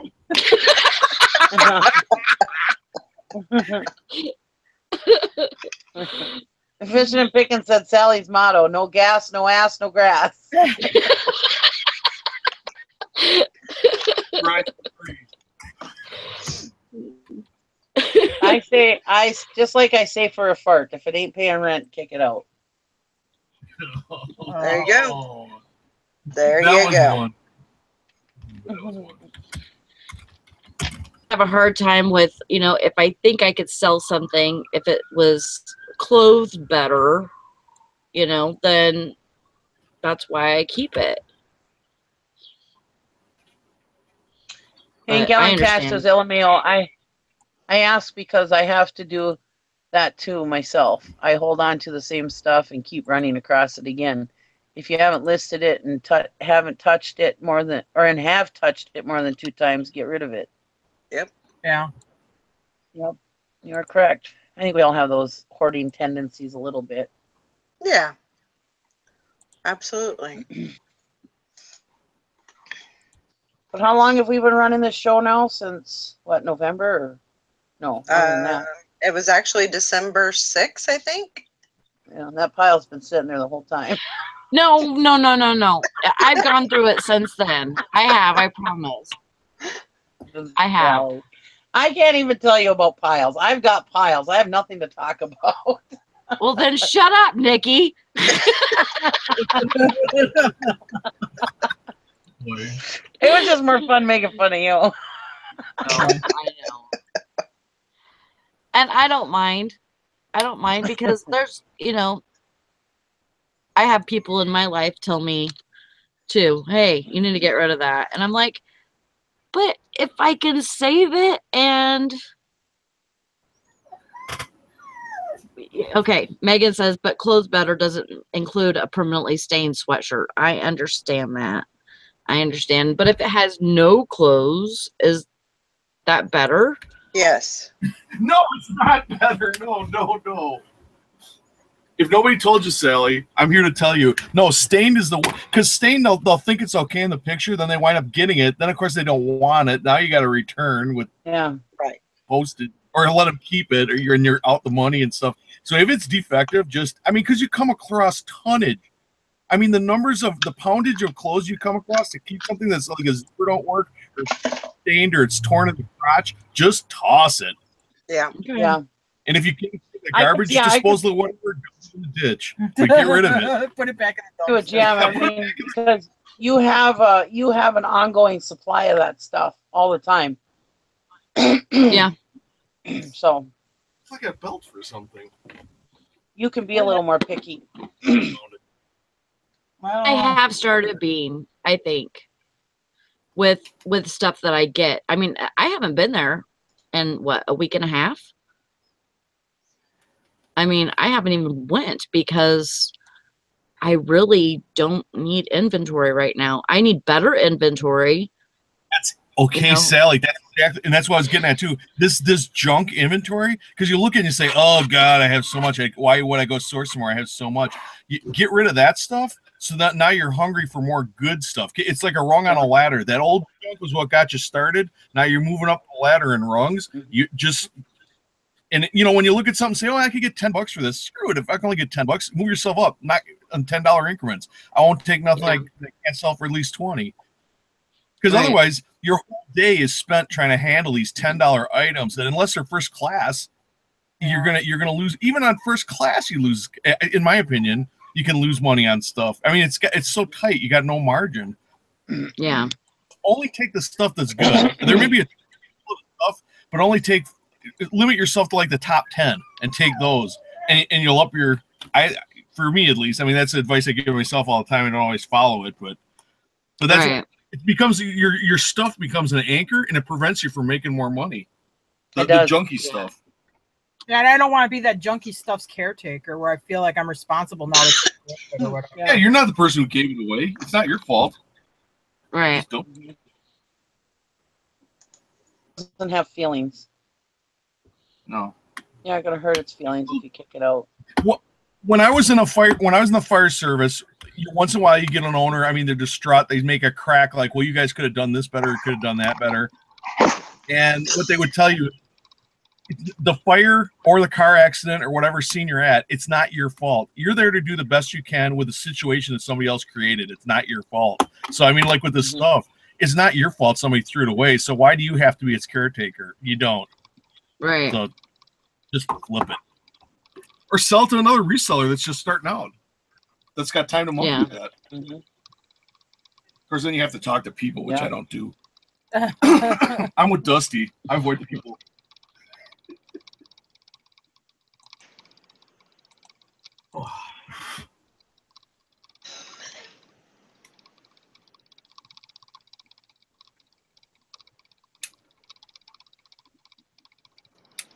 So now list that green thing you got back there. Oh.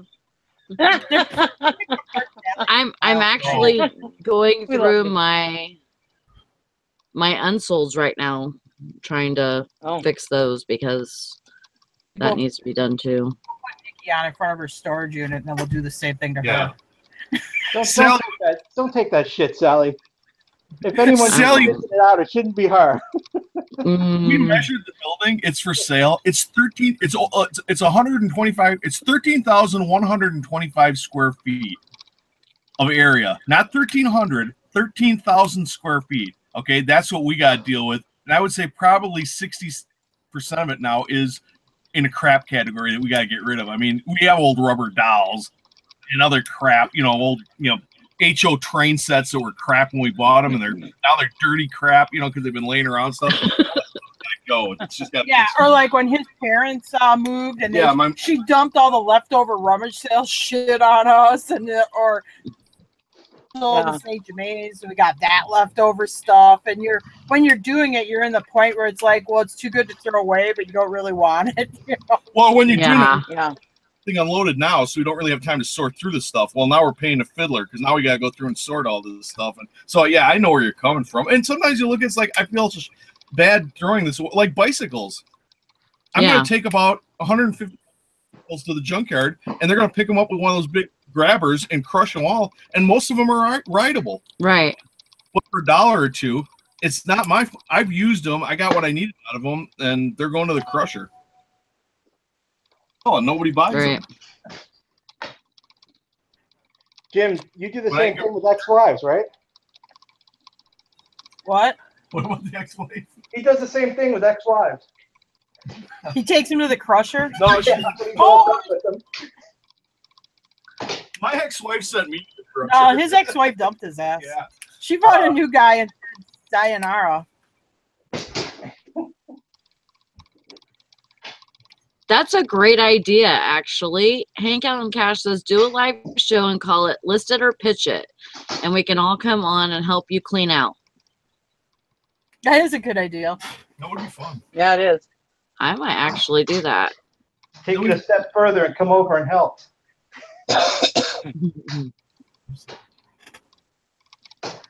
We'd have to call a dumpster.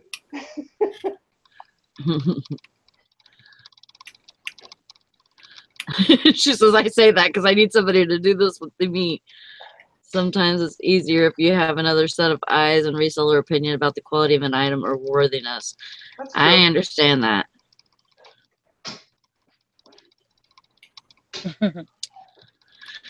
Yeah, sometimes it's really hard for me to just get rid of it because I feel like I have to try with it, you know. Well, who wants to throw away money? You know, nobody.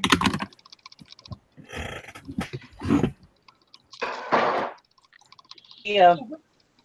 Oh man, she being just ruthless with Snoopy. She's like climbing on him, biting him and stuff. We all figure out how to do a live show and let everybody help me get rid of it or not. There you go. I want to watch live shows where you guys got get rid of all your stuff, but I get to keep all my junk. Jim just predicts it. Yeah.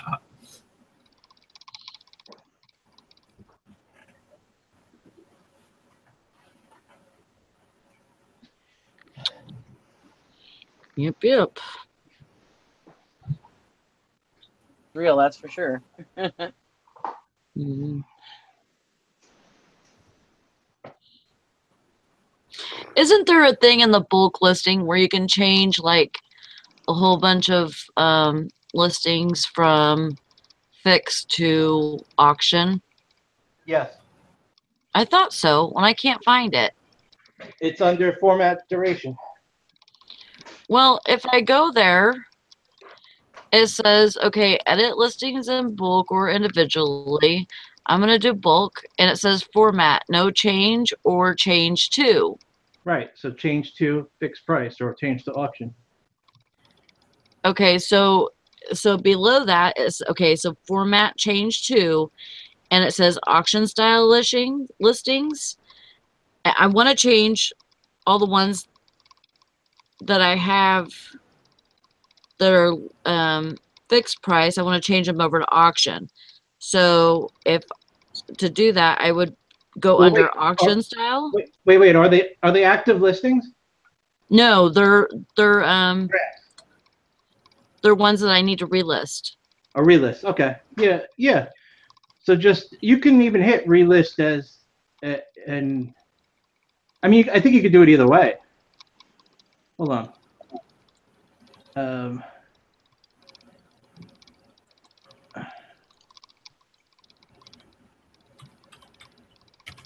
Wait. See, it just tells me, okay, auction style listings, and it says duration, Right. And you can either do no change or you can change it to Right. 3, 1, 3, 5, and 7 and 10. yeah. So change it.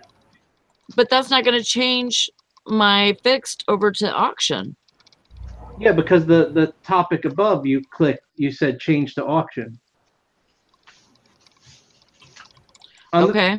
The first one you change to auction, and then the second one you change to the amount of days you want. Because if you notice, there's no good till canceled there or 30-day because you can't run auctions in either of those two formats. Fixed price listing is going to be no change, correct? Because I'm not changing that. I'm not changing fixed price. I'm changing my fixed price to auction. Right. Right? Yeah, right. Yeah. So I'm not going to do anything with the one that says fixed price listings Right. and the duration and all that. Right. You just put it to auction and then you put the auction duration. Okay. So save and close, and let's see if it does it. Because then it should want starting prices for all my my others. No, What it might it did not. It did not do it? Mm-mm. Are you sure they're not auctions but with buy it nows in them? No, they're not auctions. It's not letting me put a starting price. I know I've done this before, but I just cannot remember how I did it. I don't know. I use that way. I switch back and forth all the time. That is so weird. I mean, now that I think about it, if an auction ends, then I just go to unsold, I check all of them, and I put relist as auction. Oh, I see. Okay. I wonder if I could do that. What it usually do is it'll carry over the buy it now price and make it the auction starting price, if I remember right. Okay. Or it does, or it keeps it at a buy it now price, and then you have to enter the auction price, and then you could also bulk remove the buy it nows if you want to. Okay. So it's gonna give me. It's gonna put it in a bulk setting, right? Right. As long as you have more than one highlighted or checked, yeah. But if you want to do it one at a time, if you just go to your online, if you go to your buy it now sale, and on the left-hand side, you know, you got the drop-down arrow. Mm-hmm. It should say REV. If you hit that drop-down, the first choice is revise. Go about in the middle, it says send to online auction. Right, but you just want to do it one at a time, right? You have a lot, right? How many you got, Sally? Okay. Okay, let me see if I can do this here. Okay, I'm in my unsolds. I have 125. Oh. Okay, so if I click to check them all, and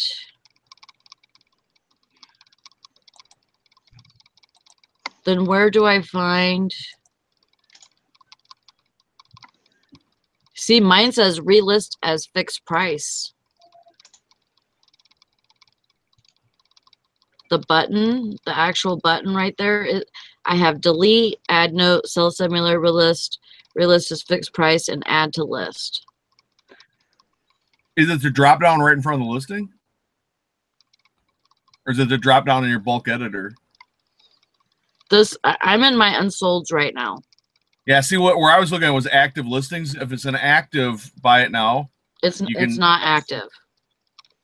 Okay. All right, so if I'm going right now to my unsolds, okay, and all right, so relist as fixed price action. Okay, so if I highlight a couple and if I just hit relist, okay, it puts the bulk editor up.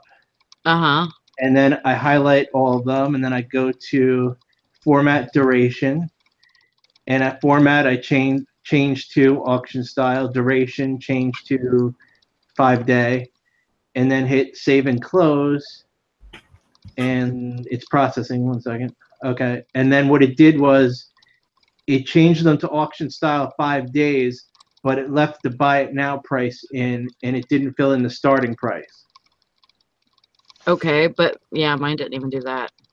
So what I can do at this point, I can go in further, and then I can edit, and then edit price, quantity, best offer, change buy it now price to remove from all, hit save, and then the buy it now price is gone from all of them, and now I just put in what price I want to start each one at.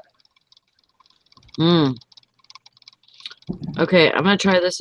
You don't use Sell Simulator at all, do you? No. Okay. Okay, I'm gonna just push relist.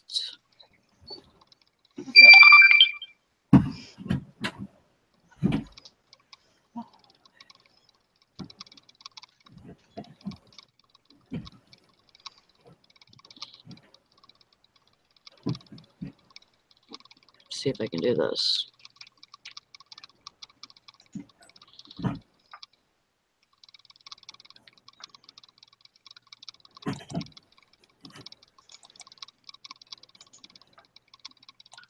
Okay, format and duration. Ooh. Now it's not letting me even touch the one that says auction for duration. Okay, now there's a thing that says, where it says change to, it has a thing on the side of that, and it says fixed price or auction style. That's what it is. Right. That box was missing. It wasn't even there. Oh, that's weird. Yeah, so then I put auction style, Right. and then change to, and then the fixed price, there's no change, and it won't even let me do anything on that box. Okay, so now, yeah, it was a glitch because it wouldn't even let it that box wasn't even there just a few minutes ago. Oh, so okay. It should be yeah. easy. I was like, I know I did this before. I don't know what the fuck is going on.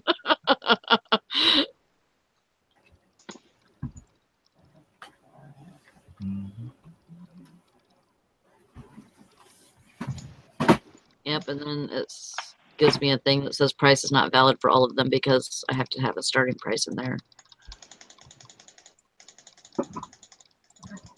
Careful. Right. And like I said, you can bulk remove Okay. buy it nows if you want to. Okay, so how do I do the edit price or what? You go to, let me get back on that screen. All right, so you're in there. 1 second, just getting there. Okay. Okay, so you hit edit fields, then you hit price, quantity, best offer. The second column, third one down. Okay, and then go. And then you see where it says buy it now price. You can change that. Click on that, and then you could. Oh wait. I'm sorry. Best offer price, and you could hit remove from all. Or buy it now. You can increase or decrease or change to a specific amount. My shit is being glitchy.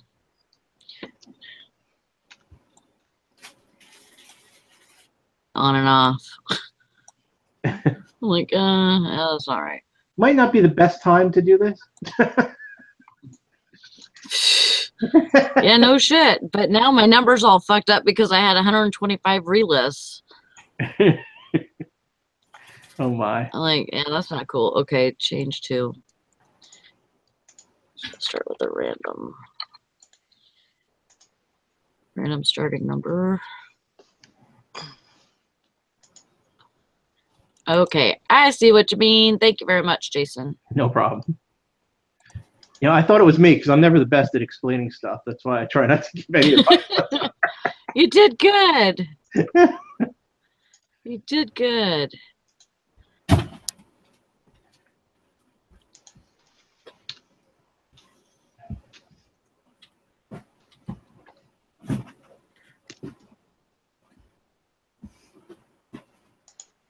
God, this place is a hot mess right now.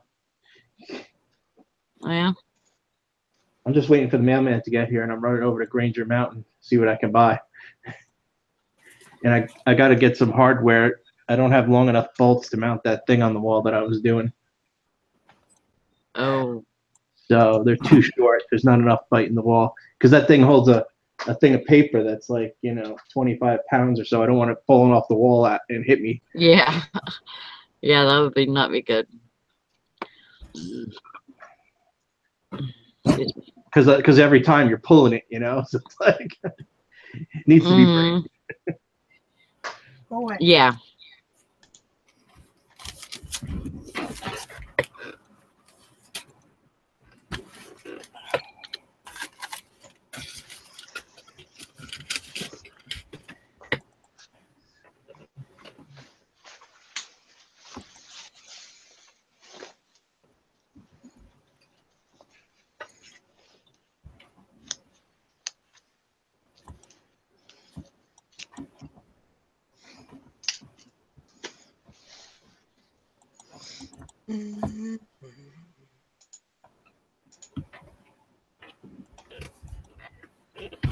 I'm not sure what Robin means by GM. We don't have any GM in CT. CT is Connecticut, I assume, but what's GM? Good merchandise? General Motors? I don't know. Gander Mountain. I'm sorry. It's so funny because I've actually it's right up the road, like literally. It's actually on the street that I'm on, and I've never been in there before. Oh wow! So this will be an all new experience for me. So hopefully there's some stuff left. Yeah. It's like a sporting goods store, right? I have no idea. I don't have one. Or yeah, like hunting, fishing, camping, that kind of stuff. Like Cabela's. Okay. Yeah. Yeah, like Cabela's. Oh, okay. Guns, bullets, tents. Fishing stuff. Well, if they got some horse tranquilizers, that'd be great, huh? Yeah, but you gotta have a prescription. Take the edge off. Yeah, they get kind of stressed when you milk them all the time. Yeah, well, you need a prescription to get horse tranquilizers. Unless you live in California, that's medical use.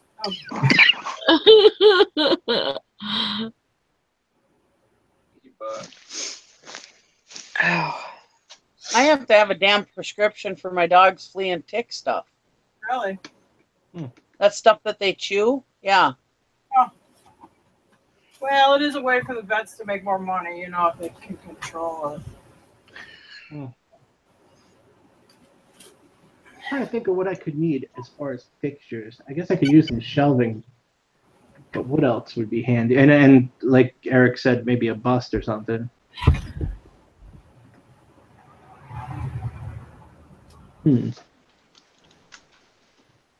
Our Gander Mountain said they're not closing.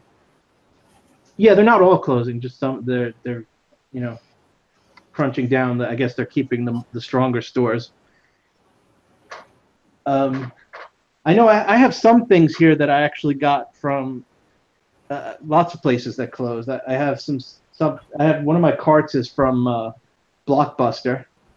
One of those video carts that they would roll around all the VHS tapes. That's actually a really good cart.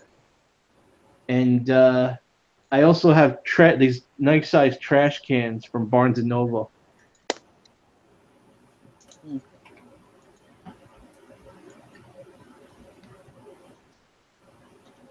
And I paid nothing. Like the cart was like $25. I mean, crap! You can't even get like a plastic with like a big wheel tire on it for $25.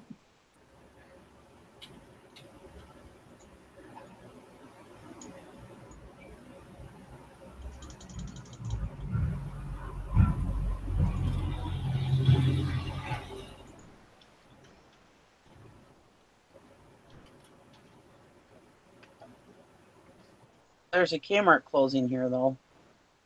So. Yeah, but Kmart has nothing good in it, period. Yeah. At 90%, it doesn't even sound exciting. I know the only thing out of the last Kmart that closed that we got good was pegboard for Gary's garage. That was some pegboard. Gee, that was it.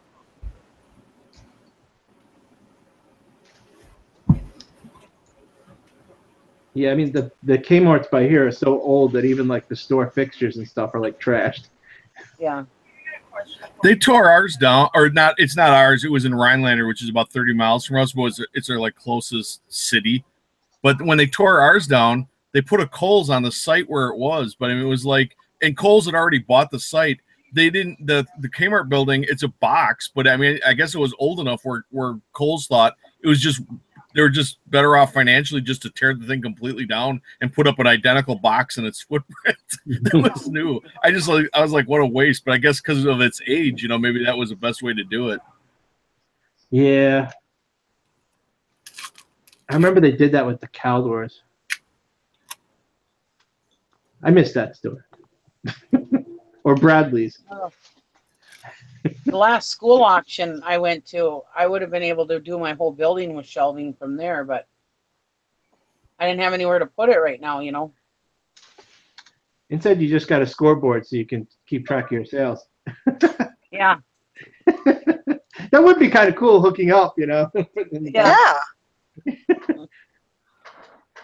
Yeah, I sold that almost immediately. That was pretty cool. Did you have to handle it at all? Did you have to move it or anything? Yeah, my husband had to take it down. Holy shnikes. How much did that sucker weigh? I don't know. My husband did. Wow, because I mean,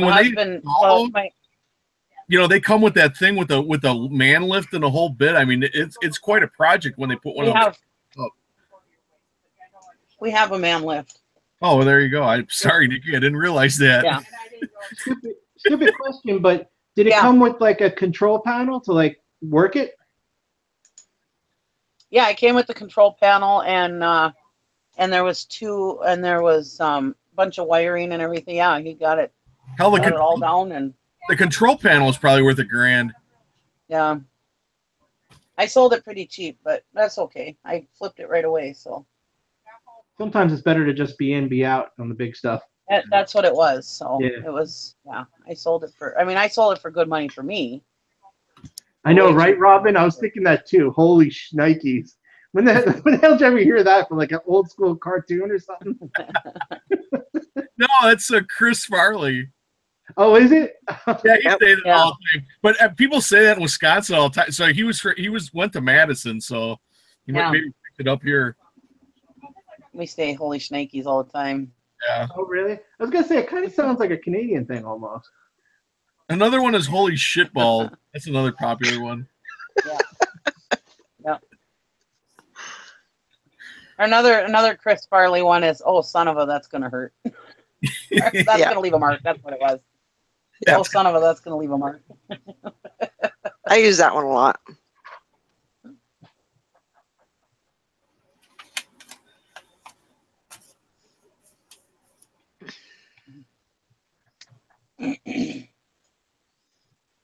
Sally, you doing all right? Yeah, it's like for me, She doesn't have her headphones on. That's true. No, I don't think so. She's working, but she's got herself on mute and she doesn't have her headphones on.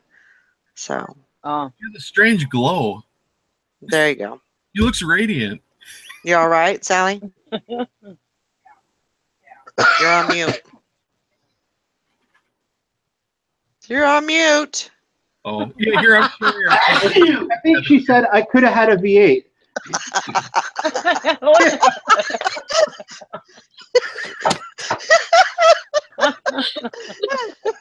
Could have had a V8. I'm pointing at my ears to show that you can't hear, and the Tara's got the camera shut off.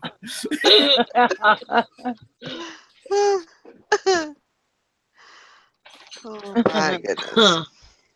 Oh my gosh. Are you okay? I'm relisting these relists, and they're like circle, circle, circle, circle, because there's so many of them. Gotcha.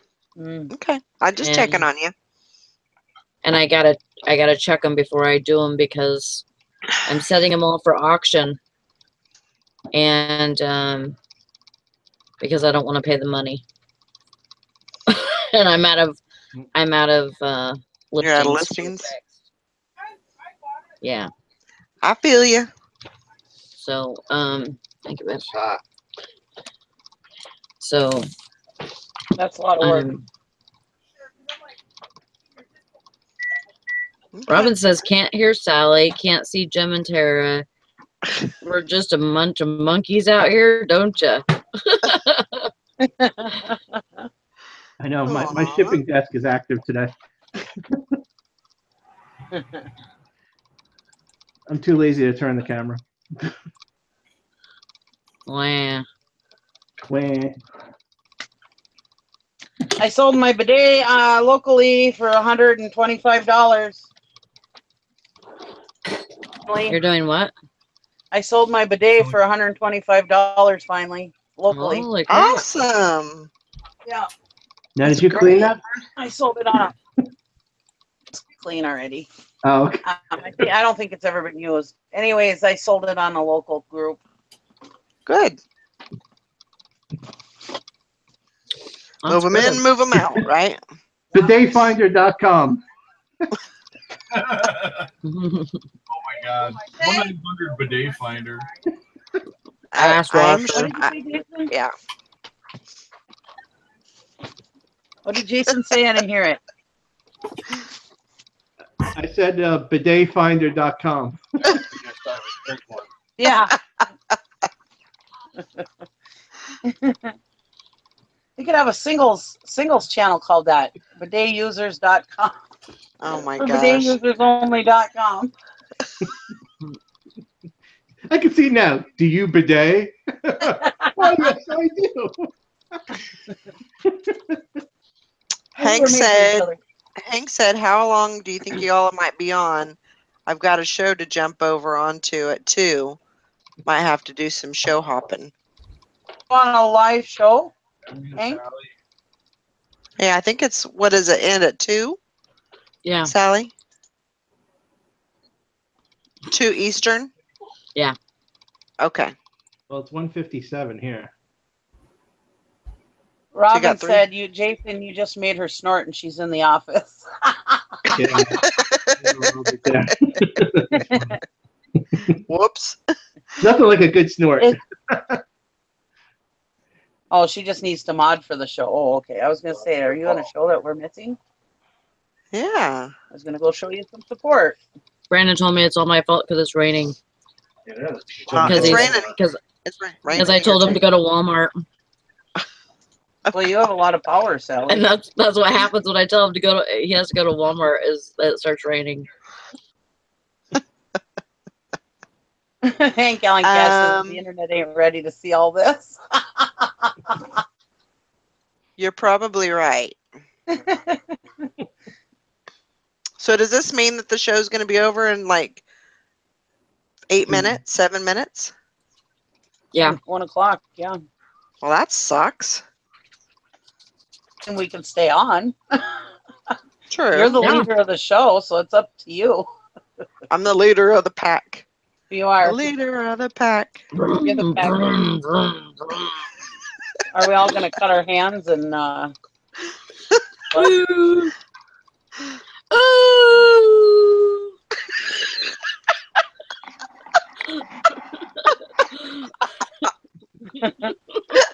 Robin says, here I am in a cubicle with headphones on, so no one can hear you guys snorting with laughter. People are probably looking at you like this.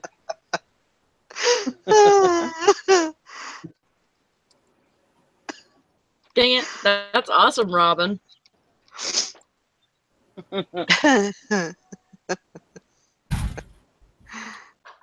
Beth says, oh, come on, let's keep on going.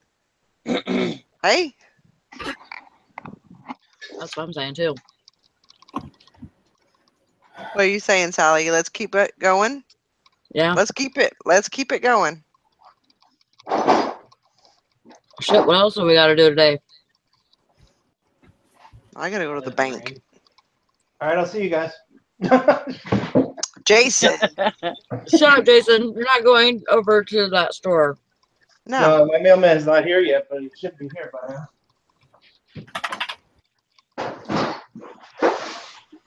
Oh my God. And Galen Cass said, Blackberry, no, I haven't, but I keep telling my boyfriend if I see one more weird mark in his undies, water hose in the house or getting a bidet.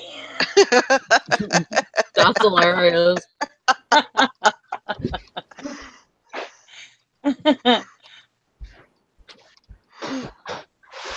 All right, we'll keep it going. Hashtag hustle harder, bitches. There you go. Chicken fried steak says, Hank, pressure washer station at back door.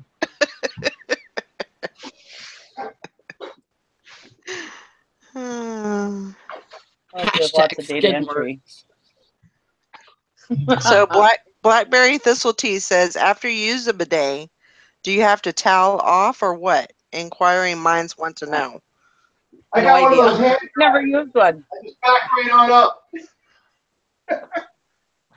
Yes, my thing is, if somebody said that you squat at it, you don't actually sit on it because there's no toilet seat. No, you don't sit It's on just it. like sitting on a toilet with no seat. So do you sit on it or do you squat on it? If you're squatting on it, that's an awful lot of poopy water flying around your bathroom. Wait, Yeah. hold on a second, Nikki. You sold this thing and you didn't even demonstrate how it works? No, never used it. I bought it as a joke, actually, but Bonsai!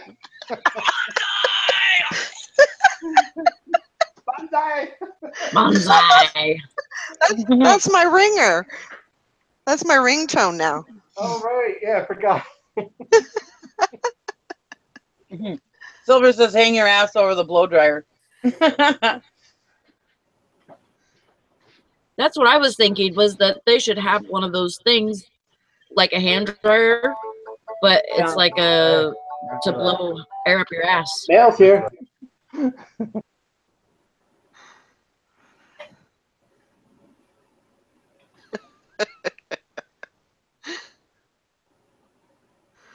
Oh my gosh. But my thing is if you have that messy a poop that you need to spray it, Oh, you should God. just go take a shower. Probably just need to put your ass in the shower anyway. I think me and Jim were talking about that one day. I mean, really.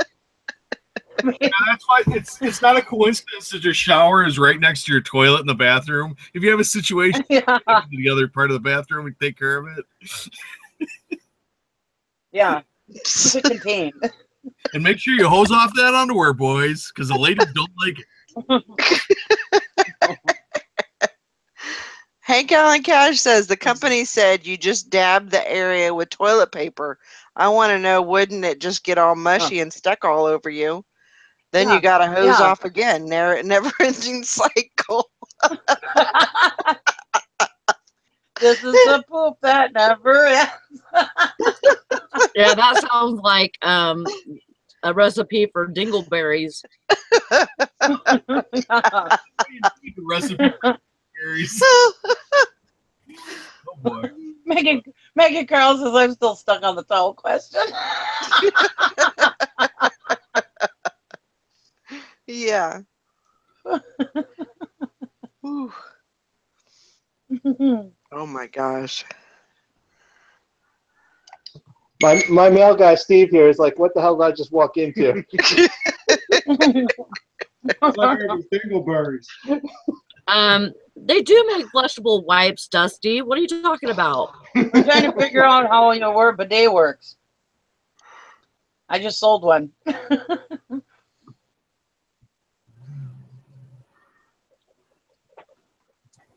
They had to make flushable wipes. Oh. But then if you have baby wipes, why do you need a bidet? That's right. Yeah, Megan Carl says we just turned down shit street again. Somebody's got to reset the GPS.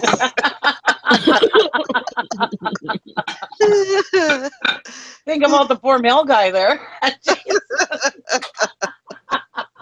His was like, oh man, I should have picked up at the other place first.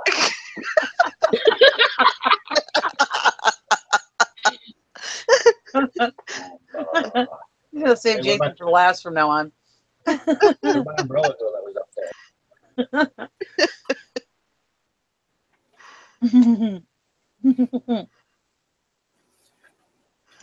Oh my goodness.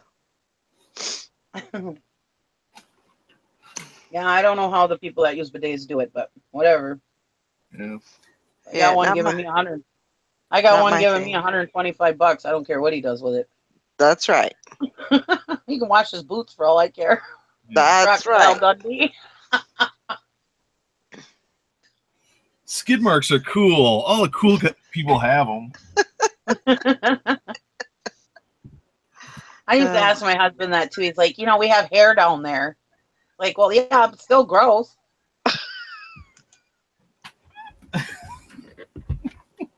Hmm.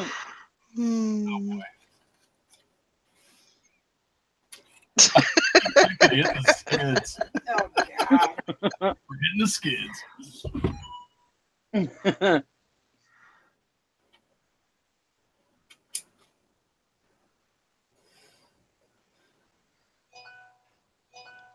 Oh yeah.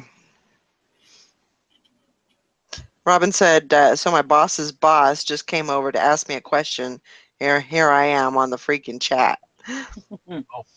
Uh-oh. Come on, full-time eBay. That's right. That's right. Whoops. That's good. Y'all are so funny.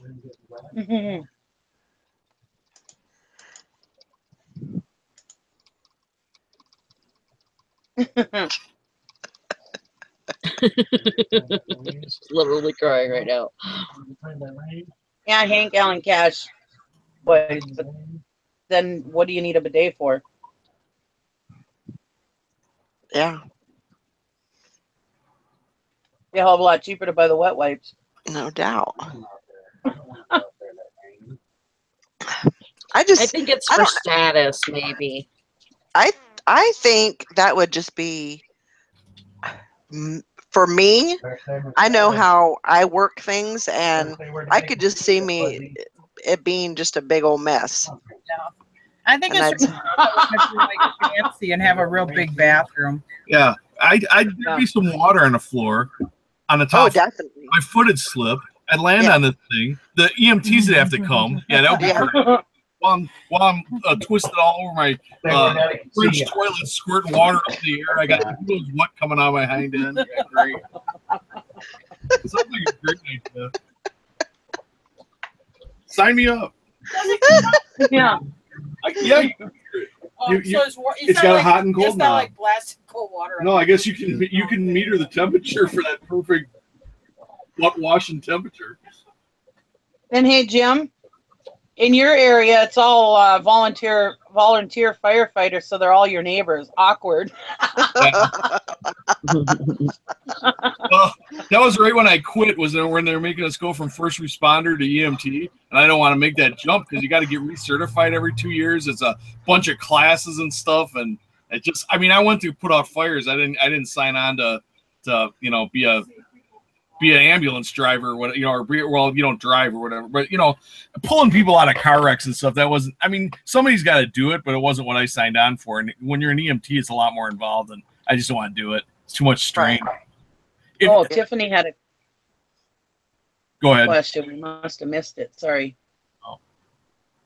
I hate to say it because you don't know when it happens 90% of the time. You don't know the person, but when you roll up on it, I'm almost happier if they've passed. Because when you get there and they're like in a bad shape, it's a lot of stress because you're trying to do the best you can to make it so this person's going to make it, And right. I hate to say it was a lot less stressful if they said, okay, they're in the car, but they're gone. It was at least all the weight came off of you to save them. Right. Because it's not your fault, but I mean, you still feel bad every time somebody doesn't make it, and it adds up. Sure. Absolutely. So, and then when they went to that new level where you would have to be an EMT, it was like, I don't want to go into that. So, I was getting too old to pull hose anyway. Hmm. Oh, Pulling a lot of hose, Jim. Nikki. Does Tara know that you yank hose? Yeah. Anyways, I sit in the bathroom while she's in the shower. I just took a bite, thanks. Things you shouldn't do in the bathroom when your spouse is in the shower. That's one of them.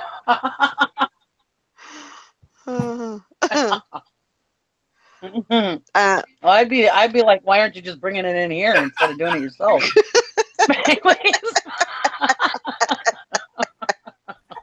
That's right. Don't be selfish. What the hell? Uh-huh. You are a team player. Silver Stacker said, "You're never too old to pull hose." Poor Tiffany. She had a question, and we should probably answer it. Probably, yeah. So you go for it. Go for it, Nikki. No, go ahead. Okay. Is there anyone here that does not do best offer? I had best offer only on certain items. Yesterday, I kept getting idiotic offers, so I just stopped and took them off. Yeah. Ooh, I've actually done the same thing. Here's my thing on I have best offer on everything. Yeah, here's my thing on best offer. When you tell somebody $100 or best offer, you'll never get $100. Right. Yeah. If you eliminated any possibility of anybody going that high by doing that. I do. With the auction, the ceiling's unlimited. You know, if you get two people who really want it, they could drive that thing up to $300, so that's why I do it. And I'm not saying if you want to do it the other way, that's fine, but that's why I don't do best offer. The other reason I don't do best offer is you can't do cash. If it's a buy it now, I put all my buy it nows, you pay when you buy it. Because I used to get literally hundreds of buy it nows where these, I get like 5 buy it nows and 2 of them never paid. So I got to go through relisting them. I thought the money was going to be there. It's a big pain, and it took it off the market for a while. So I just don't. I don't use best offer ever. So that's I put best offer on everything. Wow. And there's nothing wrong with that, but I don't swing that way. But I well, I heard you were pulling hoses, so I thought you went both ways. Anyways. Because me personally, I pay so little for my stuff that I really don't give a crap what I sell it for. I always make a good profit, but I sell a lot of stuff at full price, even with best offer on it. Yeah, it's all in what you think, I don't like best offers. I'd rather just discount the product on my own initiative. No. Yep. That's just me. Best offers are cool for people who like to move stuff fast, but I'm usually not in a rush to sell anything. No. And if I get into a rush, if I need to raise money fast, I just go through my buy it nows and I just start rolling back the prices. You'll hit market. Mm-hmm. Well, if I need money fast, I'll flip everything over to auction and lower the price a little bit. Yeah. But the advantage if you do it with a buy it now, you can get it you can literally have it that day. Like if you need $1,000 today, you can get $1,000 today. If you cut the right things and. Yeah, but if you just cut prices, the search results are still in the same bracket. You know what I mean? Like it's if you flip them over to auction, it goes back to new listing. Let's say it has 10 watches. Or if you just cancel them all and relist them, that would work maybe better, Jim. Well, Yeah. but it'll be stuff that'll have let's say 10 watchers. So we'll go adjust the price a little bit. All those watchers will get a notification. Usually it'll light a fire under one of their butts to move on it. Usually, in my opinion, if I have 10 watchers or something, that means I have the price really close to where it should be. Yeah. So I won't do a drastic price cut on something like that. Yeah, we don't drastically. We're talking $5-10 we'll play with it. Oh, yeah, that's cool. I mean, it all depends on what you're comfortable with and what. Well, it scares people because, like, we're looking at property down in Kentucky. Every time somebody drops a price, I'm not happy about that. I'm like, oh, good, they dropped the price on that property I'm interested in. I'm like, oh crap, we're not ready to buy yet, and they've dropped the price on that property, and now we might lose it. And I think the same thing happens with your buy it nows. You drop the price like $5 or $10. The person's reaction is, oh crap, you know, I need to make a move on that, or I'm going to lose this item. And right. Yeah. We can literally crack off like $1,000 worth of unexpected sales by just going through and dropping them $5-10. Just go all the way across. And are you out anything? No, because it wasn't selling. So obviously it had a price above market. So Exactly. it's my humble opinion. Very, very true. Yeah, there's a lot of variables. Depends on what you're selling to. Yeah, it does. Yeah, because I know Eric and Dusty, they're totally stuck on it. And if that's and Nikki, I mean, and if it's working for you, do it. I mean, I don't ever say you need to nobody needs to do the stuff the way I do because everybody's in a totally different situation. But Exactly. Yeah. for me personally, I let them anything like a computer comes in or whatever, a hat. We'll run it at auction. We'll check what it's worth. If it's worth about $20, we'll run it at auction for, let's say it's starting at $18, a couple bucks under market. Yeah, it runs at auction. If after the 5, we usually run 5 days auctions. If it doesn't sell during the 5-day auction, it goes to buy it now, and that winds up in our 3,000 plus inventory. And then eventually, I will go through and if it still doesn't sell for like a month or two, then I will go through and start dropping its price by whatever increments until it doesn't make any more sense to ship it anymore, and then the thing gets disposed of. Yeah. And when you set it at auction, you set it at the price you don't want to let it go for too low. Right. I never do 99-cent auctions ever. 99-cent auction equals suicide. I mean, I know. Just drive your car right off a cliff like a lemming. Yeah, no kidding. No offense. I mean, no offense to people who do 99-cent auctions, but you're nuts. Well, I did some 99-cent auctions on stuff that was ready to go to the rummage sale pile. Yeah. But I made sure that my shipping was correct. Right. So that when people bought it, I wasn't getting screwed, Yep. Well, low price. And it was all stuff that I had already been paid for. So it was like, well, if I get a happy. If you start off too low on auctions, like you said, Nikki, you can screw yourself on shipping. But the other thing, like I had a Harley Davidson stationary engine that went for like, I think $1,600, but I started that one at 99-cent. I mean, when it was hovering around $10 to $20, I mean, I was answering 30 freaking questions a day because all these dreamers really thought they were going to get it for nothing. You get all these, pie in the sky dreamers asking you. You're answering a billion questions. Yeah, that's why I never start auctions low, because you'll get the questions from the people that think they're going to get it for $10 or $20. Yep. And those are the guys who want all the measures. They want, like, what diameter the bolt holes, what type of carburetor is this, what condition is the timing, they want all these detailed questions, but because they think it's going to sell for like $20-30. They never wind up being a buyer. You go out there and with a caliper and you measure all this stuff, and they ain't going to be your buyer anyway. So that's why I like to start it, a little closer to what it's going to sell for. Yeah, usually if someone asks a question, I just delete it. I'm just kidding. Don't take that advice. Nice. Well, they're talking about metering us for your top rated selling and stuff. There's been rumors about that. Is they're going to take into consideration how many of your questions you answer. Well, I'll tell you right now, I don't answer questions that are absolutely stupid. Like this guy asked me on the shoes the other day. He's like, "How comfortable are they?" And all right, maybe. And give me your phone number. I want to discuss it with you. Oh my God. He had one that wanted to talk to us. What the heck was that? It was on a stupid carburetor part or something. Remember that guy? And then you finally talked to him on the phone, that old guy?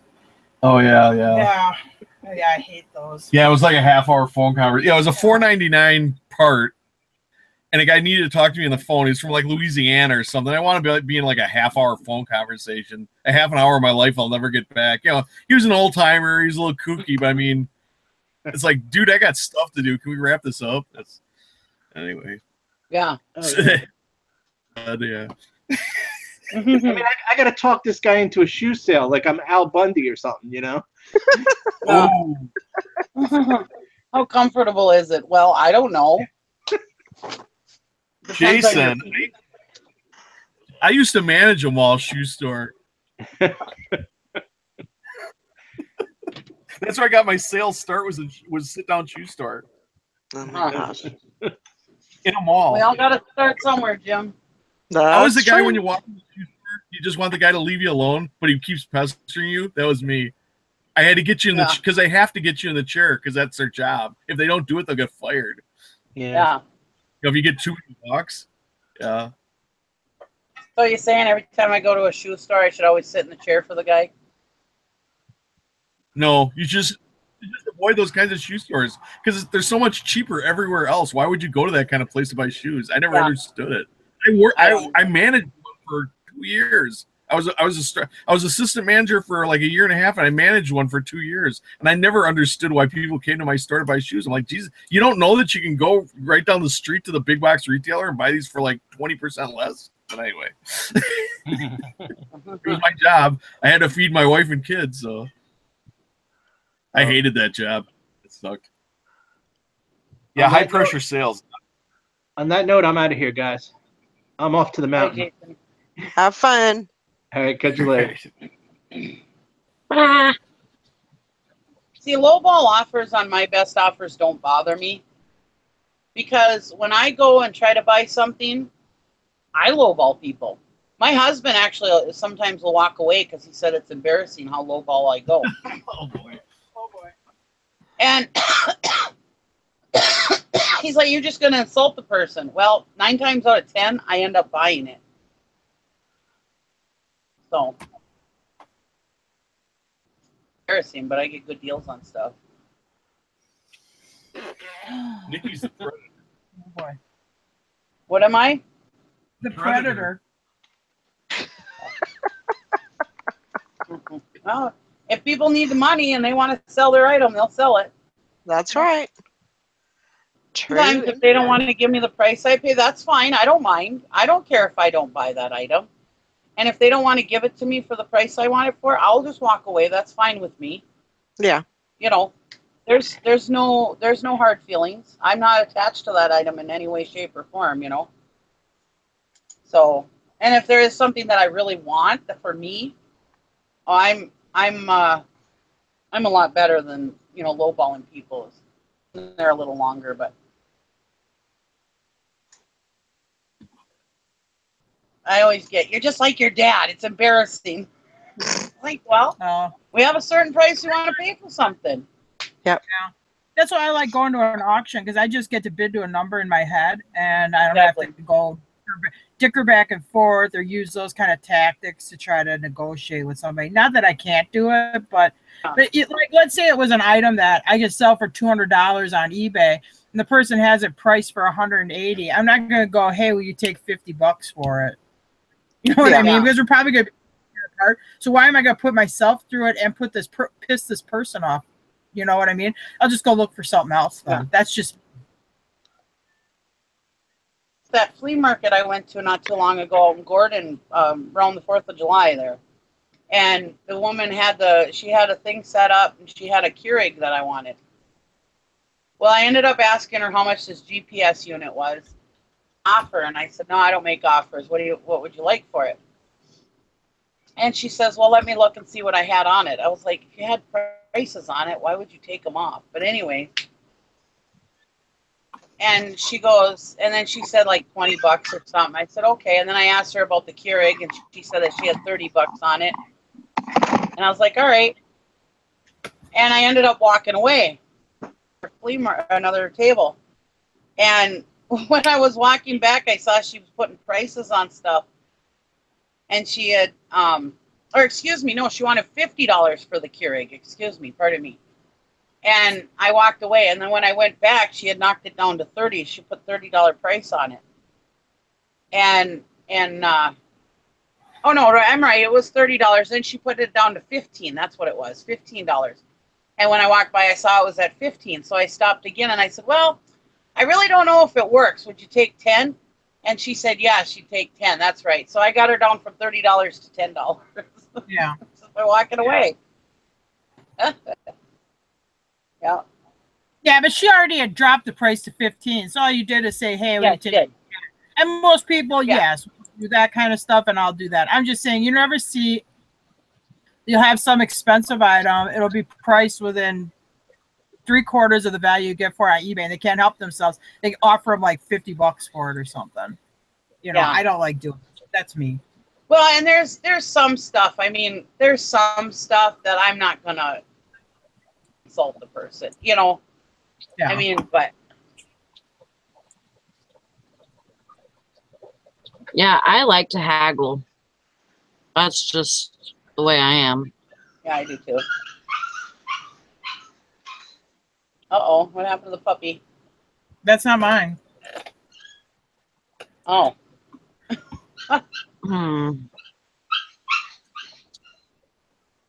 Oh, that's at Valerie's house. Oh. She has a puppy? No, Oh. she's got 2 adult dogs. I wonder what happened.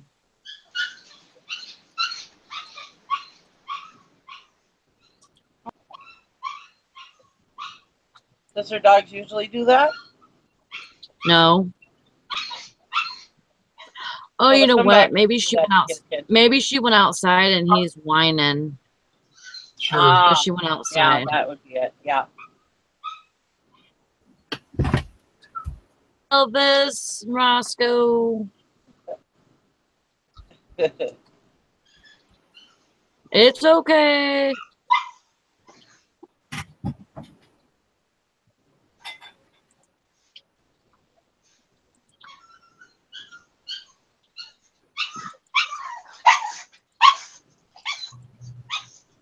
Elvis. Elvis. Oh, Elvis dog. definitely, Sherry. You know, she's like, I'm not about taking advantage of people that way. If it's worth 200 and the people want 30, I'm not going to ask them if they'll take 10. Well, Yeah. I don't take advantage of people either, but I don't feel I'm taking advantage of people because they should know what they have. If they're going to sell it, they should know what it's worth, you know? If somebody like that scoreboard that I sold, somebody would say, well, they were taking advantage of you because you got so little for it. It wasn't even close. It wasn't even close to what it was worth. But I was happy with the price. I know what it was worth, but it's up to the person to know what it's worth. Yeah. You know, if you're going to sell something and you don't know what it's worth, that's your own problem. Well, and that being said, if I was at a rummage sale and there's an item I know I could sell for $100 and the person has it priced at 10, I ain't gonna say, oh, by the way, you know this sells for like $100. You know, I'm just gonna buy it. Not. No way. You know. I agree with you, Nikki. To acquire stuff, that's a great tactic. But my problem is when people sell stuff that way, they're like, well, yeah. And then the person offered me like, well, that's what I was asking, but I thought, well, what the hell, you know? Well, I mean, that what the hell? It adds up over a year's time. If you lose $10 a day, yeah, grand in a year that you lost in negotiating with the what I call pot lickers. It's like if you can acquire stuff like that and pull it off, which I've done it, that's great. But when you sell, I mean, you got to flip. You got to wear a different hat, in my opinion. You know, you want to be the person who's going to get as much as you can for the item, no matter what you paid. Yeah. Because if you pay a penny for a set of Super Bowl tickets and you take them to work and then you sell them to a coworker for $100, I mean, that's not a good deal. You know, for you. Yeah. Even though I guess you got $100, but that coworker could turn around and sell it for a couple grand. You know, so that's the value does come in. It's not all about what you paid for it, in my opinion. It's part of it is what the value is and trying to get the most value you can. Because I mean, for partially it's a game, but some of this, I mean, we're paying bills and putting bread in our kids' mouths. You know, it's serious in some ways. You know, and on most stuff, I'm not that easy because it was a big scoreboard. Oh, definitely. I would have tried to Hold sell on to that. it down. Yeah, no, I flipped it quick. I would have been so afraid of taking that thing down. I would have been open to offers that were close to what I paid for it. Yeah. So, I mean, yeah, there are times when you want to flip something because it's big and bulky and it's just going to be hard for you to handle. But I mean, on other things, sometimes I hear people say, well, you know, I took a lot less because I didn't pay nothing for it. It's like, yay, you know, well, that's part of our business is you should be trying to, that's why we use eBay for our marketing and we pay eBay fees and we pay store subscriptions so we can use them as a tool, you know, to get us the best money we can for our items. And I would hear people in real estate say that. They would be like, oh, you know, my job's so easy. I just drive people around in a car. I can't believe I get paid these big commissions. But the person's not thinking about the fact that they could be working a different job, making money. The gas in your car ain't free. You're not counting all those people that you drove around for 2 weeks and they didn't buy nothing, or they went to the bank and couldn't get financed, so you waste all your time with them. I mean, if you add all that in, when you do score a home run, you really need to spread it around on all those other situations where you didn't make no money. I think sometimes folks don't do that. Yeah. You know, you're worth it. I mean, you know, try to get the money because you're worth it. Your time's worth something. That your mental ability, that your knowledge that you're able to find this deal. You taking off work or taking off time you could spend with your kids or whatever, going to these garage sales and stuff. Your time's worth something. We all only have so much time. And I mean, if you're giving it up to go sourcing, I mean, you got to count that in some of your expense too. So, anyway, rant over. Well, I just got one. I listed an item today for almost $100, and they just offered me 20. No. That's the way you do it. No, I ain't taking it.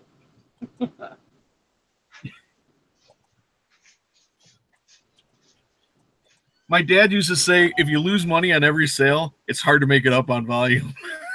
It is. So that was a good one.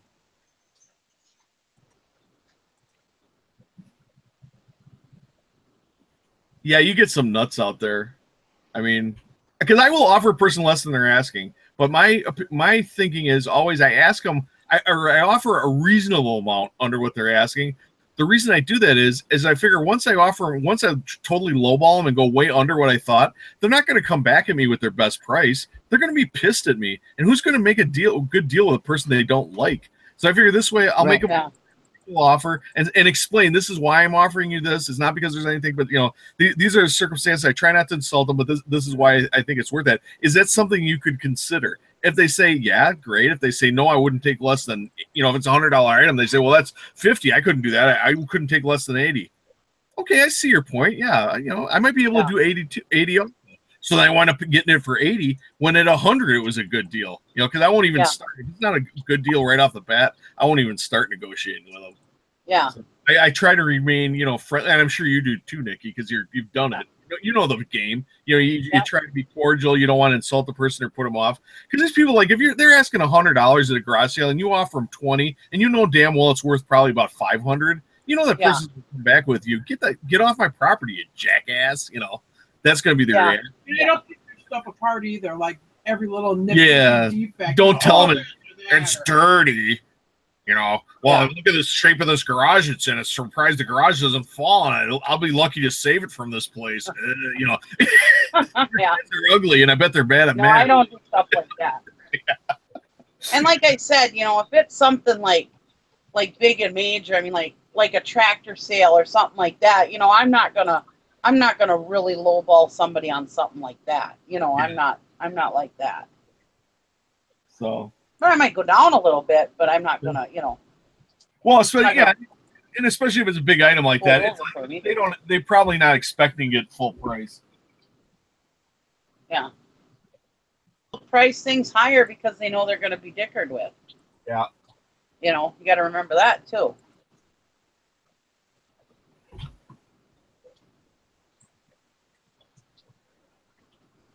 But I have the attitude of, I don't care whether I get that item or not. So if they don't want to accept my offer, you know, it's the same way at auctions too. That's why I don't get involved. I don't get screwed on bidding either because that item is not that important to me. Whereas I can find another one. Now, like that steam engine didn't lower my hand. I didn't care how much you're that the steam final was user going. on it though too. I was You're gonna buying get it for you know, yourself.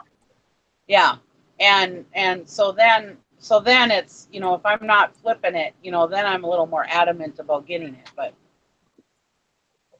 yes, I'll I look said at an auction listing, you know, if they have the pictures up or whatever. And let's say I see some stuff and I'll go, oh yeah, they got some good stuff there and this is worth that much. I don't fall in love with, I don't go to that auction saying I need to take that home with me. Because again, I only bid it up to a certain amount where I can make money. And it goes for over that, I just let it go. Yeah. I see a lot of sellers in my area, they get an idea they need to bring that home and resell it. They pay too much money for it. Yeah. There's just not enough money to be made on it anymore. And like the other day at the auction, I bought this battery. I bought a big, well, it's a small battery charger, but it's bigger than the trickle charger. And this battery charger was a trickle charger too. And then there was 3 nice thick, heavy duty sets of cables, jumper cables, and there was a small little trickle charger, almost like the size of like an AC adapter. Uh-huh. Mhm. Anyways, I bought all of that for $12.50, which I couldn't even got one of those pairs of jumper cables for that. So anyways, this guy comes up to me and he's like, hey, you want to sell that little black box thing that you bought? I'll give you $6 for it. And he's acting like this is such a good deal, you know? And I looked at it and I was like, no, that's a trickle charger. What do you think? I'm nuts, you know? He's like, oh, I didn't know you knew what that was. He comes up to me, that little black box looking thing. Yeah. You know? I was at a farm auction and I bought a blacksmith blower with the pan on the stand, okay? And it had some other blacksmith tools with it, and it had a crank for the front of a tractor. Guy walks up to me, do you want to sell that there? No. Do you even know what it is? I go, yeah, it's a starter crank for a tractor. Oh. Yeah, you get those. I think they figure because you're a woman, you obviously would not know what that is. Yeah. And I told him, I said, no, it's a trickle charger. I said, my husband will kill me if I sell that for $6, you know? And he was like, oh, you know what that is? Yeah. You know, and usually my husband is with me usually or somewhere close, you know? Yeah. But, yeah. No, you go to enough auctions, you find some real shit. Yeah.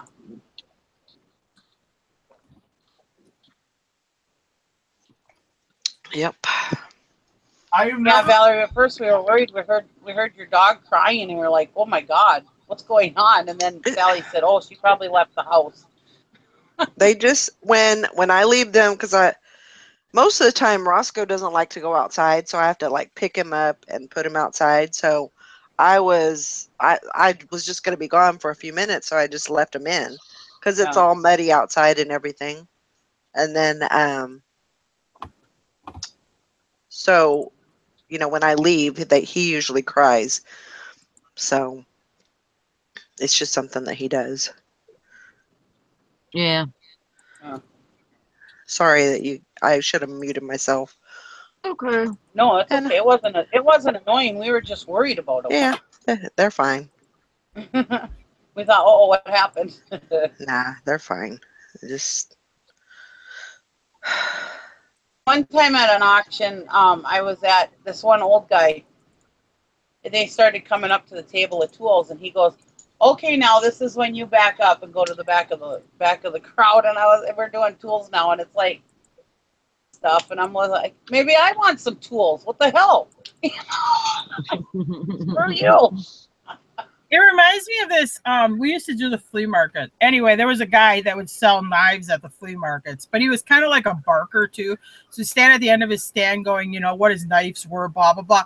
And then if women would walk by, he goes, it's something for the ladies, 2 purses for $30. I'm like, oh my God, guy. Oh, God. He was so annoying. He was a. Well, I like in those piles. I like in those piles where it's all a mixture of stuff, woman stuff, guy stuff, all kinds of different stuff, and all of a sudden, you know, I'm bidding, so they back off because they figure I'm gonna get the woman stuff, and I go in and grab what they wanted, you know. That is one nice thing about being a woman. that carnival barker guy, he'd walk over towards the front of our booth, and he'd pull people. He wouldn't pull people towards him. He'd make them so uncomfortable they would leave and then just go away. They'd go to another part of the flea market. He was literally chasing the customers away. I'm like, what the hell's wrong with you? Yeah. Oh my God. Yeah, he was a real dink. The next time we never set up next to that guy. A one-time thing. All it takes is once.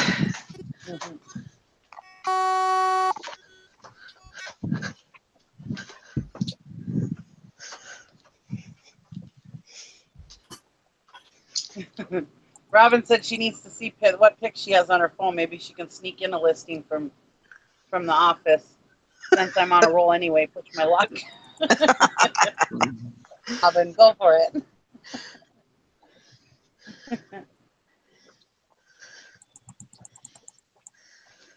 If you're gonna do it, you might as well go big. Go big or go home. That's what they say. I know you don't want to go home because I know that's your job. So you do whatever you need to do.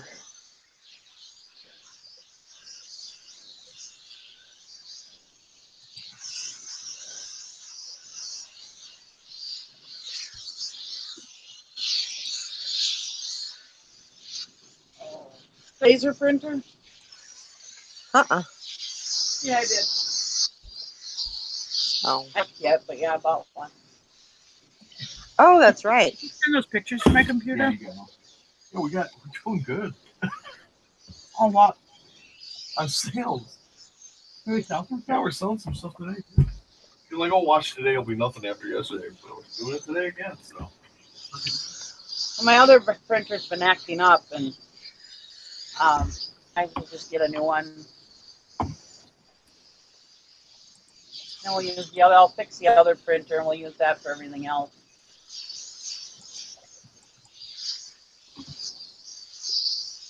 I finally got my Dymo fixed, or so it's printing now. So that's good. That's good. Yeah. My daughter has, actually both of my daughters have one. And my oldest daughter, she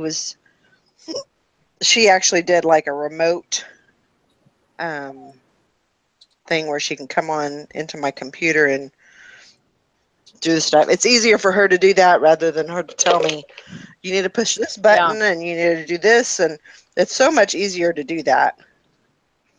I used to do that with my mother-in-law. Because they have this, it's a Chrome, was it Chrome something or another? It's an app for Chrome, and you can just do that. Yeah. I was like, oh my God, this is the way I want to do it from now on.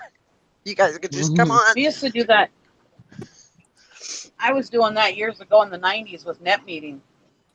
People could turn over their computer to you and teach them how to do stuff. Yeah. That is so much better for me. Yeah.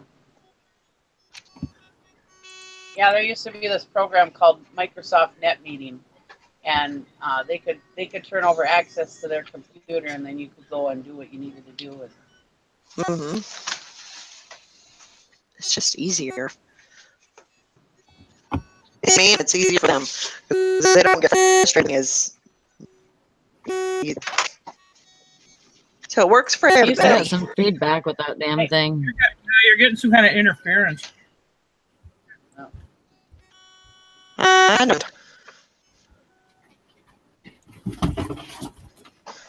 Did you leave? She's steaming or something. Oh.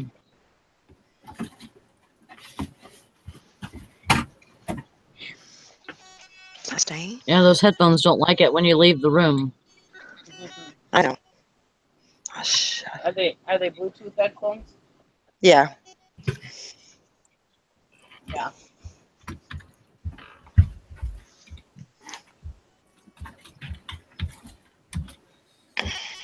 Did the chat stop or did mine just stop? I think it's still going. Hello, everybody. I got one listing. Yeah, it's still working. We're still there. Everybody's busy working. They're not chatting.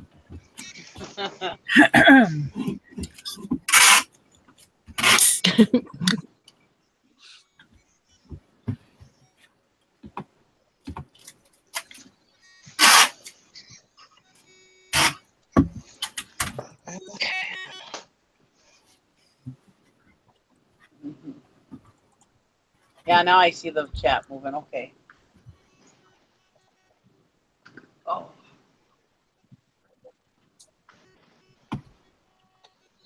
Yeah, I got 3 sales on eBay today and 1 on a local site. So that was pretty good. Awesome. Oh wait, no, I got 2 sales on eBay and 1 on a local site. Excuse me. And 1 offer, 1 best offer.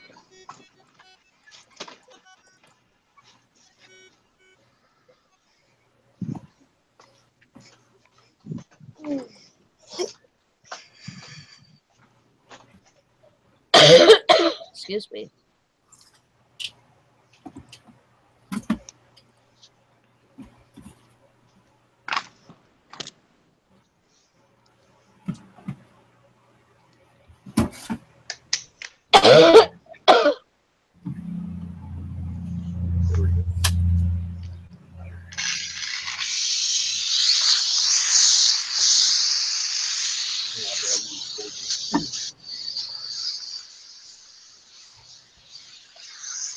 You know, when I used to work at my customer service job, we weren't allowed to have our phones at the desk. And it used to irk the hell out of me because we'd have all this downtime. They'd let me crochet, but I couldn't do eBay listings, you know? Yeah.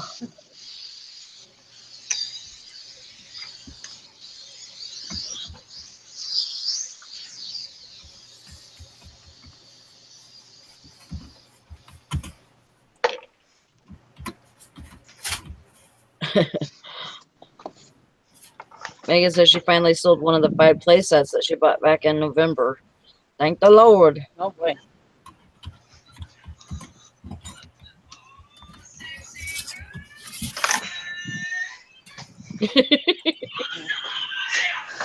Every time I hear that, what in the hell is that noise?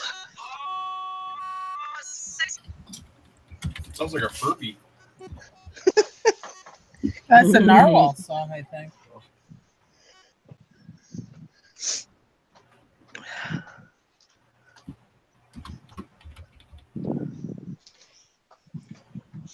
Remember they were calling Furbies because kids were teaching Furbies to swear? Is it really the Furbies' fault? I don't remember that. Yeah. Furby swore, and my kid never swears in front of it. Okay.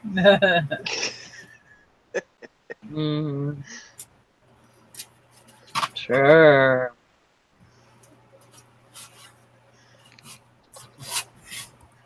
We had a Teletubby that used to say, well, I don't really want to say it. I don't know if I can say it on air. You Say can whatever it. you want. Say whatever you want. It's a derogatory name, but it used to say. Oh, geez. No, don't do it. Don't do it. Okay. It used to say faggot, bite my butt. Oh, man. What? Crazy. I told my husband, and if anybody is listening, I would never use that word. Right. In case anybody's listening. But anyways, and I told my husband, I said, we need to keep it in its box. We got to get her a different one, you know. But she loved that one, you know. And it's like, I was like, that thing will be worth money someday, you know. But he wouldn't let me keep it. Amanda, she had to have her Teletubby. That's crazy. Yeah, I couldn't believe it said that. Was it one of these things that just mimic your speech or something? It picks up your speech patterns? No, it was supposed to say. You're supposed to push it. And it was supposed to say something. Oh. And I don't know what it was supposed to say because it didn't say it. And that's all it said. We had a toy Pikachu that used to say, when you pressed it was supposed to say Pikachu, but it sounded like it said fuck you. I don't remember. I don't remember what this one was supposed to say, but because we read on the box what it was supposed to say, and it wasn't anything close to what it was saying. I remember somebody must have programmed it that way. Everybody in the house, Some pissed off employees. well, everybody in the house, including the kids, used to call that Pikachu "F you, Pikachu." That's why I started. That's why I have like the Pikachu shirts and stuff. That's where I got into Pikachu, is because that stupid toy I thought was hilarious. Yeah. No, we assume there's probably some pissed off employee or something that. Yep. Oh boy. Yep. So what did you them- do with it? It Yeah, what do ended you up want? getting. Are you gonna It ended up getting. It ended up getting wrecked and thrown away after she played with it. You know. She had it for quite a few years, but.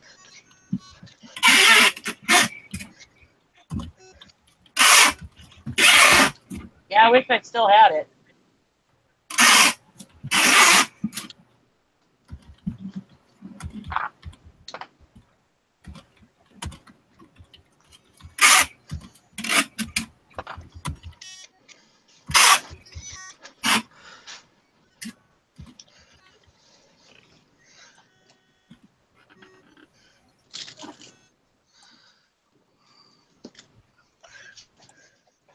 Well, thanks everyone. Can you hear me?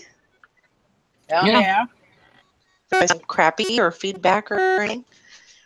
Yeah, no, it's still a little feedbacky. It's like it's, I don't know, is it interfering with your receiver or something? Probably. It's probably just I'm too far away from the Maybe. Bluetooth. Now you're okay. Now you're all right. Yeah. I can't remember what I was going to say though. So never mind. You were saying thank you, everybody, for something. Oh, yeah. Thank you for.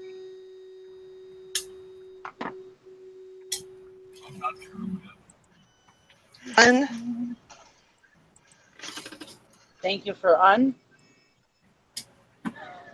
That's what I heard too.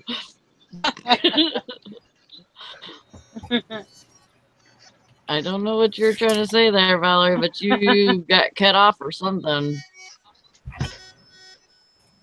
Yeah, it sounds like her batteries are going dead or something. It sounds like when you're in an auction and the auctioneer's microphone batteries are going dead, you know?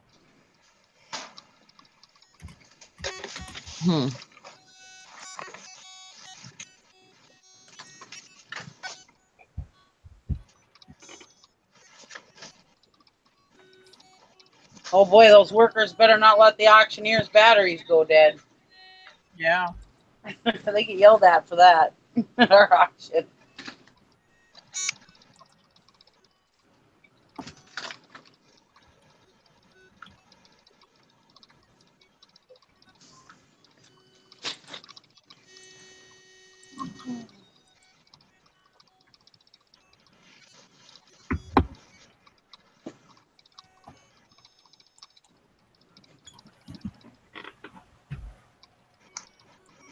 So since like 8 o'clock this morning, they're probably feeling like they're abused.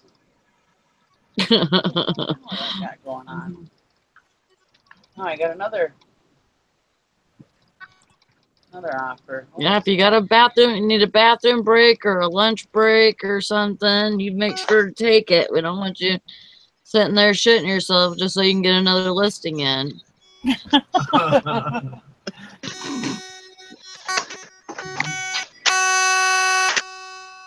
Aye, aye, aye.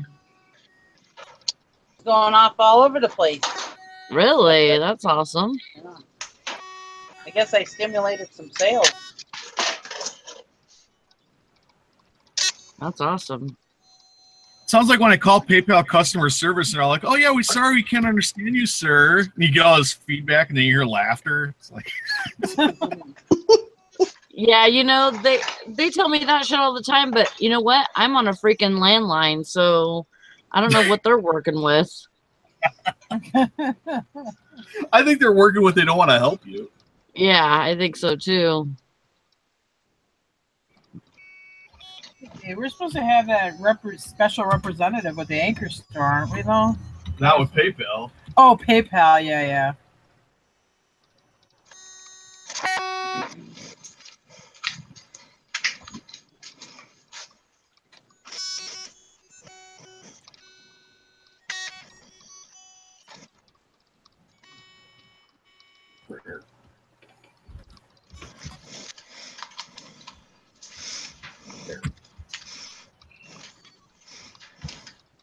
I'm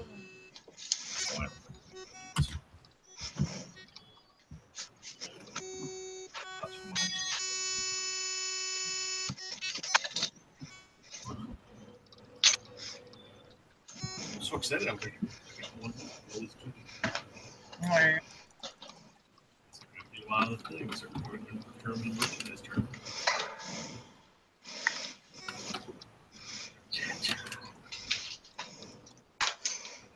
Yeah, first guy, he says he's from Israel, but he also says he's from China. The first thing was a stolen account. So I got another fraud. The first number I ordered that I said didn't work. Oh, really? Yeah, he's already been. So I'm looking to get my tomorrow to file for my money back. That didn't take long.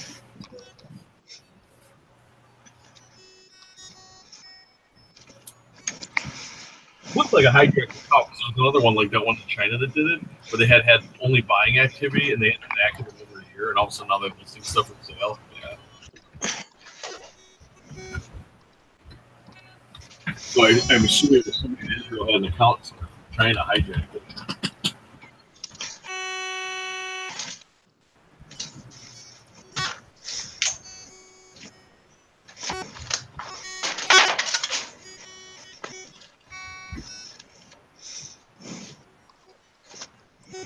You can do anything you want, Hank Allen Cash, but you be lying.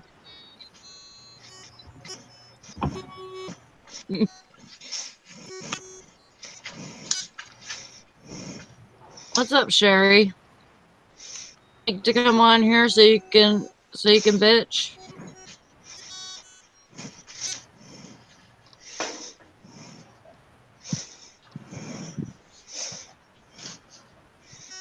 Oh, that sucks.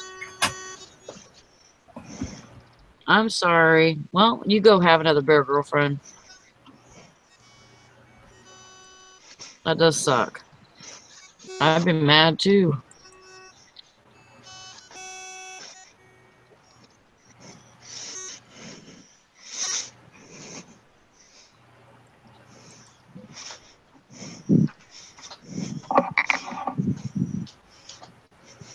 Or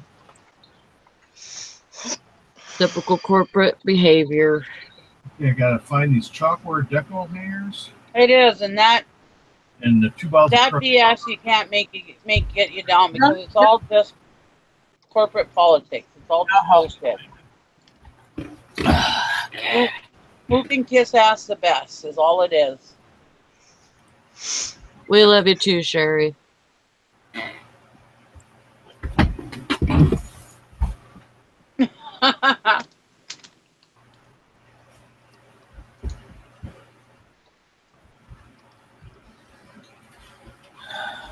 Where you at, Dusty? Buddy? Hi, Randy. Sorry, Sherry.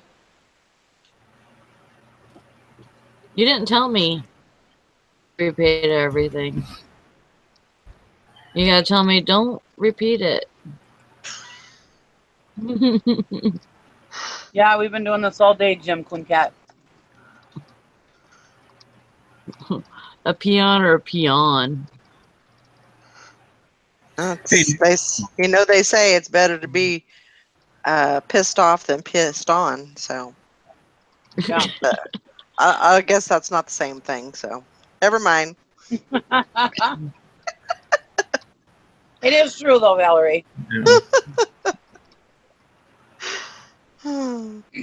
It's a limited market, but I have heard there's guys who actually pay for that. But Yeah. anyway, okay. Off topic to Nikki. Hey, we're talking about cutting prices on stuff, or you can. Well, or maybe I was talking to Jason about that. But here's we just sold a for $44.99 a Briggs & Stratton electric start for a snowblower.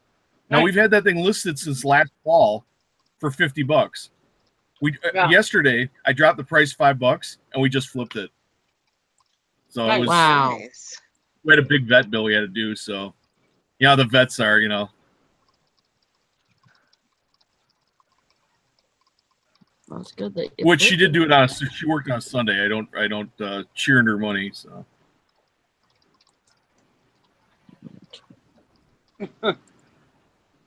we had an accident with our little white dog. So Oh no. get it. Oh, you did? yeah, he didn't make it. I'm sorry. So, but she didn't find out till he was in surgery that she wouldn't be able to fix him. So then you got to pay the euthanasia on top of everything else with the thing. So. Mabel? When was that? No. It was Mabel. Becky, the little white guy who looks like Prancer. Oh, yeah. Okay. I thought it was Mabel. I thought, no! Yesterday? It happened Saturday night, and then late Saturday night we discovered the situation, and then we took him into vet Sunday morning, and he didn't make it. So the injury was more severe than she thought, and he didn't make it. Oh. So anyway, so that's why you do the bill scramble. So that's our. That's not the one that got cut, is it? No, this is a little white one. He was a rat terrier. We figured he was probably rat terrier. Oh yeah. So anyway, Sam. but like I was saying, if you need to raise cash fast, you can do that thing where you cut your prices $5 to $10, and it works every time. So it's kind of solid. I think the fruit cracks are out where you move that stuff in the chocolate. Oh, I think you're right. There are two of them. So you got the other stuff for me? Well, it was the orange crush bottles and the blue typewriter. Yeah, I think. Yeah, and a shirt, which I can find. Okay, cool beans. Thank you. Hey, come on, Tom. Hi.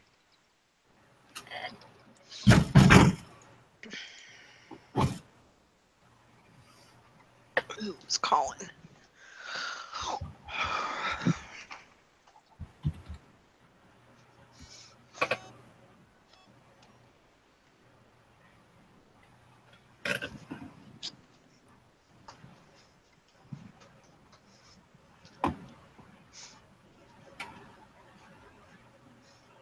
I will be back. Okay. I'll be back. Anything to say, but I'm not going to say that one.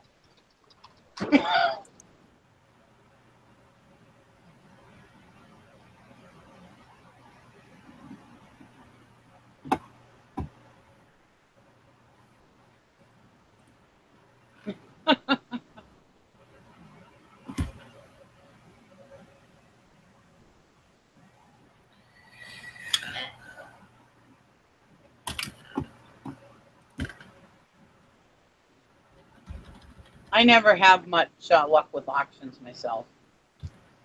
On eBay? Yeah.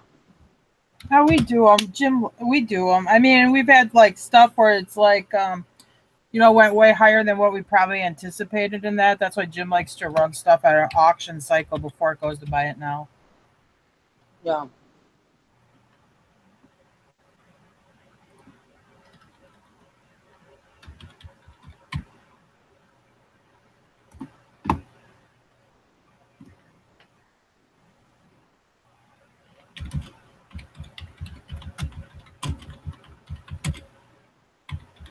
I usually run buy it nows, but whenever it gets at the end of the month, I'm too cheap to buy them.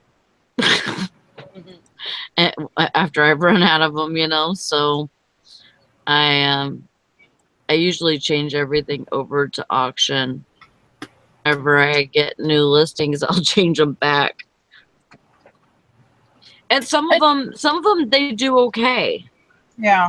And it depends what you're selling too. If it's something that's like a very common item that there's a lot of listings, I mean, you should be able to very easily look that up and know its value. But okay, like I just sold last night, it's a cast iron rope maker. I sold it for $210, which I figured it was about, it should sell between $2 to $2.25. I could have probably buy it now, but sometimes it depends how many are out there and stuff. You never know, it might go for $2.50.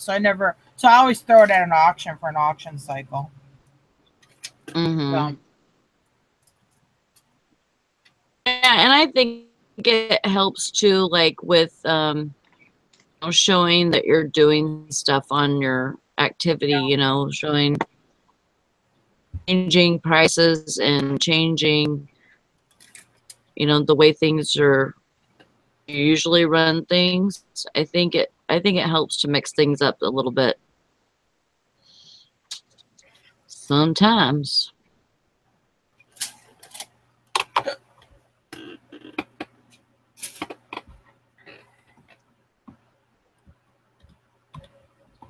Well, I think I'm going to take this jacket that Eric told me to raise $1 because I have 5 watchers on it.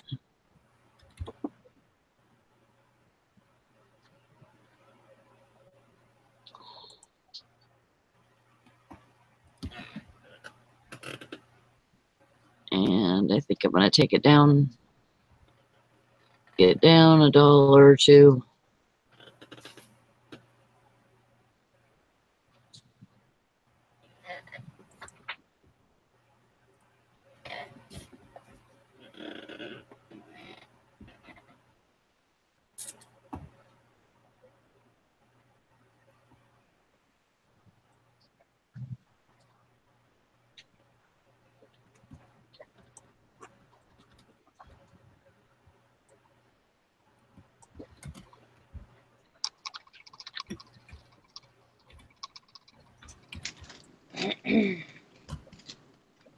How much do your crates usually weigh, Jim, when you're done with them? Well, he's outside right now. It depends what we're selling, but I mean, usually they're in the 50 to 150 range, depending what it is and how breakable it is.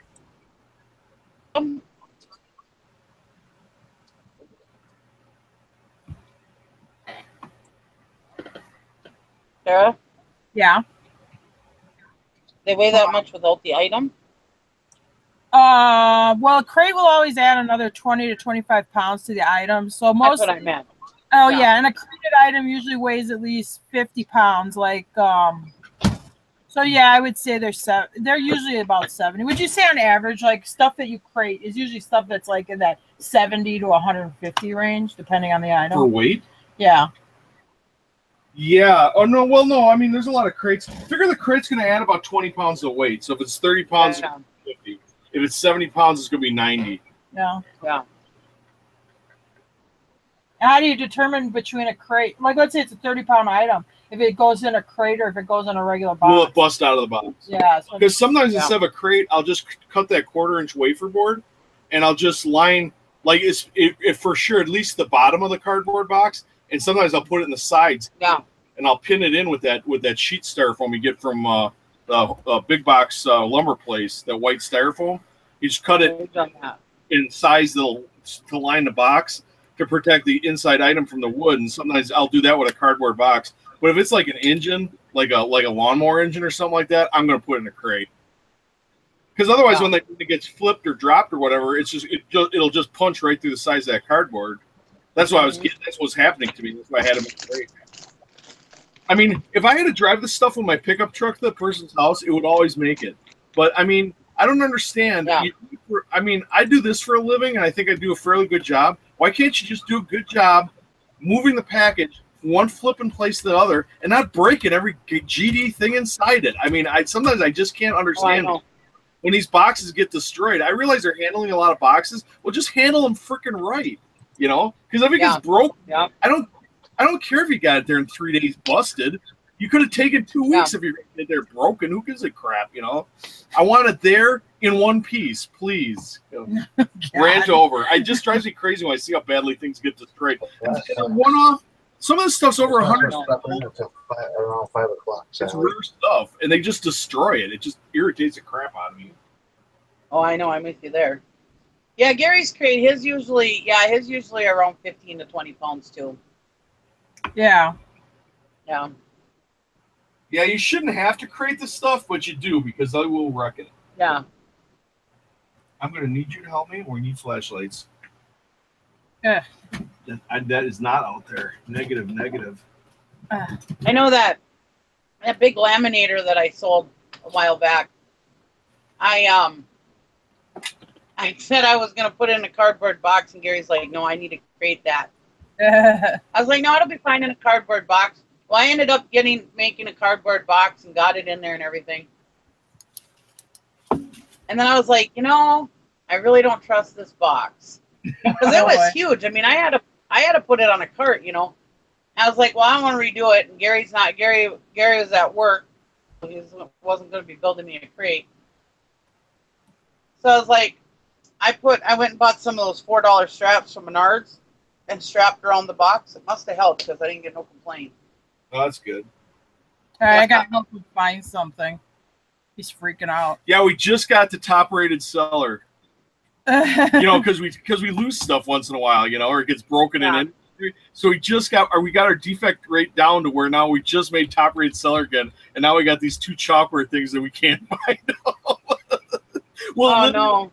Well, we will literally have been top-rated for one day. No, okay, I'll go home. I've seen them. Until a month, so at least a month.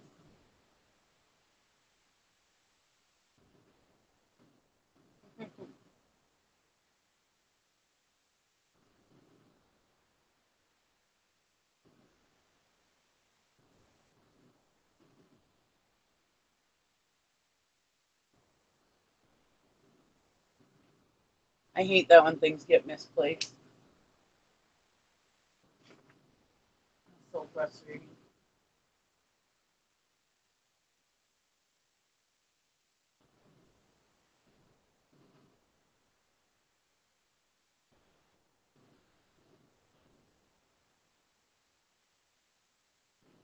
Is everybody having good sales today?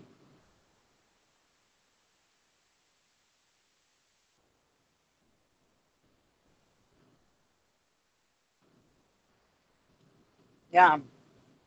I'm the only one here talking to myself. Well,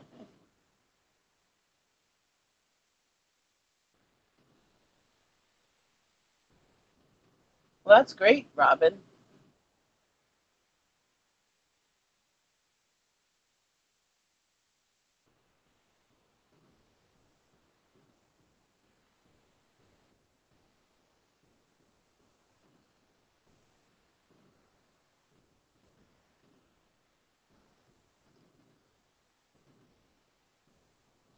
Yeah, so now I've had 3 sales today on eBay and then that one local sale. So that's pretty good. I made, let's see, one was a $5 sale on local. And then I made a $5 sale. That's a multiple quantity item. I guess I did only sell 2 things. $70 item. So I made $75 on eBay and $125 locally. And we found our chalkware fruit, so we're not going to get a defect. Yay! You're not going to lose your top rating. The thing she thought it was, she told me where to go, and I'm like, I get back there, I'm like, we sold that. I know it's gone. It was like a little hanging basket that was ceramic that hung on the wall. There was also fruit. You mix it up with that because I'm like looking. I'm like, oh my god, we've done this thing where we sold on Bonanza and then forgot to take it off eBay or whatever. Yeah. Here they are, good to go. Yay! I got them. We're top rated. Now if we can make 48 hours. How much did you sell those for?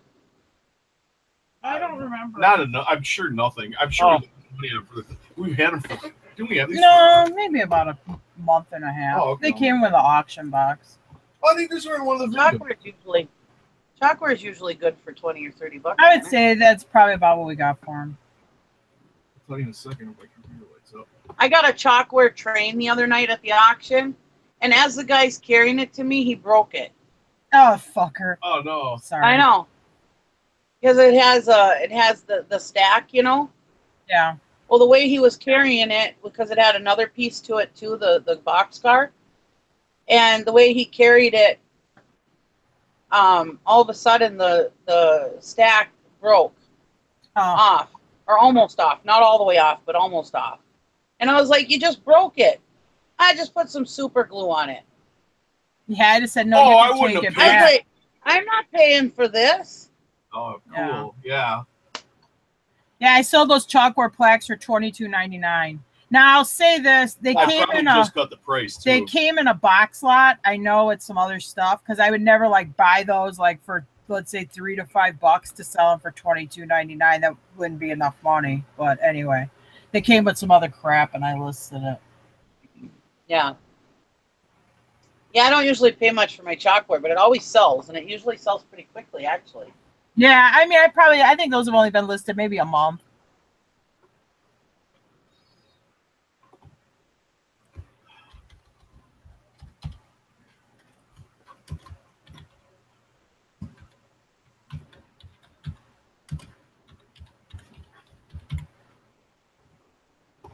Oh, I should get that Notre Dame shirt. Notre Dame. Oh. Why do you want to even be out there? She's just gonna bite you.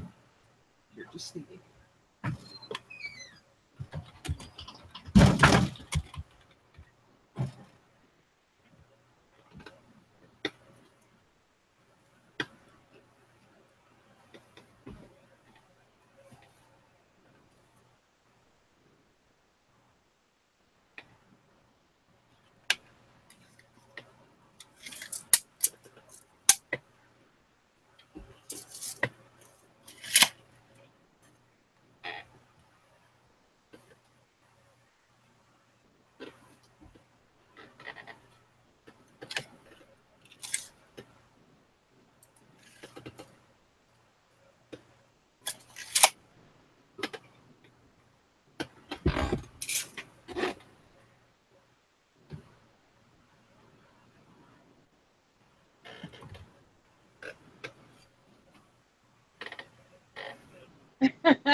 I told my husband I sold the bidet. He goes, "What the heck is a bidet?" And he's probably pronouncing it a bidet, you know.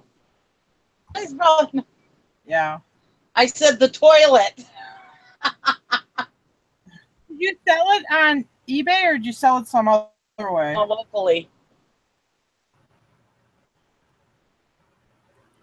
No, I sold it on a local site.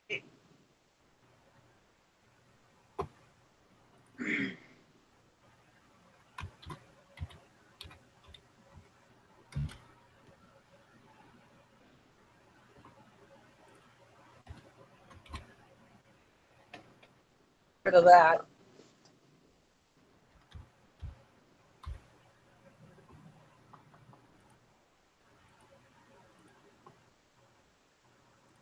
He goes, "Oh, I didn't know how to spell it. I would have never thought." I would have never thought that way.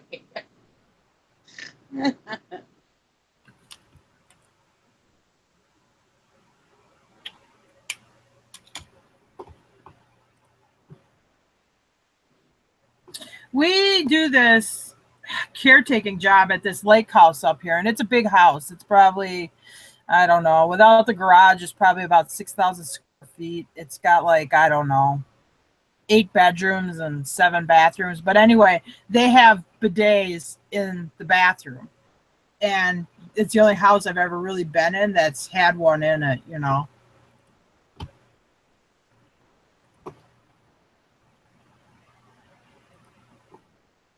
I go take it off her up and everything.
But see, that's what happens when you list. I haven't been listing and I haven't been selling. Well, I listed 3 items yesterday and I listed items today, and now I'm. Yeah.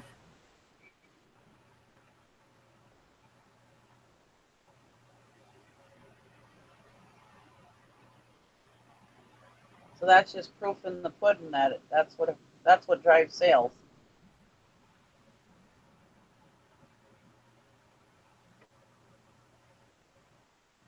I gotta figure out how to delete this item or what to do with it on OfferUp. I don't even know. How does your OfferUp do up there? Okay. I haven't sold anything on it yet. Ours are. I've only listed. I've never tried, but they don't get very much stuff on there. I don't think there's a lot of people on ours. Yeah, I don't list a lot of stuff, so I don't know. But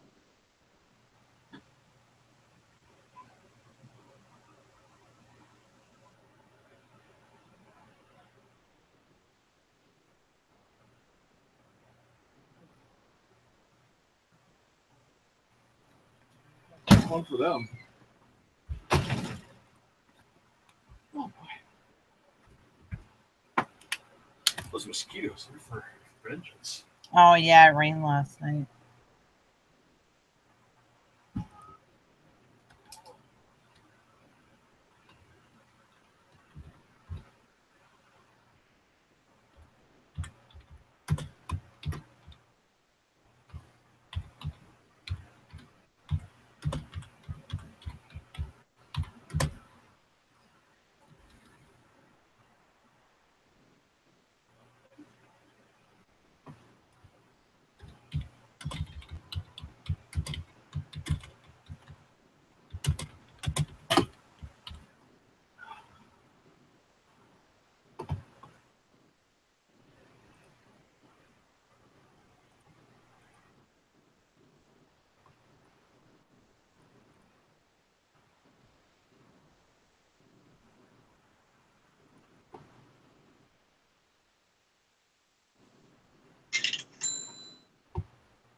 I don't think I care for that.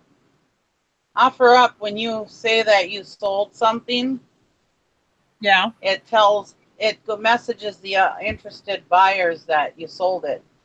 The chick that was interested in it, she messaged me and said, "Sweet," huh? Because I sold it. I don't think we've ever sold anything on OfferUp. No, I bought our van on OfferUp, but I've never sold anything there. Yeah, I haven't sold anything on OfferUp either. Sold on Facebook, but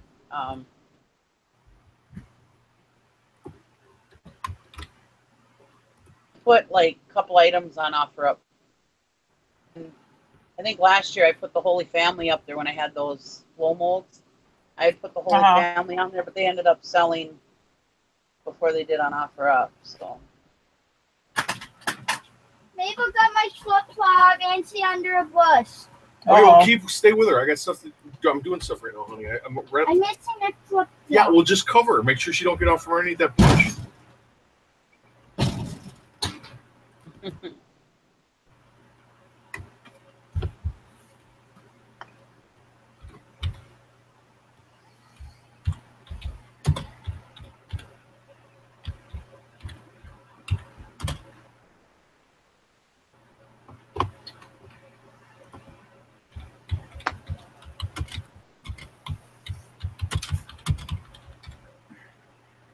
So things are selling on eBay today. Get your stuff listed.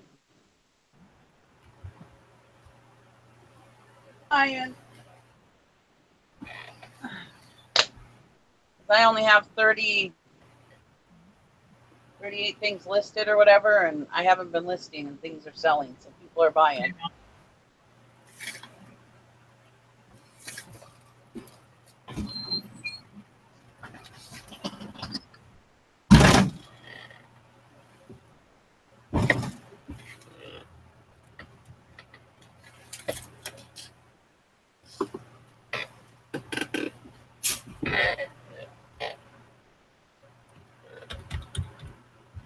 So when are you gonna get back in the listing mood after you're done with Steam shows? Yeah, I figure once I get my building up, maybe I'll really start hitting her hard then. Hmm. Once I get everything all set up, and I'm starting to list more now, but it's just that, you know, we go camping at a lot of these Steam shows and stuff, and then I gotta put all my listings out on handling time, and then when I come back, I gotta take them off, and it's just hard to deal with right now because I'm gonna be gone most weekends in August. I'm gonna be gone in the first September probably. Yeah. So.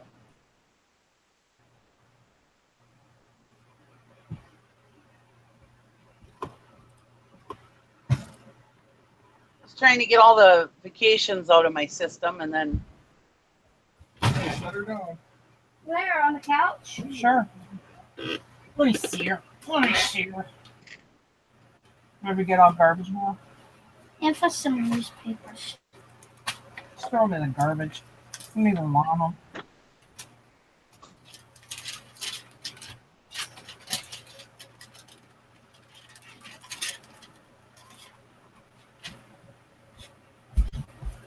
Where are you going? In the bedroom?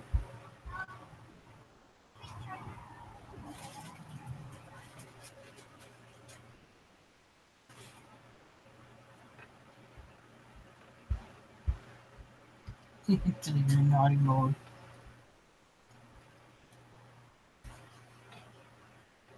Get going, dirty boy. Nobody's in there. What? It's muted. Here. Take Mabel. Go sit with Mabel. Is that a high school near our school? It is the high school. That is your high school. That's near your school. Oh.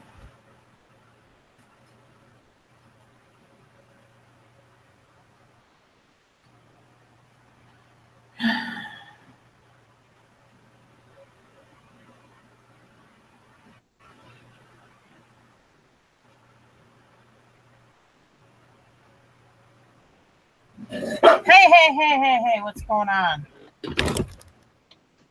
Cody. My Cody, get going.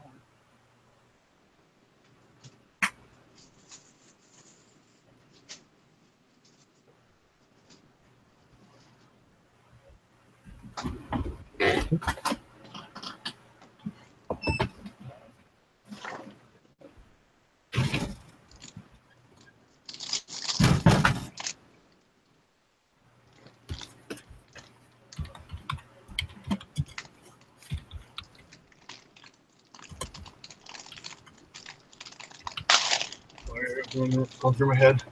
That back street's back all right. Dude. I can't get out of my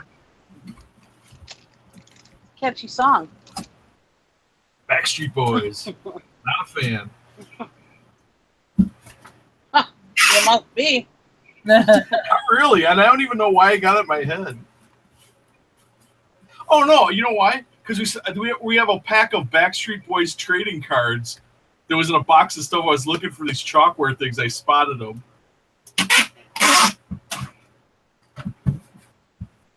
Oh. Damn you, trading cards. Damn you.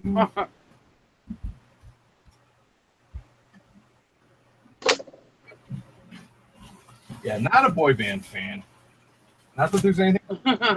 It's not me.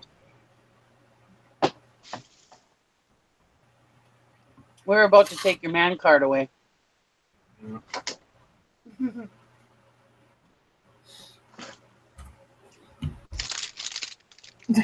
Oh God, you would take his man card away. He has a playlist that he plays. So he's doing folding clothes in the bedroom, and it's got stuff like, you know, Johnny Cash and some other like older country and stuff. But then it's got Britney Spears in it, which I'm like, really? I like there's some. You like me playing that Britney Spears "Toxic" song, which it doesn't even make sense that he would be like that song. You know what I mean? No, but the reason I started listening Yeah. is that You Got a Work Bitch. Oh, I like that You Got a Work Bitch song. I like her attitude. That's kind of like my. I mean, I know he's a man, but that's kind of like my playlist. I got everything from country to rock to 80s to Josh Groban. I've got polka. I got all different kinds of stuff.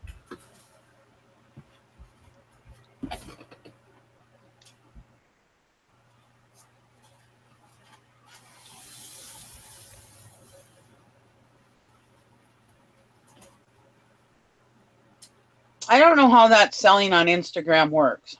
I have no idea about it either. I don't even have an Instagram. I don't even know really what it is. Is it like Western Union? No. Can you Instagram me money? Is it like Snapchat? Well, I don't know. Well, yeah, can I send you temporary pictures of my private parts? ew. That's what they. No, but they sell stuff. Oh, yeah, with the Snapchat. Yeah, because it only lasts for so long and then it disappears, so they can't be like stored on somebody's phone or something. That's the whole thing. So Hank Allen Cash, you're on Instagram a lot. Do you sell stuff on there?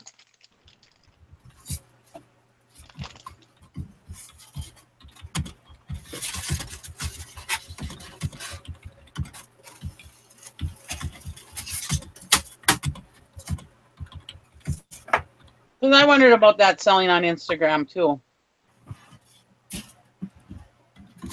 I think it's more for selling clothes. I don't know if you really sell any hard goods over there. I think all the young people are doing it. Yeah. No, she don't use it for selling, just for socializing. Oh. Well, here, I thought you were an expert about selling on Instagram. Bunch of questions.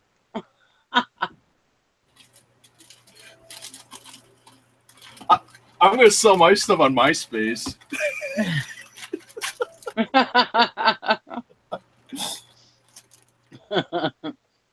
You just aged yourself, Jim. MySpace was the thing. That was it. Yeah. It was. Yeah, Facebook destroyed them. Yeah. I know. I remember when everybody was going on and on about Facebook. I was like, I like to post pictures and all this other stuff. At the time, Facebook was just kind of a text thing. Yeah. Whereas on MySpace, you could play games. You could decorate your page. You could really, Yeah, and everybody had their own theme song and stuff. They didn't care about music rights and stuff. Yeah. To me, Facebook was boring when it first started, I thought.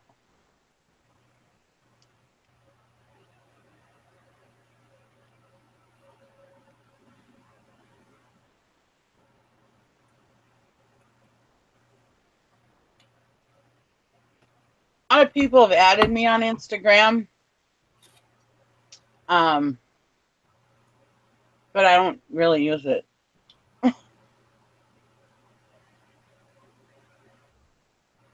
I don't even have an Instagram. It did me too, Beth. It took me forever to leave MySpace for Facebook. But then everybody was doing it, so I had to do it because nobody was going to be on MySpace anymore. So MySpace wasn't going to be fun anymore. Is MySpace still around? I don't even know. No, I'm going to go look. Oh, here comes the rabbit hole. Uh-oh. With Dusty Jr., she's going down the rabbit hole. It's still there. Is it? No. Well, it's right out of college. Sell some shit off it. We can do a show on how we sold shit off MySpace. Steven Scroggins says I'd cooler online.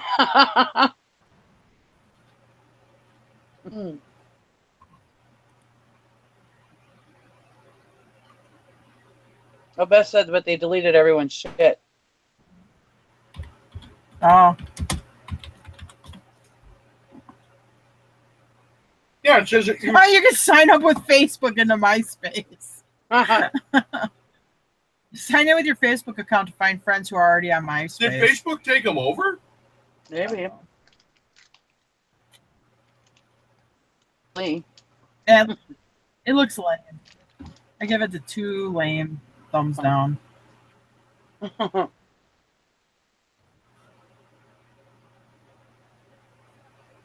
I'm eating some of this $20 worth of fruit I spent on last night. Uh-oh. I'm Did you hear actually it? trying to listen.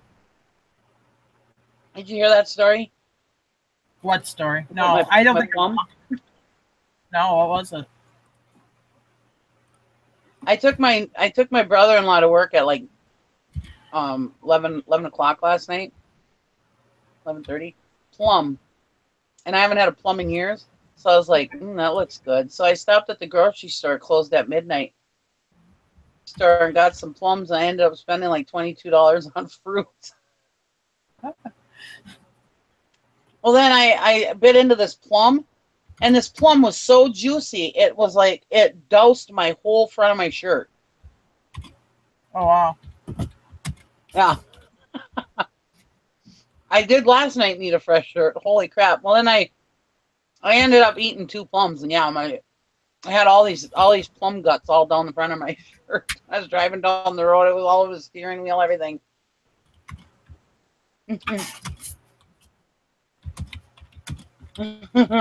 They did get me good. So then I told my husband this morning, I said, "Do you want to take these plums to work?" He's like, "Yeah, I haven't had plums in a long time." I said, "Well, make sure you wear a bib or something when you eat them." That's such a juicy plum. Oh my God, they were so good.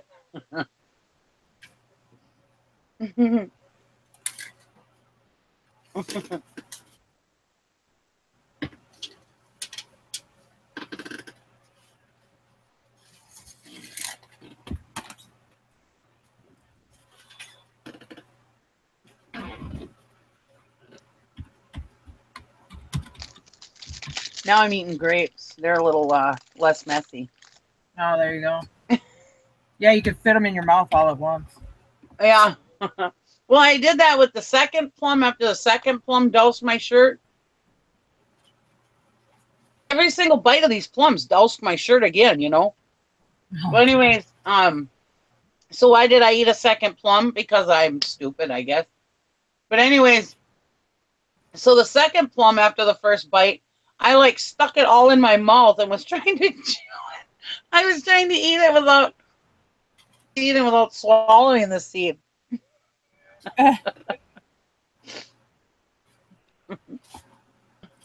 Robin, yes, pretty much I do. She says, "So you do? So do you just taxi the family and friends around all hours of the day and night?" Yeah, I do. What time did he have to go to work to drive him around at midnight?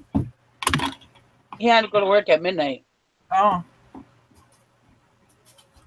See, the thing is he works driving railroad workers around. Oh yeah. And he's on call all the time, so you never know when he's got to go to work. I mean, I could get a call anytime saying he needs to be picked up. He works for the railroad? So I go and no. He works for the company that drives for the railroad. That ain't Fox. That's a minkhead, I think. Oh. If he worked for the damn railroad, he'd probably be able to afford a damn car. Oh yeah, okay. Because I was thinking, I've been working on the railroad all the live long day and night too. Another song to get stuck in your head. Wow. Because it's got like a. Well, no, that's a pretty big tail. I think that's. You opened up a flat spot. I'm about ready to buy him a car. Yeah. Seriously. I get. Yeah. Do you ever hear that song Elvis, Cold Kentucky Rain? It's a song by Elvis. He's walking in the cold Kentucky rain. The rain's in his shoes and all that. You never heard Cold Kentucky Rain? I don't think so. Oh, wow. Anyway, well, that's on my playlist. And when I listen to the song, I think about it, I'm like, Elvis, dude, you need to get a car. Because he just keeps thumbing rides, so he can find his woman. I'm like, probably main thing was you didn't have a set of wheels, dude. Girls like to be doing stuff. They like to go places. Yeah, nobody wants a video without a car. Yeah, you need an automobile. That's 90% of your problem right there. You find her, she ain't coming back if you don't have a car. he's been telling me, okay, so he went and bought his well, they're not even really his grandkids, but he bought them $60 or $30 each or something. He spent $60 or $70 on 2 Halloween costumes. And he bought These himself, aren't like the X something, are they? huh? These aren't like the ex's grandkids or something, are they? Yeah, they're my sister-in-law's grandkids. He's actually my sister-in-law's ex-boyfriend. They've broken up. Not even married, and he's buying the grandkids. Oh my god! Yeah, you got to sit down with this boy. But apparently, in the breakup, I got him. So, yeah, this is Gary's sister's ex-boyfriend. Oh, so this guy ain't even a relative to you? No. Jesus. Well, okay. Maybe I gotta sit down and have a talk with you, Nikki.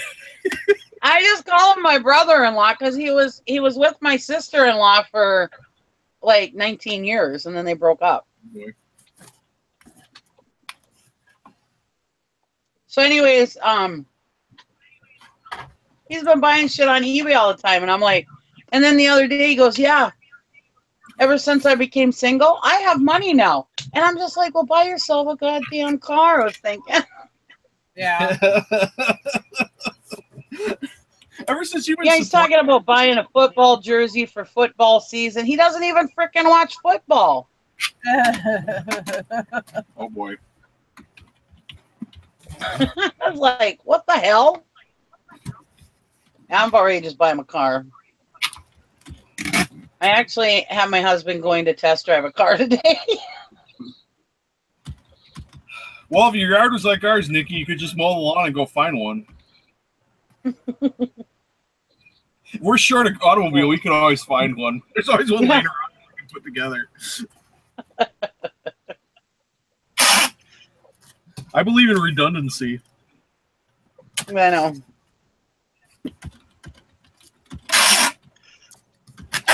Robin, okay, he doesn't really work for the railroad. These aren't really his grandkids, ...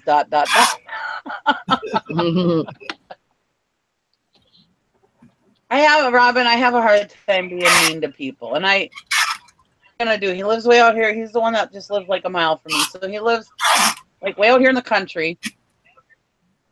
He's the one with no running water, no running toilet, you know. Oh, that's stinky. This is a stinky. Yeah. Oh my God. Nikki.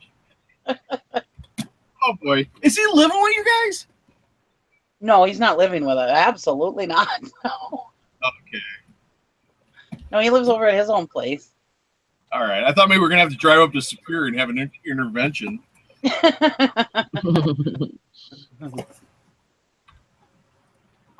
Thank God he paid his taxes, or he might have. His place was going up for tax forfeit. I told him, you better pay those or I'm going to buy it and rent it to you.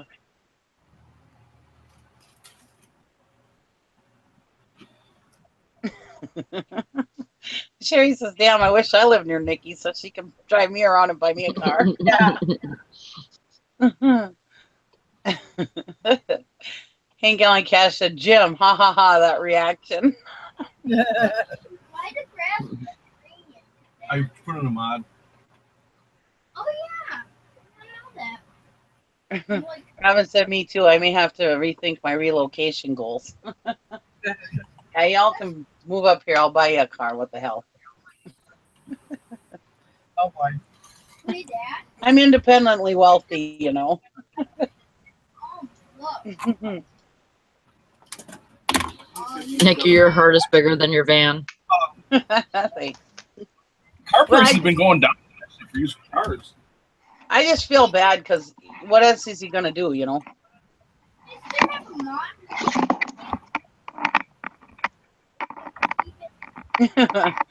Sherry says, we're all coming, Nikki. Look out. Guess I better clean out the van so I can sleep y'all in it. There you go. Yes, cottage. No, like that Johnny Cash movie where the Carter family or whatever, they're protecting him from his pill dealer or whatever. The old lady comes out with a shotgun.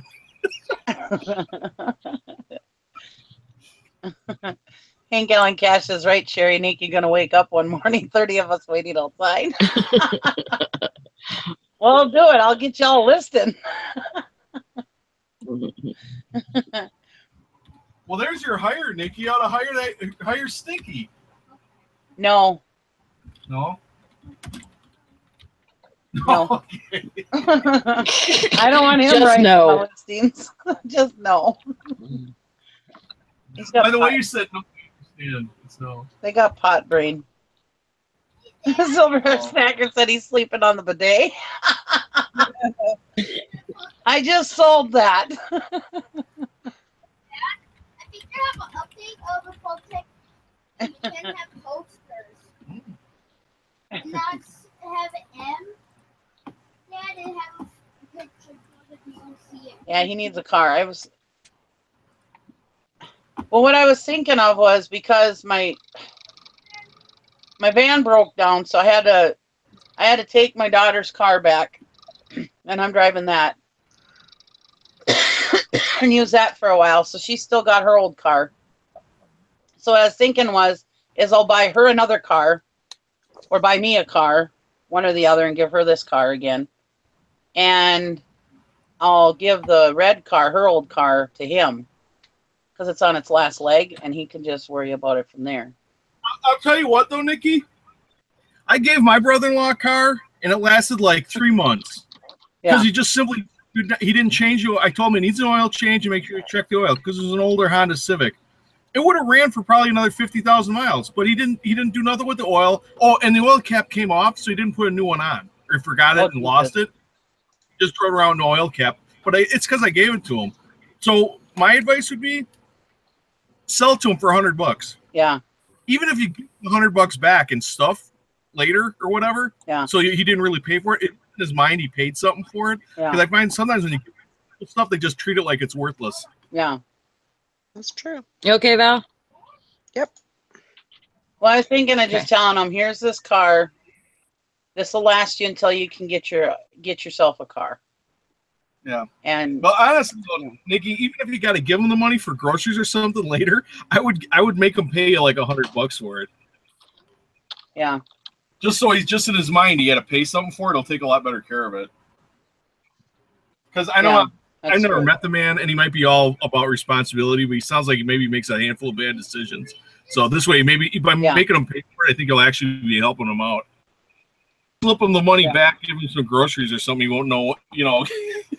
You know what I'm saying? It's a mental thing. Yeah. Yeah.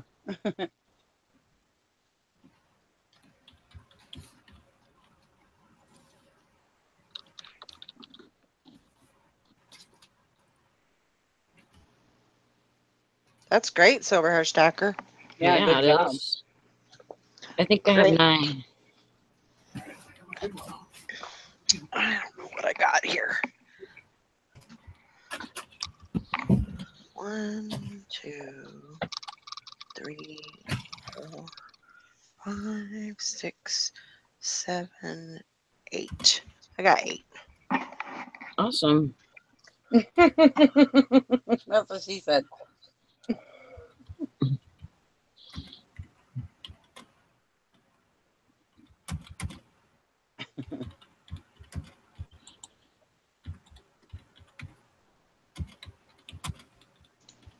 Again, Carl said, I very much agree, Jim. It's just like when you loan something to someone, they don't take care of it.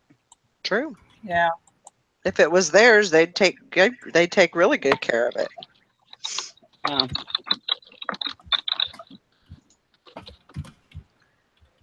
No, she usually calls me. Usually, her and Julie.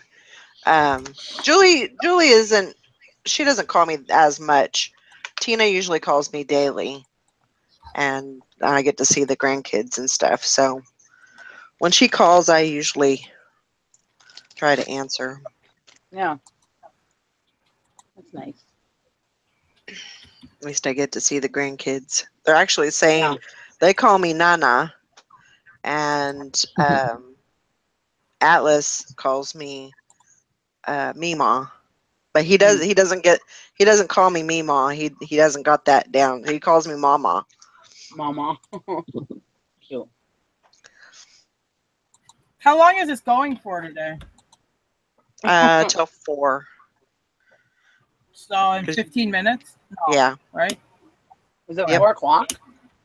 Yeah. Oh, Well, it's 3 3 o'clock for us, Oh. but 4 o'clock for Sally. Is it for your time or mine? Well, I guess it'd be before my time because, Okay. yeah, it would be before my time because it's 8 hours, right? Yeah. So we got another hour and 15 minutes. Woo! I could get a lot done in that There you time. go. Putting it down to the crunch. I thought you were going to say the crotch. I was like, okay. Put it down at my crotch. Hell, whatever it takes, I guess.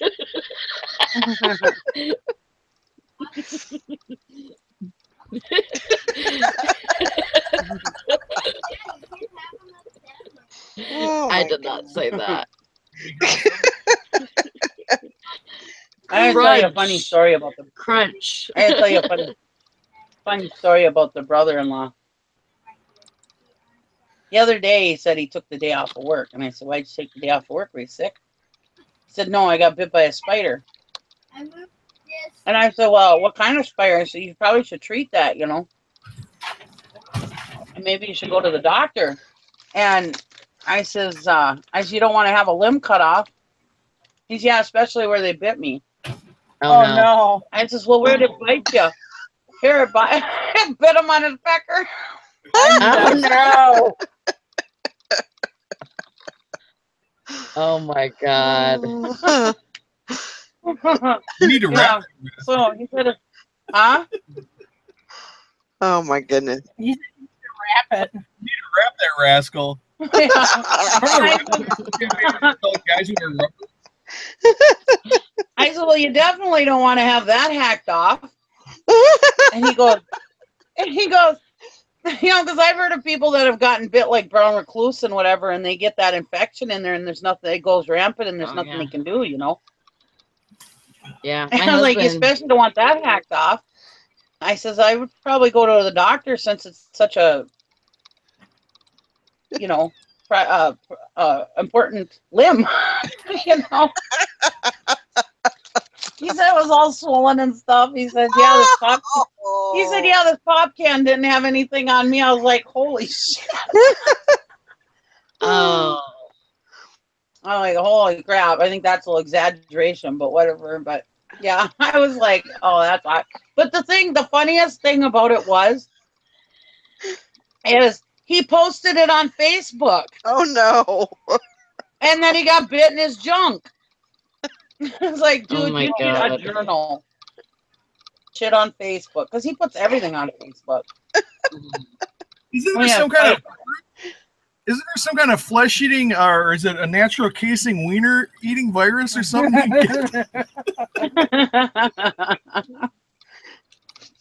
Yeah, I was like, I can't believe you put this on Facebook. I mean, I could see putting I got bit by a spider, but he actually put that he got a bit on his junk. Oh my gosh! How do you get bit? Too close. I don't know. But when he said a pop cans that got nothing on me, I'm like, where do I find one of these spiders? Yeah, no kidding, right?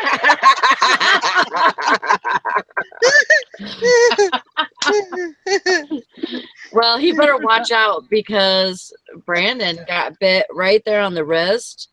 And when he let it go for a little bit, like a week, and it was feeling mushy and infected.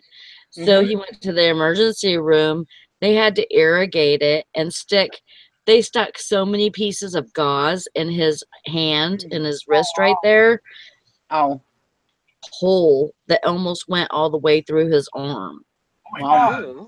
And yeah, it was bad. So you better watch out because he might lose that shit. Yeah. Spider bite junk therapy. That's what's so horrific. He think he's packing now. Yeah. He ain't gonna be packing for long. Well, then I said you're gonna end up getting that hacked off. He goes, "Oh, well, that would cure my toilet problem because then I'd get a colostomy." I was like, Really? You want Oh one? my You God. really want to carry your pee on your side? I think Oh you my dumbass. God. Well, this is what now everybody watching. This is what pot does to your brain. So if you ever think about doing pot, don't. This isn't pot, Nikki. This is some kind of crack or heroin or This is No, he only freaking does basalt. yeah. No, he only did pot. You tell them, Nancy Reagan.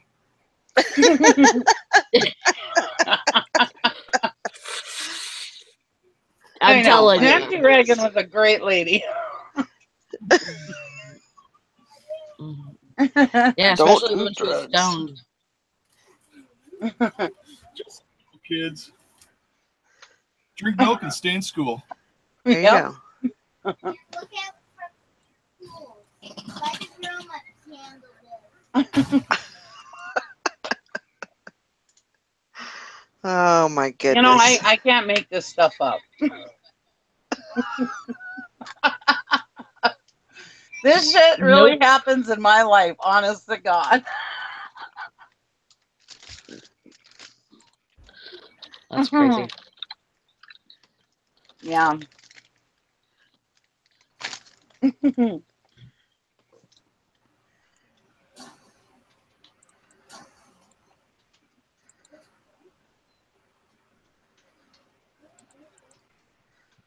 Well, anyways, the last I heard, like yesterday, he said it's doing better.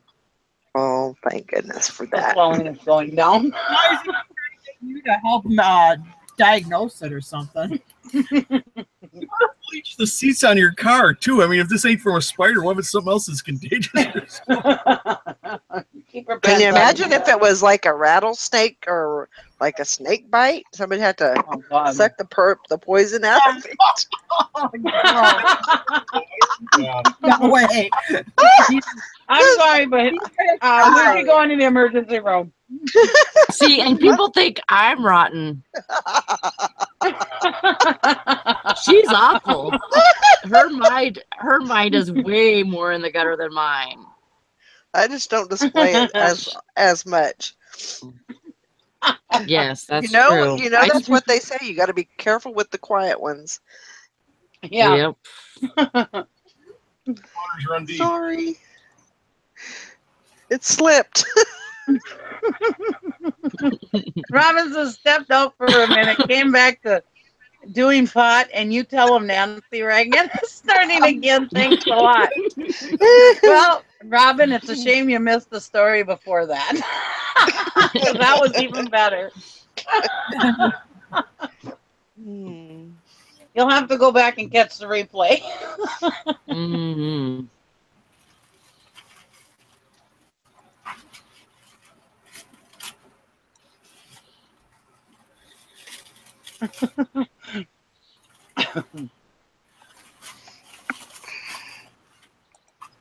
I think.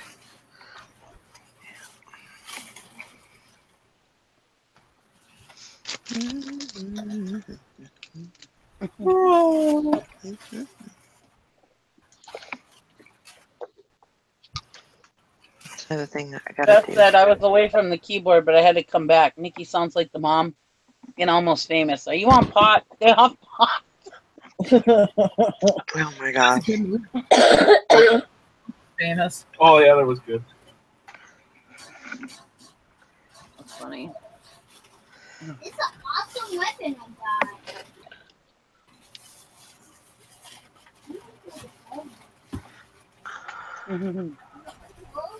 Oh. So I'm never quiet. So does that mean you never have to watch out for me? Not saying that.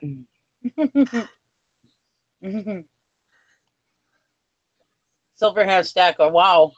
I will never watch a Western again. Sucking snake poison.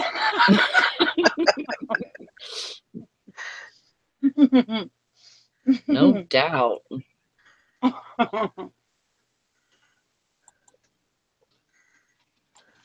Yeah, I wonder what they did back then. I mean, I'm sure somebody got bit in the wiener once or twice. I was trying to think of this song. Mike used to sing the song, and it's, please don't be offended by it, but it was called, or it's, there's a spider on my pecker, whack it off. Yeah. Yeah, I think that's what that's what he used to sing. There you go.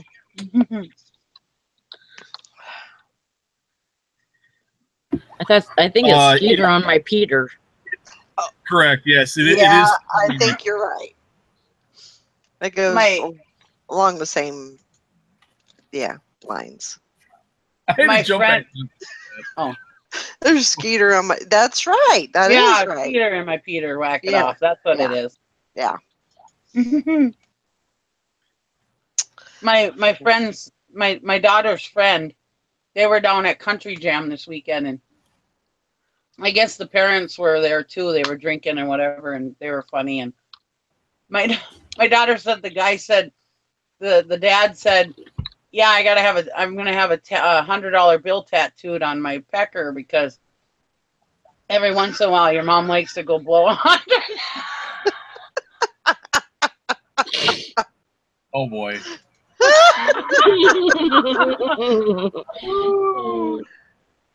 Man.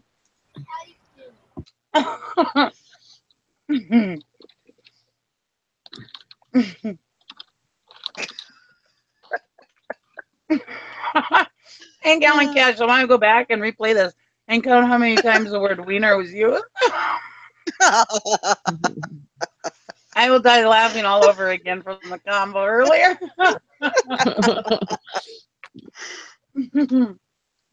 Yeah, we've had a couple good ones. Yeah, they have been pretty interesting. It's been a good go. Good show.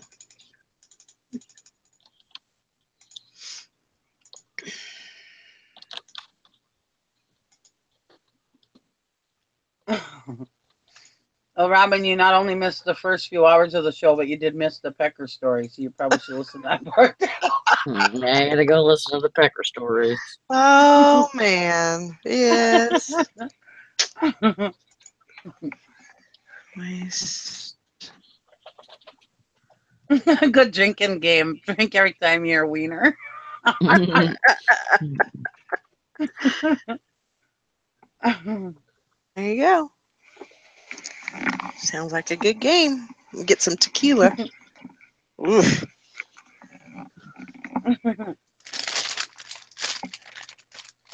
Like I said, the word wiener is funny no matter what.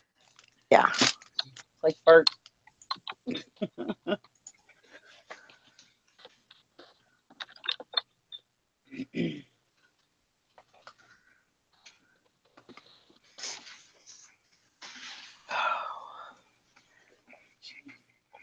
Tiffany said she found a pair of Vince Camuto open toe heels, barely worn, for $2. Comps are at 36 to 39. Nice. Yeah, very, very Awesome. nice.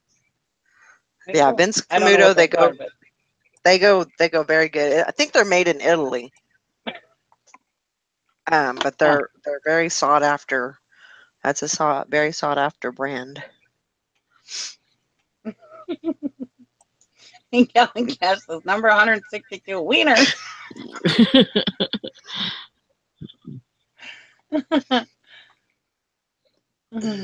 Steven says, get a listing done, do a shot. That's a good one. There you go. That's a good one.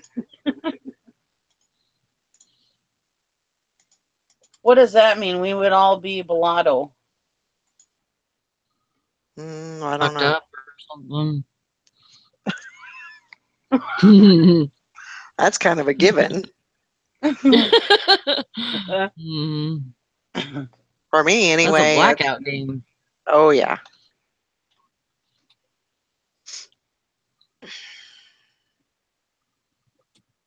Most definitely.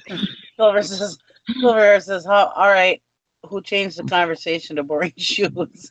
That was Tiffany again. No. He keeps going back to this reselling thing. I don't know why. No, I'm just kidding. Damn her. Wiener. What up? He just popped in to say wiener. Oh my God.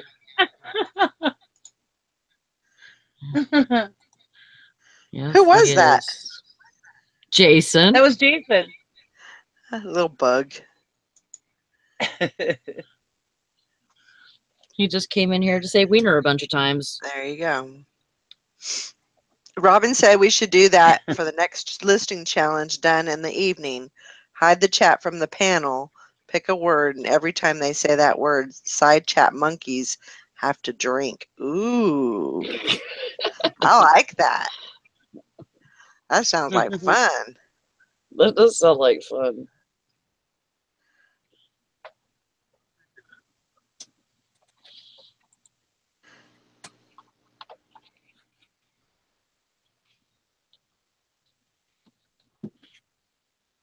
Yeah. Drunk as skunks.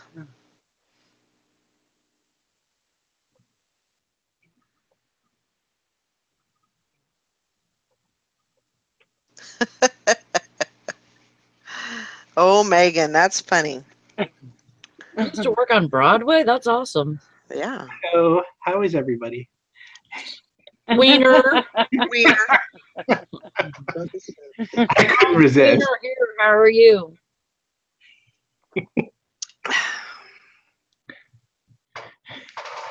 So, Gander Mountain was a bust. There were no fixtures left. Oh, no. That's a bummer. So, Sucks. you know, it is what it is.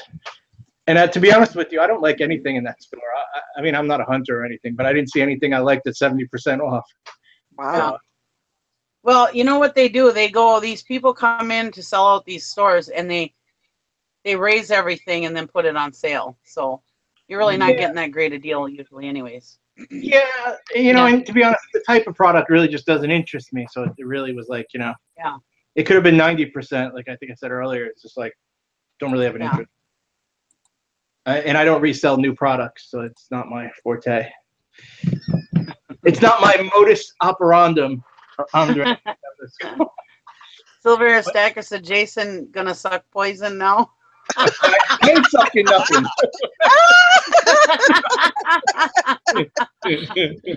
You're talking about that's the Jim Bennett show. That comes on later tonight. Oh my gosh. Yeah, I've heard of Chanhassen in the theater. My kid went to that. What? I got the paper thing up if you want to take a little peek at it. So A little gander? A little gander. Oh, nice. There you go. And I moved my bubble wrap thing. That was awesome. Good job. Hey, Jason.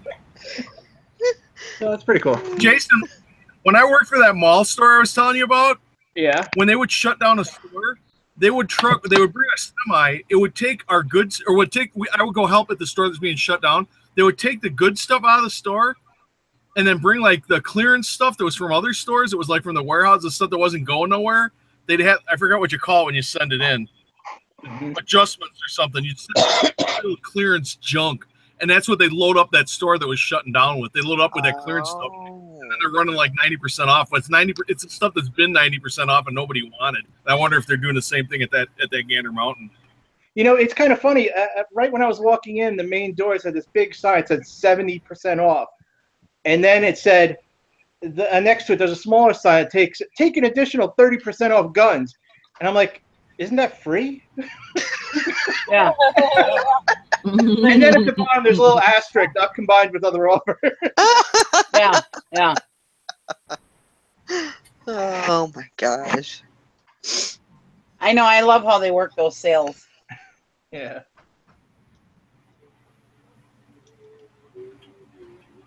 We're taking 90% off and another 20% off. So you're going to pay me money?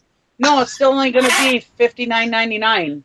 Well, the best part was like the 70% off stuff was like, you know, $2 fishing lures. like the high ticket items were like at the most was 40%. I mean, they had a generator for like 450 retail for like 300. You know, which I guess is okay. I don't know anything about that stuff. How do people get different? Sorry. I'm sorry. Go ahead. People get different writing in the chat. Every once in a while, people come up with different writing. Why is that? Are they doing that, or does the chat just do that? You need to deposit money in Jim's PayPal account. I'll give you the email. It's called Super Jim Chat.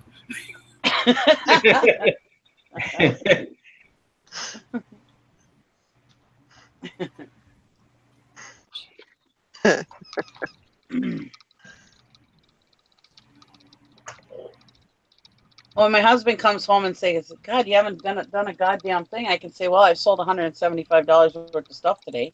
Damn straight.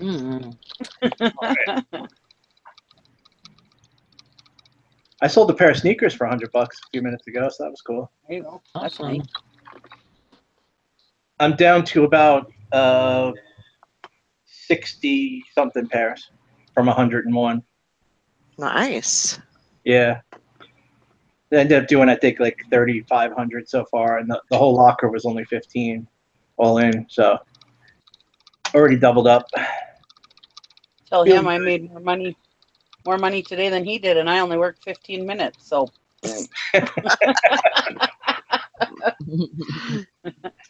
that.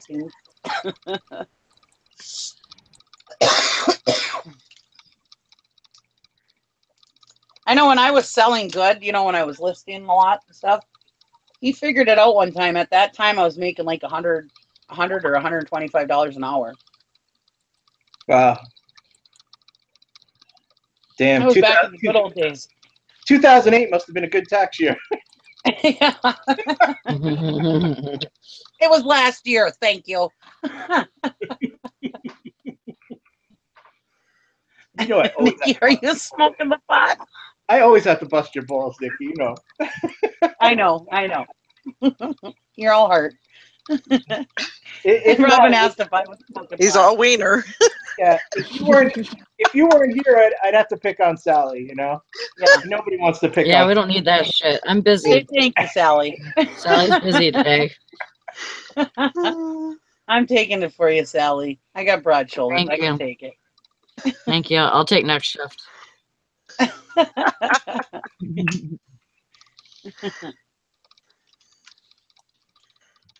No, Robin, I've only smoked pot like 3 times in my life. Never did anything for me. So that's why you need to smoke some more. Yeah.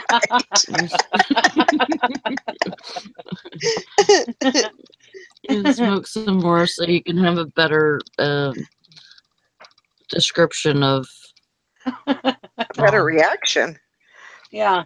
better Pink Allen opinion. Cat That's what I meant. Number 165 wiener.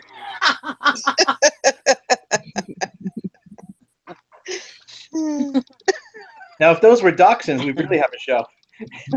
Yeah. Did you count all the wieners that Jason said? 165 wiener dogs. Oh my God, that would be amazing. I know. Can you imagine? I see that actually. Just being covered with wiener dogs. That would be great. I'll pass. I am all for being covered in wieners. Oh my God. That just reminded me of that gift that Dusty always uses.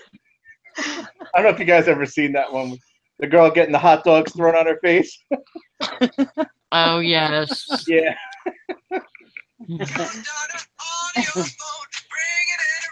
Did you ever watch that commercial with the wiener dogs running to their ketchup and mustard? Yeah, Jim sent the link. Yeah. Apparently, we were talking about it in another chat. I'm sure. Wow.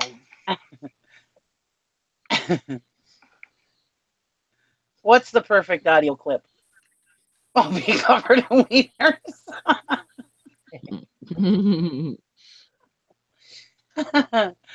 Oh boy, you never know what I'm going to say. Or never mind. It's a good thing that we don't censor. You know, Robin says, "Oh my God, Nikki telling her stories while stoned." I'm tuning into that one. Oh, I know. That would be awesome. I'm naturally this way. I don't need other things. Hey, Nikki, earlier I caught like a clip of you saying something about being on that mothership thing. September 9th. What are you doing on it? Are you having an auction? Yeah. Oh, okay. September 9th? Yeah. Okay. I just want to make sure I don't. Mark it on your calendar. They schedule their shows that far ahead of time? Well, he's into like October, I guess. Oh, wow. Yeah. Damn. He wanted me on in August, but I said I couldn't do August because I'm busy all of August. But September steam shows start slowing down. So yeah, that's neat. September. I always love an auction. Do you have to have? Huh? How many items does he want you to have? Like 20 or something? I don't know. I suppose I should ask him how many items I need to have. I don't know. Sounds like all the other people are like 10 or 15 items, I suppose. I don't know. Nikki has enough items to do a show every day for the next year, so it doesn't matter. Yeah. Yeah, I thought, well, it might be fun. Yeah, that's kind of cool. Yeah. I'm probably not going to make anything, but I don't care about that. It's just fun. Yeah, it'll relieve some space. Yeah, that's neat. Why wouldn't you make anything? Yeah. Well, I don't know. I don't know.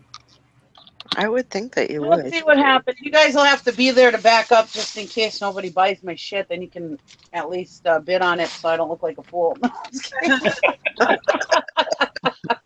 I think you need to auction off some underpants.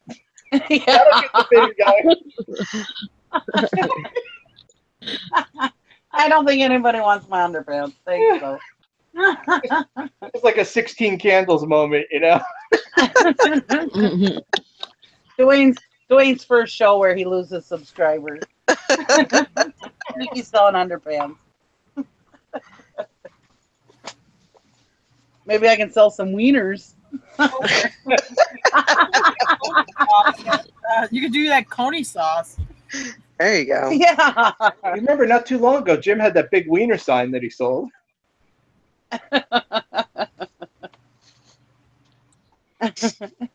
Hank Allen Cash says, Nikki, there's a market for everything. Yep, everything sells for the right price. There is.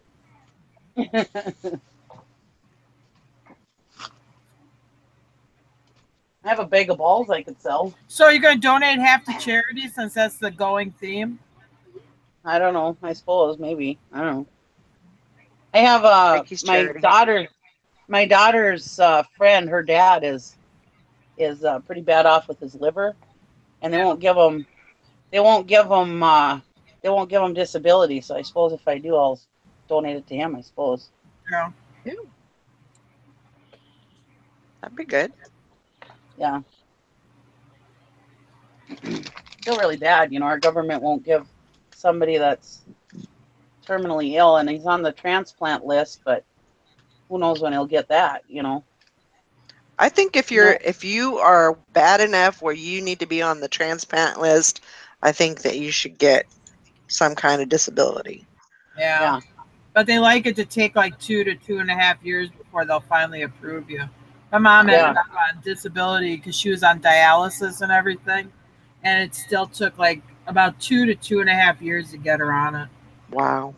Damn. That's ridiculous. It's a waiting for the government. The government, I think, figures most people can't work, not have any kind of employment for 2 years. So the minute, you know, if you get desperate and say, I have to do some kind of work, then it's like they prove the point that you can work. Try and starve you out. Yeah, you got to have a really good, like, family support network around you if you're going to try to get disability. Yeah. Luckily, he had some 401k, but that's running out fast, you know. Yeah. Sure. Yeah, it's a shame. And now he's on the transplant list. So now he has to, every time he has a problem, he has to go down to Madison to be put in the hospital. And that's like 5 hours away. Yeah. Oh, wow. And his daughter doesn't drive, and she's his only kid. He doesn't have a wife. So that's where my daughter comes in. Yeah. Well, it's good that she can help. She can help the family and help the dad. But sometimes it's bad on her, because then her job is like, hey, this ain't your dad. Well, You know, why are you taking time off? You know. Yeah.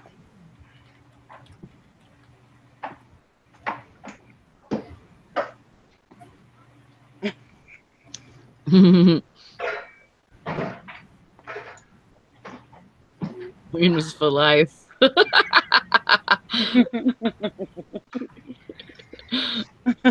There's your new merch T-shirt. Wieners for life.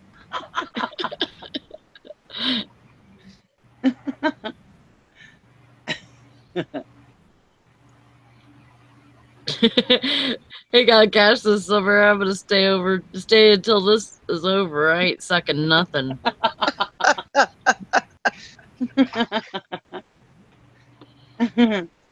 Oh, Lord. I think you've beat Dusty's shows, haven't you? 8 hours? Yeah, it'll be 8 hour show. I think it was. I don't know. I think Jim had a happy hour that was like 7 hours something. Did he? Shit, I'd done a show for 12 hours or something. Yeah, that was Did that you? time I you was, left your I computer wasn't on, here didn't the you? whole time, but yeah, I did. Oh wait, there was that one show where Val forgot to shut off and left for the day. Yeah. No, Remember? that was For me. like 10 hours or something. I That didn't was me. I forget. just Oh, whoever it was. It was me. It was on my channel, but I didn't forget. Was it? It was I went to the doctor. Yeah. And I just let the show run.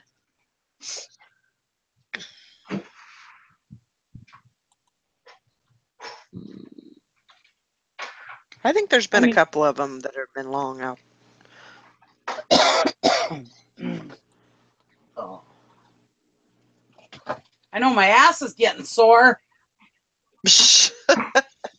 I'm sitting on a SpongeBob tool because I broke my chair like a month ago, and I haven't found a good one at an auction yet. Oh gosh. So I'm sitting on my little yellow SpongeBob stool. I was hoping you were talking about sitting. This is my favorite thing. My brother bought this for me before he died. It was a SpongeBob stool because I used to like to go out and watch my animals. SpongeBob. It's not a SpongeBob tool. It's a SpongeBob stool.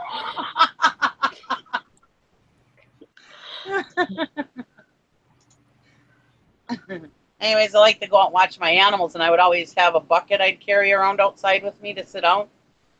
And he bought me the SpongeBob stool so I could go carry it around and sit on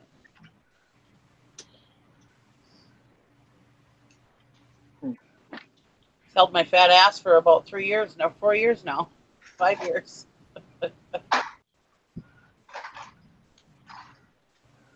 Strong stool.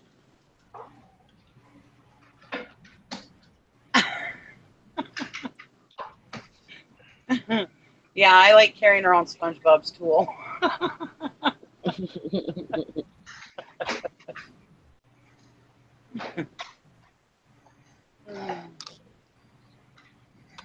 don't know. Maybe those.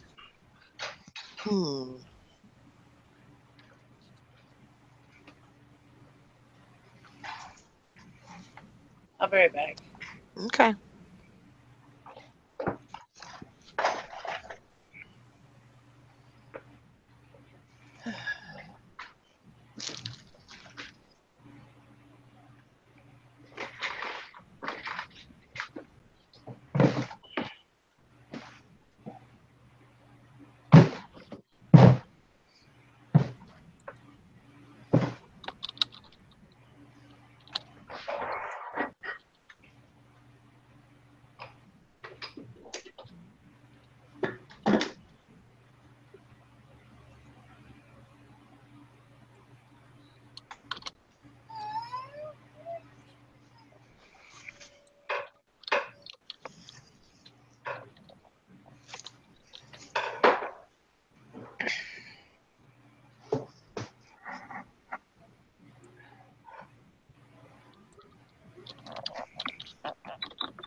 Mm.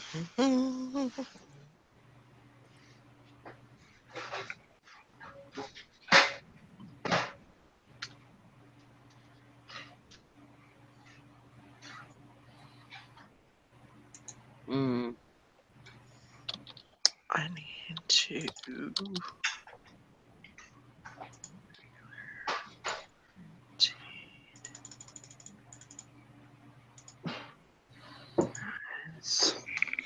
What's another word for see-through?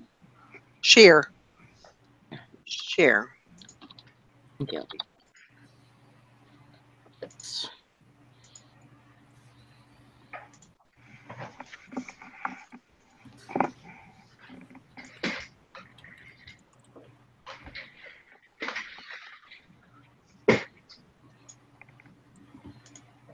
Oh, you do cards, huh? Hank on Cash? Cards. What kind of cards? Huh? Magic the Gathering.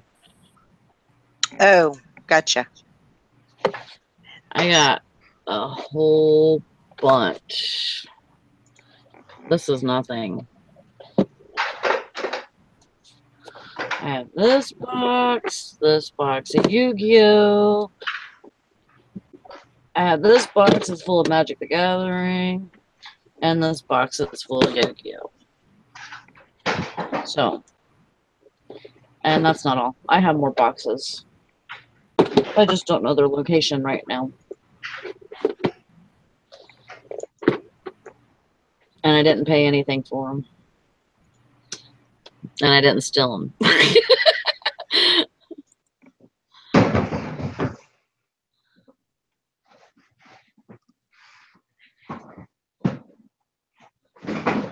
I've run into a shirt that I can't figure out how to button. That's interesting.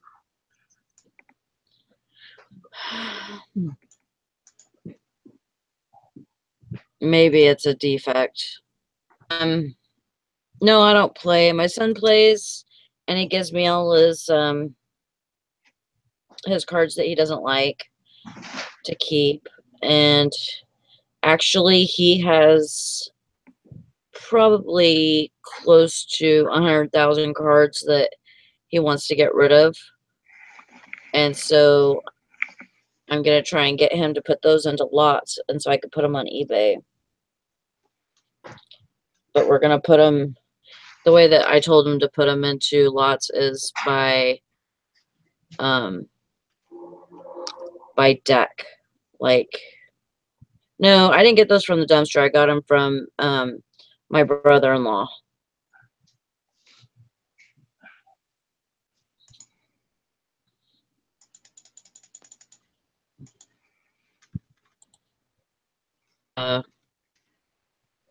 Storage units.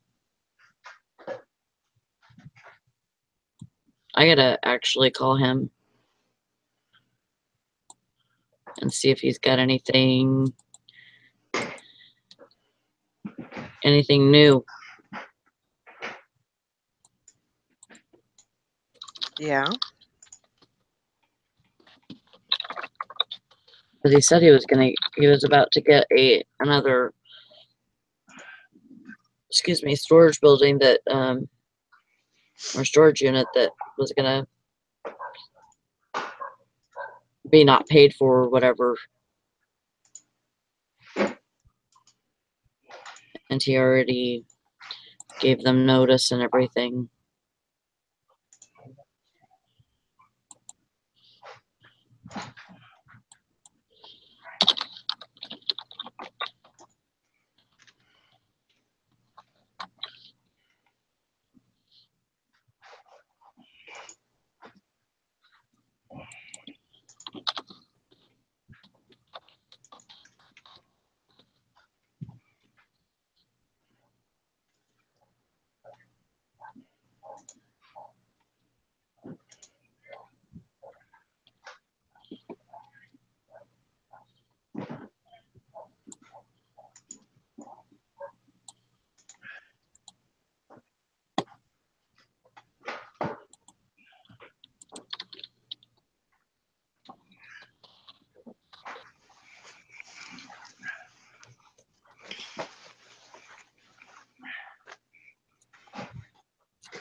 I'll be back in a few minutes. Okay.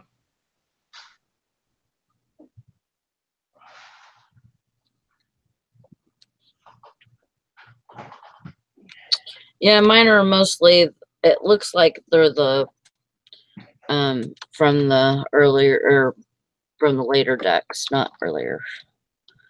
But my son does play here at the hobby shop. They used to have tournaments all the time. I'm not sure if they still do, but a lot of hobby shops have tournaments like that, and that's another place where you can sell stuff like that. If you ever run into any cards.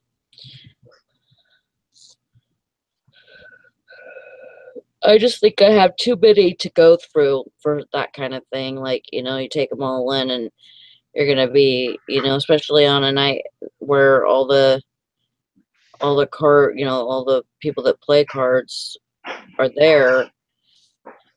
You're going to have a bunch of people going through your cards, and it's really, really hard to keep track of.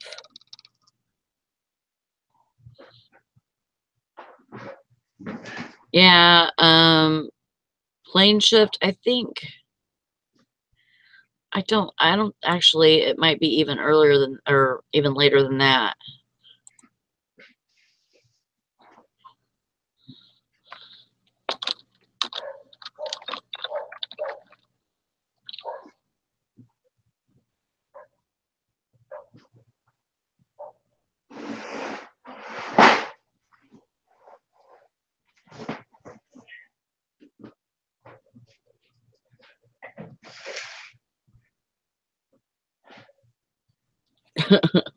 Now you have to go home and make tacos.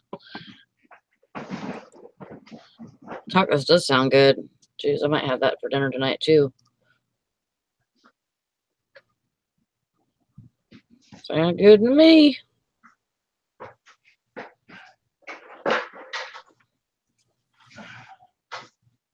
What a good idea. I'm getting Taco Bell.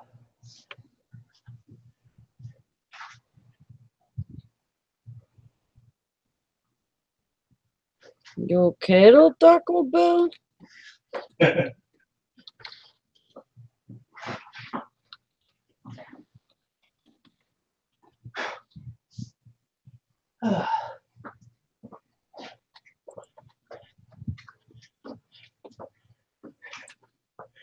It's kind of funny because, you know, there's phrases that I know just from being, you know, in California. And I mean, I know some Spanish, but, you know, just stuff that I picked up from, you know, working with Spanish people or speak Spanish. Culo. You know, and I mean, I took Spanish in high school, but I failed it. Me too. But, yeah. Well, I gotta take that back. I passed with a D-. It was almost a fail. And, but I learned a lot from people I worked with and stuff. And, but here, nobody uses Spanish at all. Right. And so when I say like a Spanish phrase or anything, I get some really weird looks. Like, where did you hear that at? You know what I mean? Because they, you know, just assume that I've lived here all my life like them.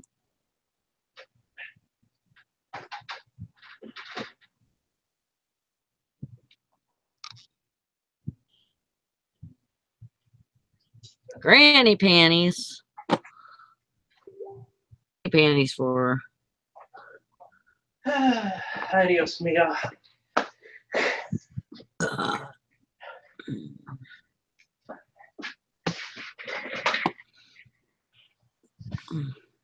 Holy shit, Ski's still live? That's awesome.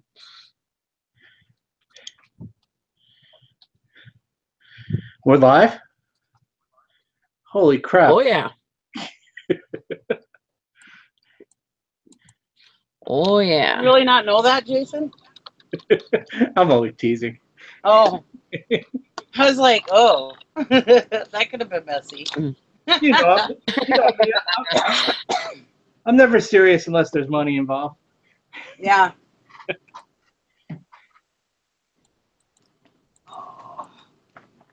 Everybody's been calling. Everybody's getting off of work now, so my phone's been blowing up. Why they all want rides? As soon as 3 o'clock hits, my husband calls me, my daughter calls me, my niece calls. It's like, Jesus God, you people.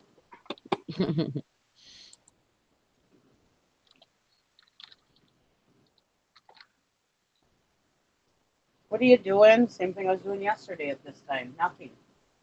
It's called running your own business.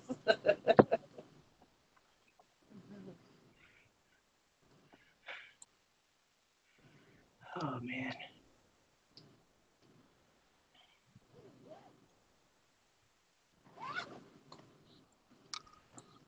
I just installed a sunshade on my photo booth. Oh. Oh. Yeah, here. By installed, I put a board up. Where is it? Oh. See it there? There you go. Because the skylights, Oh, you know, yeah. when it's bright out, the sun is over in the booth, and it screws the lighting up. So hopefully that should work. You would Yeah. think you wouldn't even need a booth with all that lighting in there from the skylight. Nah, it's not the right lighting. Oh. And it's in patches, like it doesn't just light up the whole area. Oh, yeah. It'll be like a square here, a circle there. It's just annoying.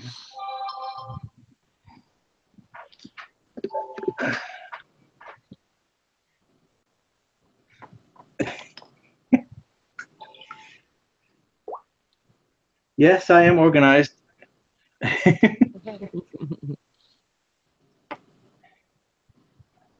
Have you seen the tool wall?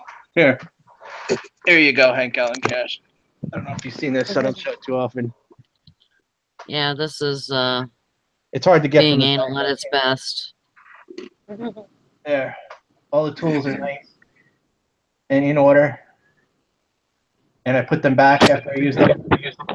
That's what my husband uses tools. Back on the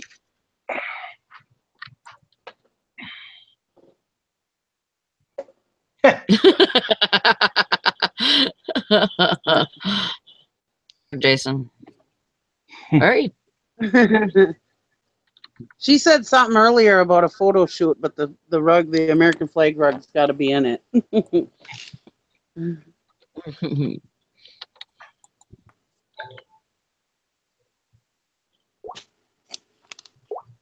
Yeah, someday I'll be organized. It'll be nice. Hopefully.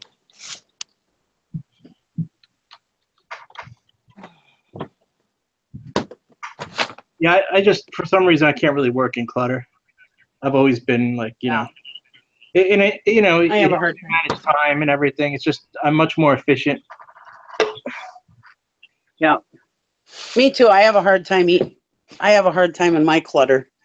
That's why I haven't been listing much, because it's one of the reasons.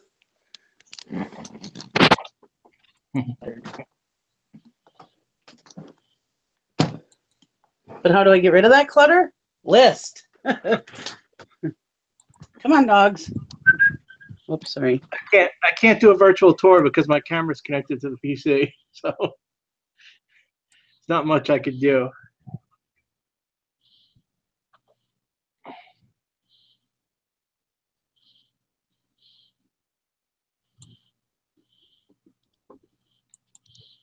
One day I'll take maybe a short video and put it on my YouTube page. Yeah, you should. As your introduction, you should do it as your introduction video. This is me. This is how anal I am about being organized. Blah, blah, blah, blah, blah.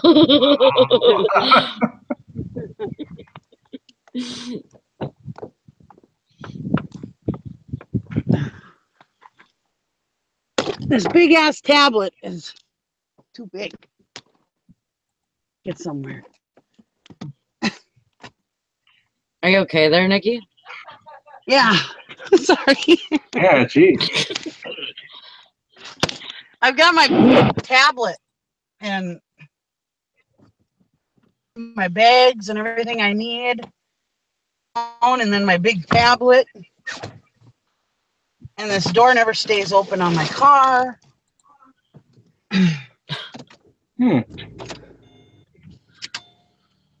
Holy crap, it must have got really hot in here today. This plastic lid.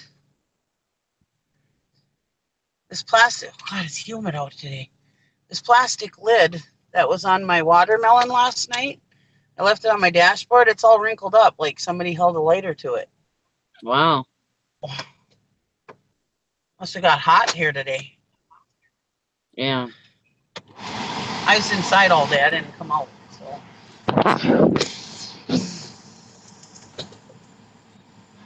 It just rained here on and off all day.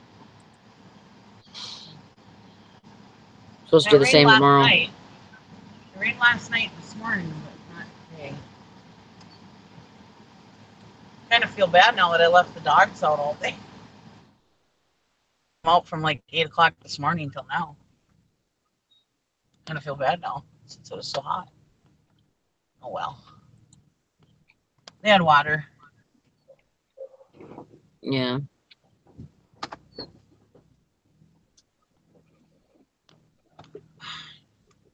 I have 25 acres, live in the country, and I still have just a small amount of area to turn my car around in. What the hell?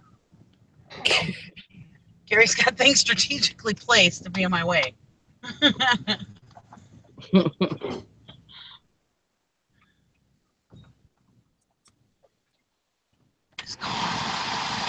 Wowzer. You guys hear my AC? Is it too noisy? Yeah, it's fine though. It's not too loud. Okay. Because my AC in this car is either high or off. So. Yeah.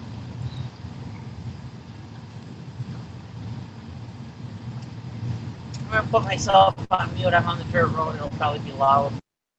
Okay. So what'd you do today, Jason, besides going? Well, I shipped 10 items. I put that thing on the wall and I put that screen up, and yeah, that's about it today. I'm talking to you guys. I have to get motivated. Yeah. I just have all this crap everywhere from that last unit I gotta like sort through. Yeah, Sherry coming to pick some stuff up? No, apparently not. So I'm just gonna throw it all into the Goodwill. You know, oh my God. The great thing I have is, I don't know if they're by you like this, but by me, there's a Goodwill like 2 blocks away, and it has a drive-through. So I don't even have to get out of the car. I just pull up, and they just go like, you know, and just grab it all. It's great. Yeah.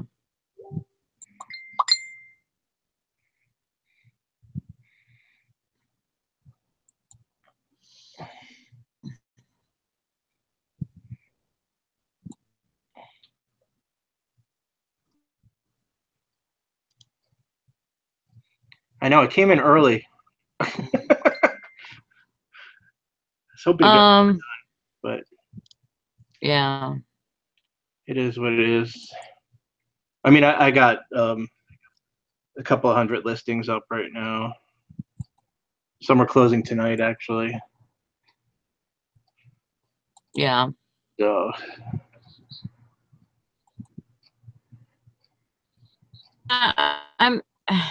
I haven't had any auctions up lately, and so I changed all those ones over today, and I kind of screwed up because I put them up for really low, which is fine, and I changed a couple of them that I didn't want to start really low. But then I'm looking through them, and I'm like, oh shit, some of these have free shipping on them. And so I had to go through them all again to change the shipping to where they paid shipping. I'm like, crap. So I had to go in there a couple of times and revise because I screwed up. That's another reason why I don't like free shipping, because I like to bounce from auction to fix to auction. And that Yeah. can screw you up real quick. Yeah, it can. And whenever I used to do that, like, I mean, because you can bounce from one to the other, and sometimes it'll do good. Like, you know, some things go better for auction than other things, you know, and some things go better on fix. So, you know, when you bounce back and forth like that, you're kind of giving more options to your buyers, I would think. That's bull crap.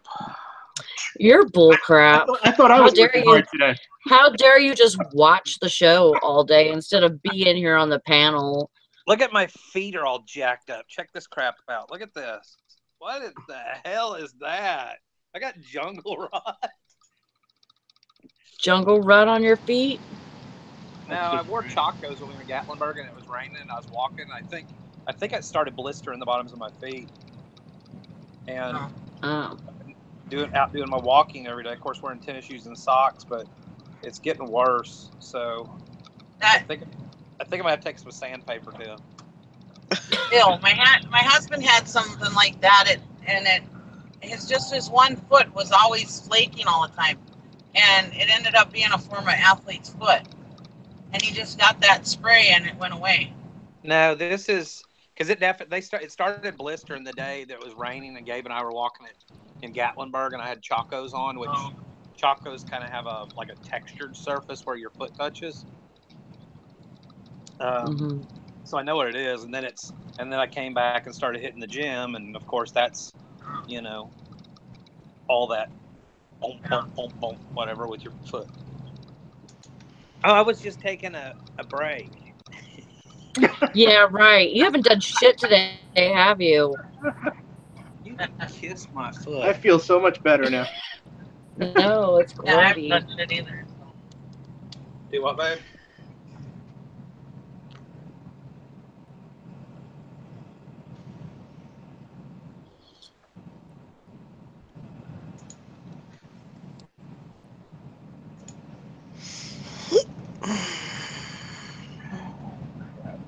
$15 more minutes. Yep. Get them up. Get them up. What's 15 more minutes? It'll be over. Oh, that's 9 minutes. Not 15. Hey, Mama. Hey, I just got the package. you did? Well, Is it? that's good. Ripping shit out.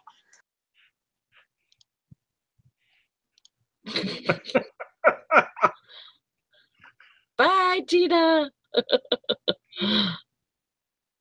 She got the wiener. Oh, package is code for something else. Huh?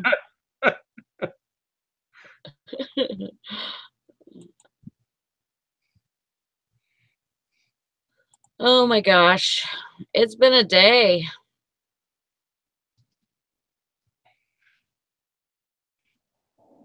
Yep. 179 winner count. How many did you get up today, Sally? I got 9 so far, and I have like, I don't know, four drafts that need pictured.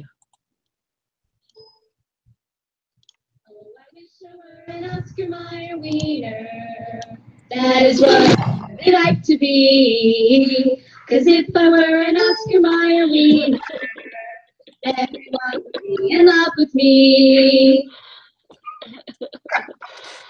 Yep, we've been on all day, sure enough. Yep. 15 minutes till 8 hours.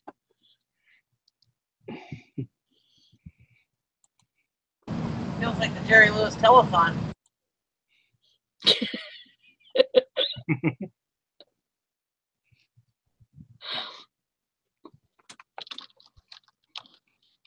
Funny.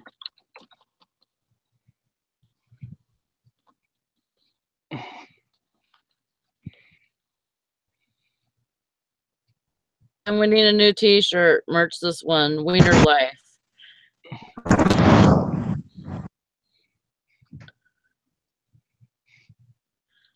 I thought we were gonna do Wiener for life, not just Wiener life. Oh, the super chat. We're not doing the super chat because we're not greedy fuckers. I'd do the super chat. Shit. Yes, we know. I'm all about capitalism. That's the difference. Yes, we know.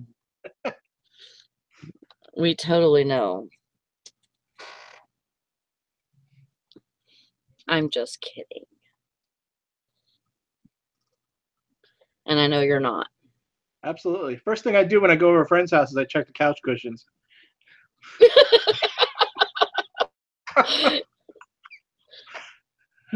Super chat.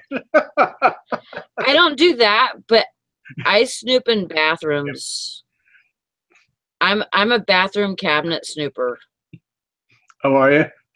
Yep. Looking for that oxy? No, not really. Just looking. I don't want to steal anything. I just no. I just want to see what you have in your cupboards. That's it's just it's a whole you can judge somebody by what kind curiosity of they have. Yeah, I just it's just curiosity. That's it.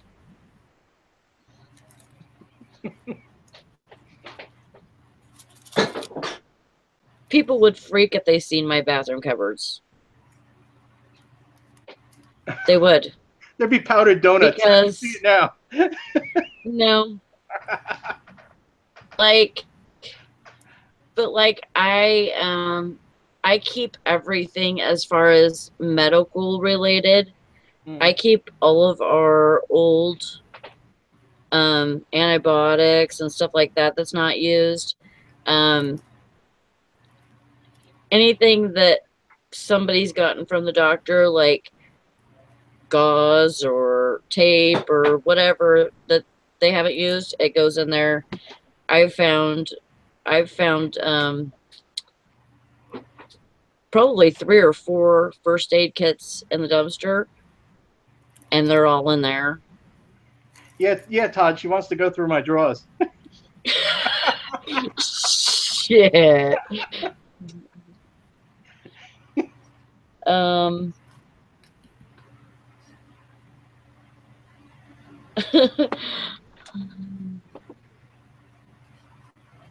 That they use. That's how you judge your female friends? Oh my gosh.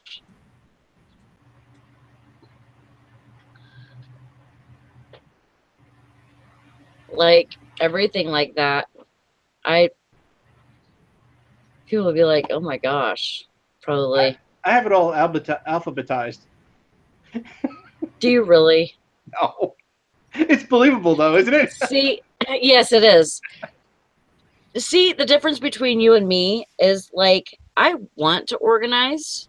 And I want to be OCD like that. And I like food. But would you shut up for a damn minute? So I want to be like that. And whenever I think about it, I want to like organize. But then I believe that I will become overly obsessive. Right.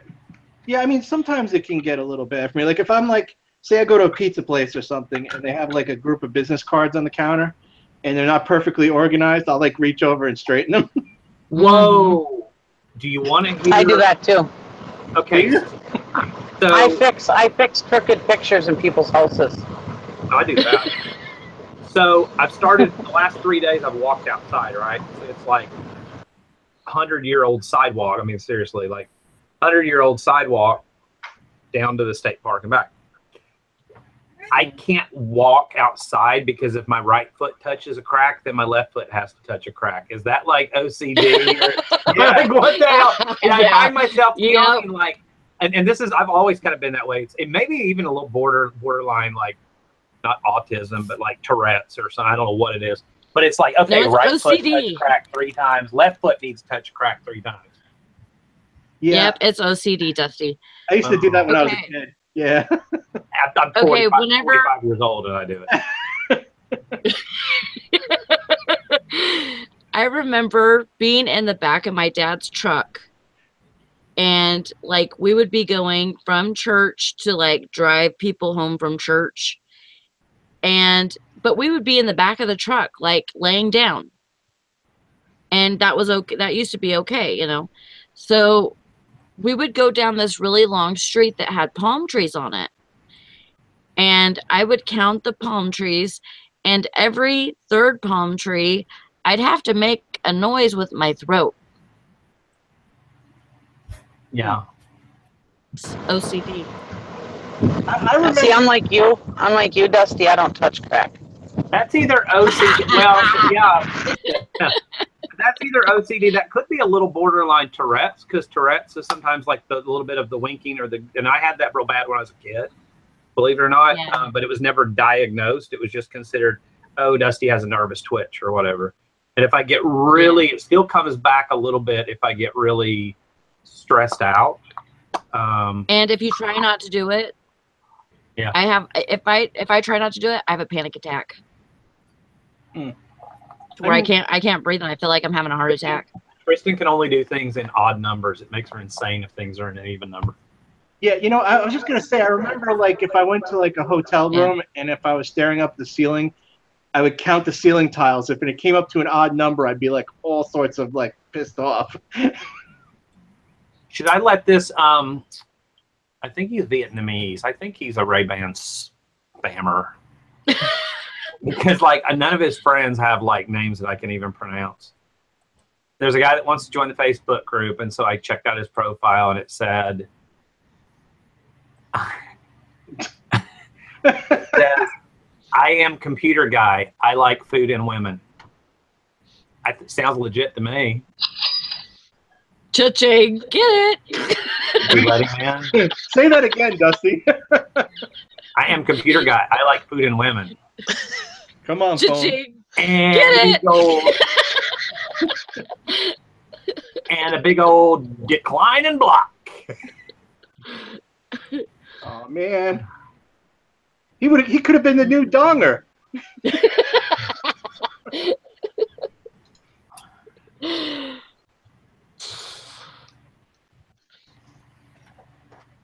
Todd wants to know, how do we have 2 kids? And I said, we're still trying.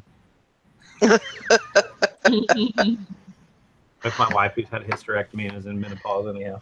Hey, ain't nothing wrong with practice. There ain't nothing wrong with a little practice.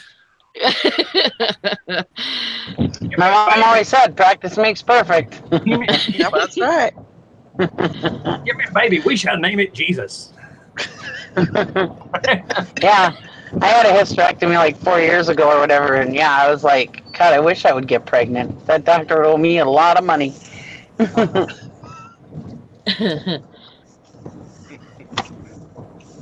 I can pay somebody to watch it. Why? Oh, I hate you. Not you. Thanks. I'm sorry. Didn't do anything wrong. Anybody want?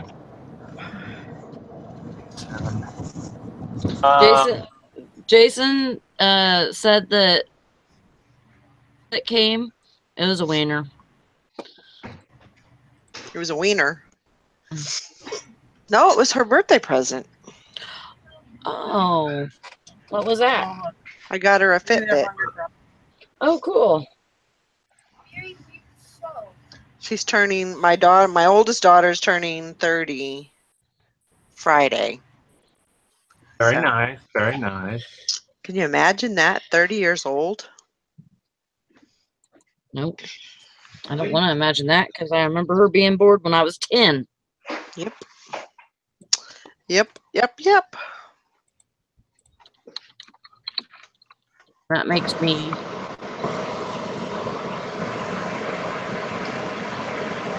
I get a wiener every year for my birthday. Where's Nikki driving to looking all serious and stuff? She was in thought. She was deep in thought. She was deep in I was trying to decide whether I should say that or not. Oh, well. See, sometimes I do think before I speak. That's all right. But she said, Damn, oh, she got a Nikki. wiener for her birthday. I was like, well, so do I. You ain't the only one. Oh, my goodness. You're off to Atlanta. Why is Jim Bennett going to Atlanta? I thought he already Silver went. hairs. Oh, I thought he told me he went this morning. Oh. What's he going to Atlanta for? Well, I mean, I guess I'm allowed to tell, but he has to pick up a relative that's flying in. Oh. Hey. Silver Hair Stacker says, oh my God, Valerie, did you give birth when you were 5? Well, thank you for the compliment. I was actually 17. She's only 17. 17. That's that weird song, isn't it, Dusty? Where's Maureen? Yes, when I that's need her? one of them. She remembers all my bad. Was that Winger or who sang that? I don't know. So I just got the notice that it says that our broadcast will end in 5 minutes. And we will officially have an 8-hour show. On Is a that the 3-hour longest tour. you can do? Wait, is this Yeah. the same show from this morning? Yeah. It is. Oh shit! I thought we weren't live earlier this morning. No, we've been live the whole time. Sorry. And we had a challenge all day too. Yes, we did. A 7-hour-long challenge. I should probably go back and watch that and make sure I didn't say anything. You're fine. I think you're fine. I think we just talked about winners the whole time. Pretty much. I don't know. I was out walking and I tried to listen to y'all, and I decided it wasn't motivational because I heard Nikki talking about bidets and butt hair, and that was when I just like. And I typed in the side chat while I was walking. I was like, a whole new level, and I was like,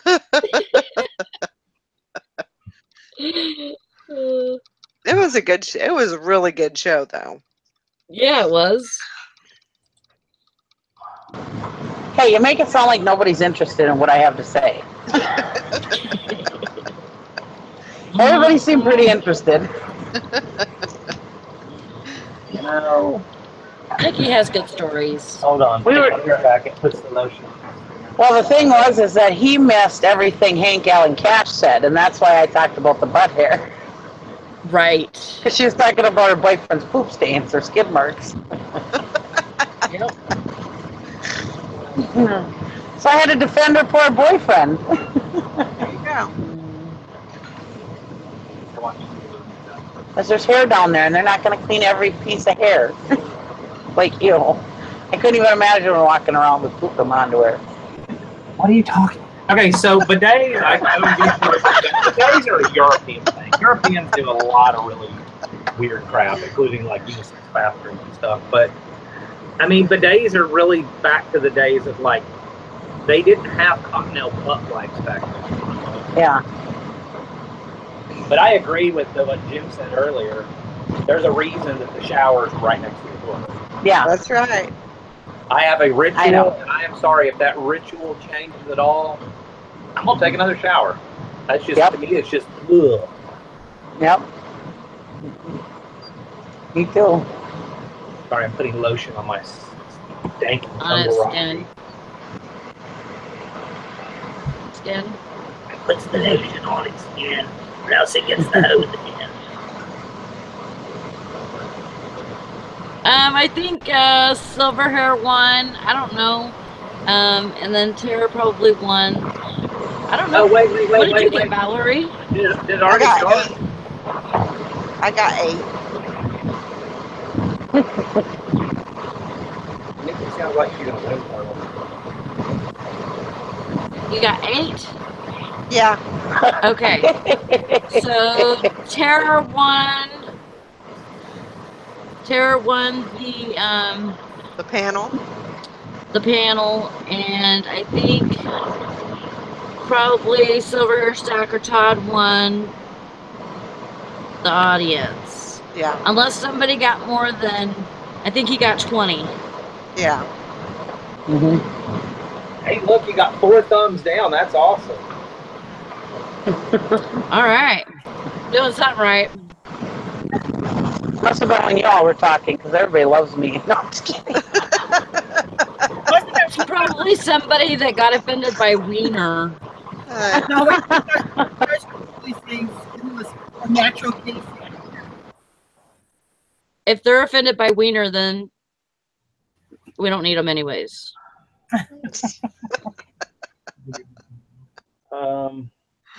So Wow. true. So true.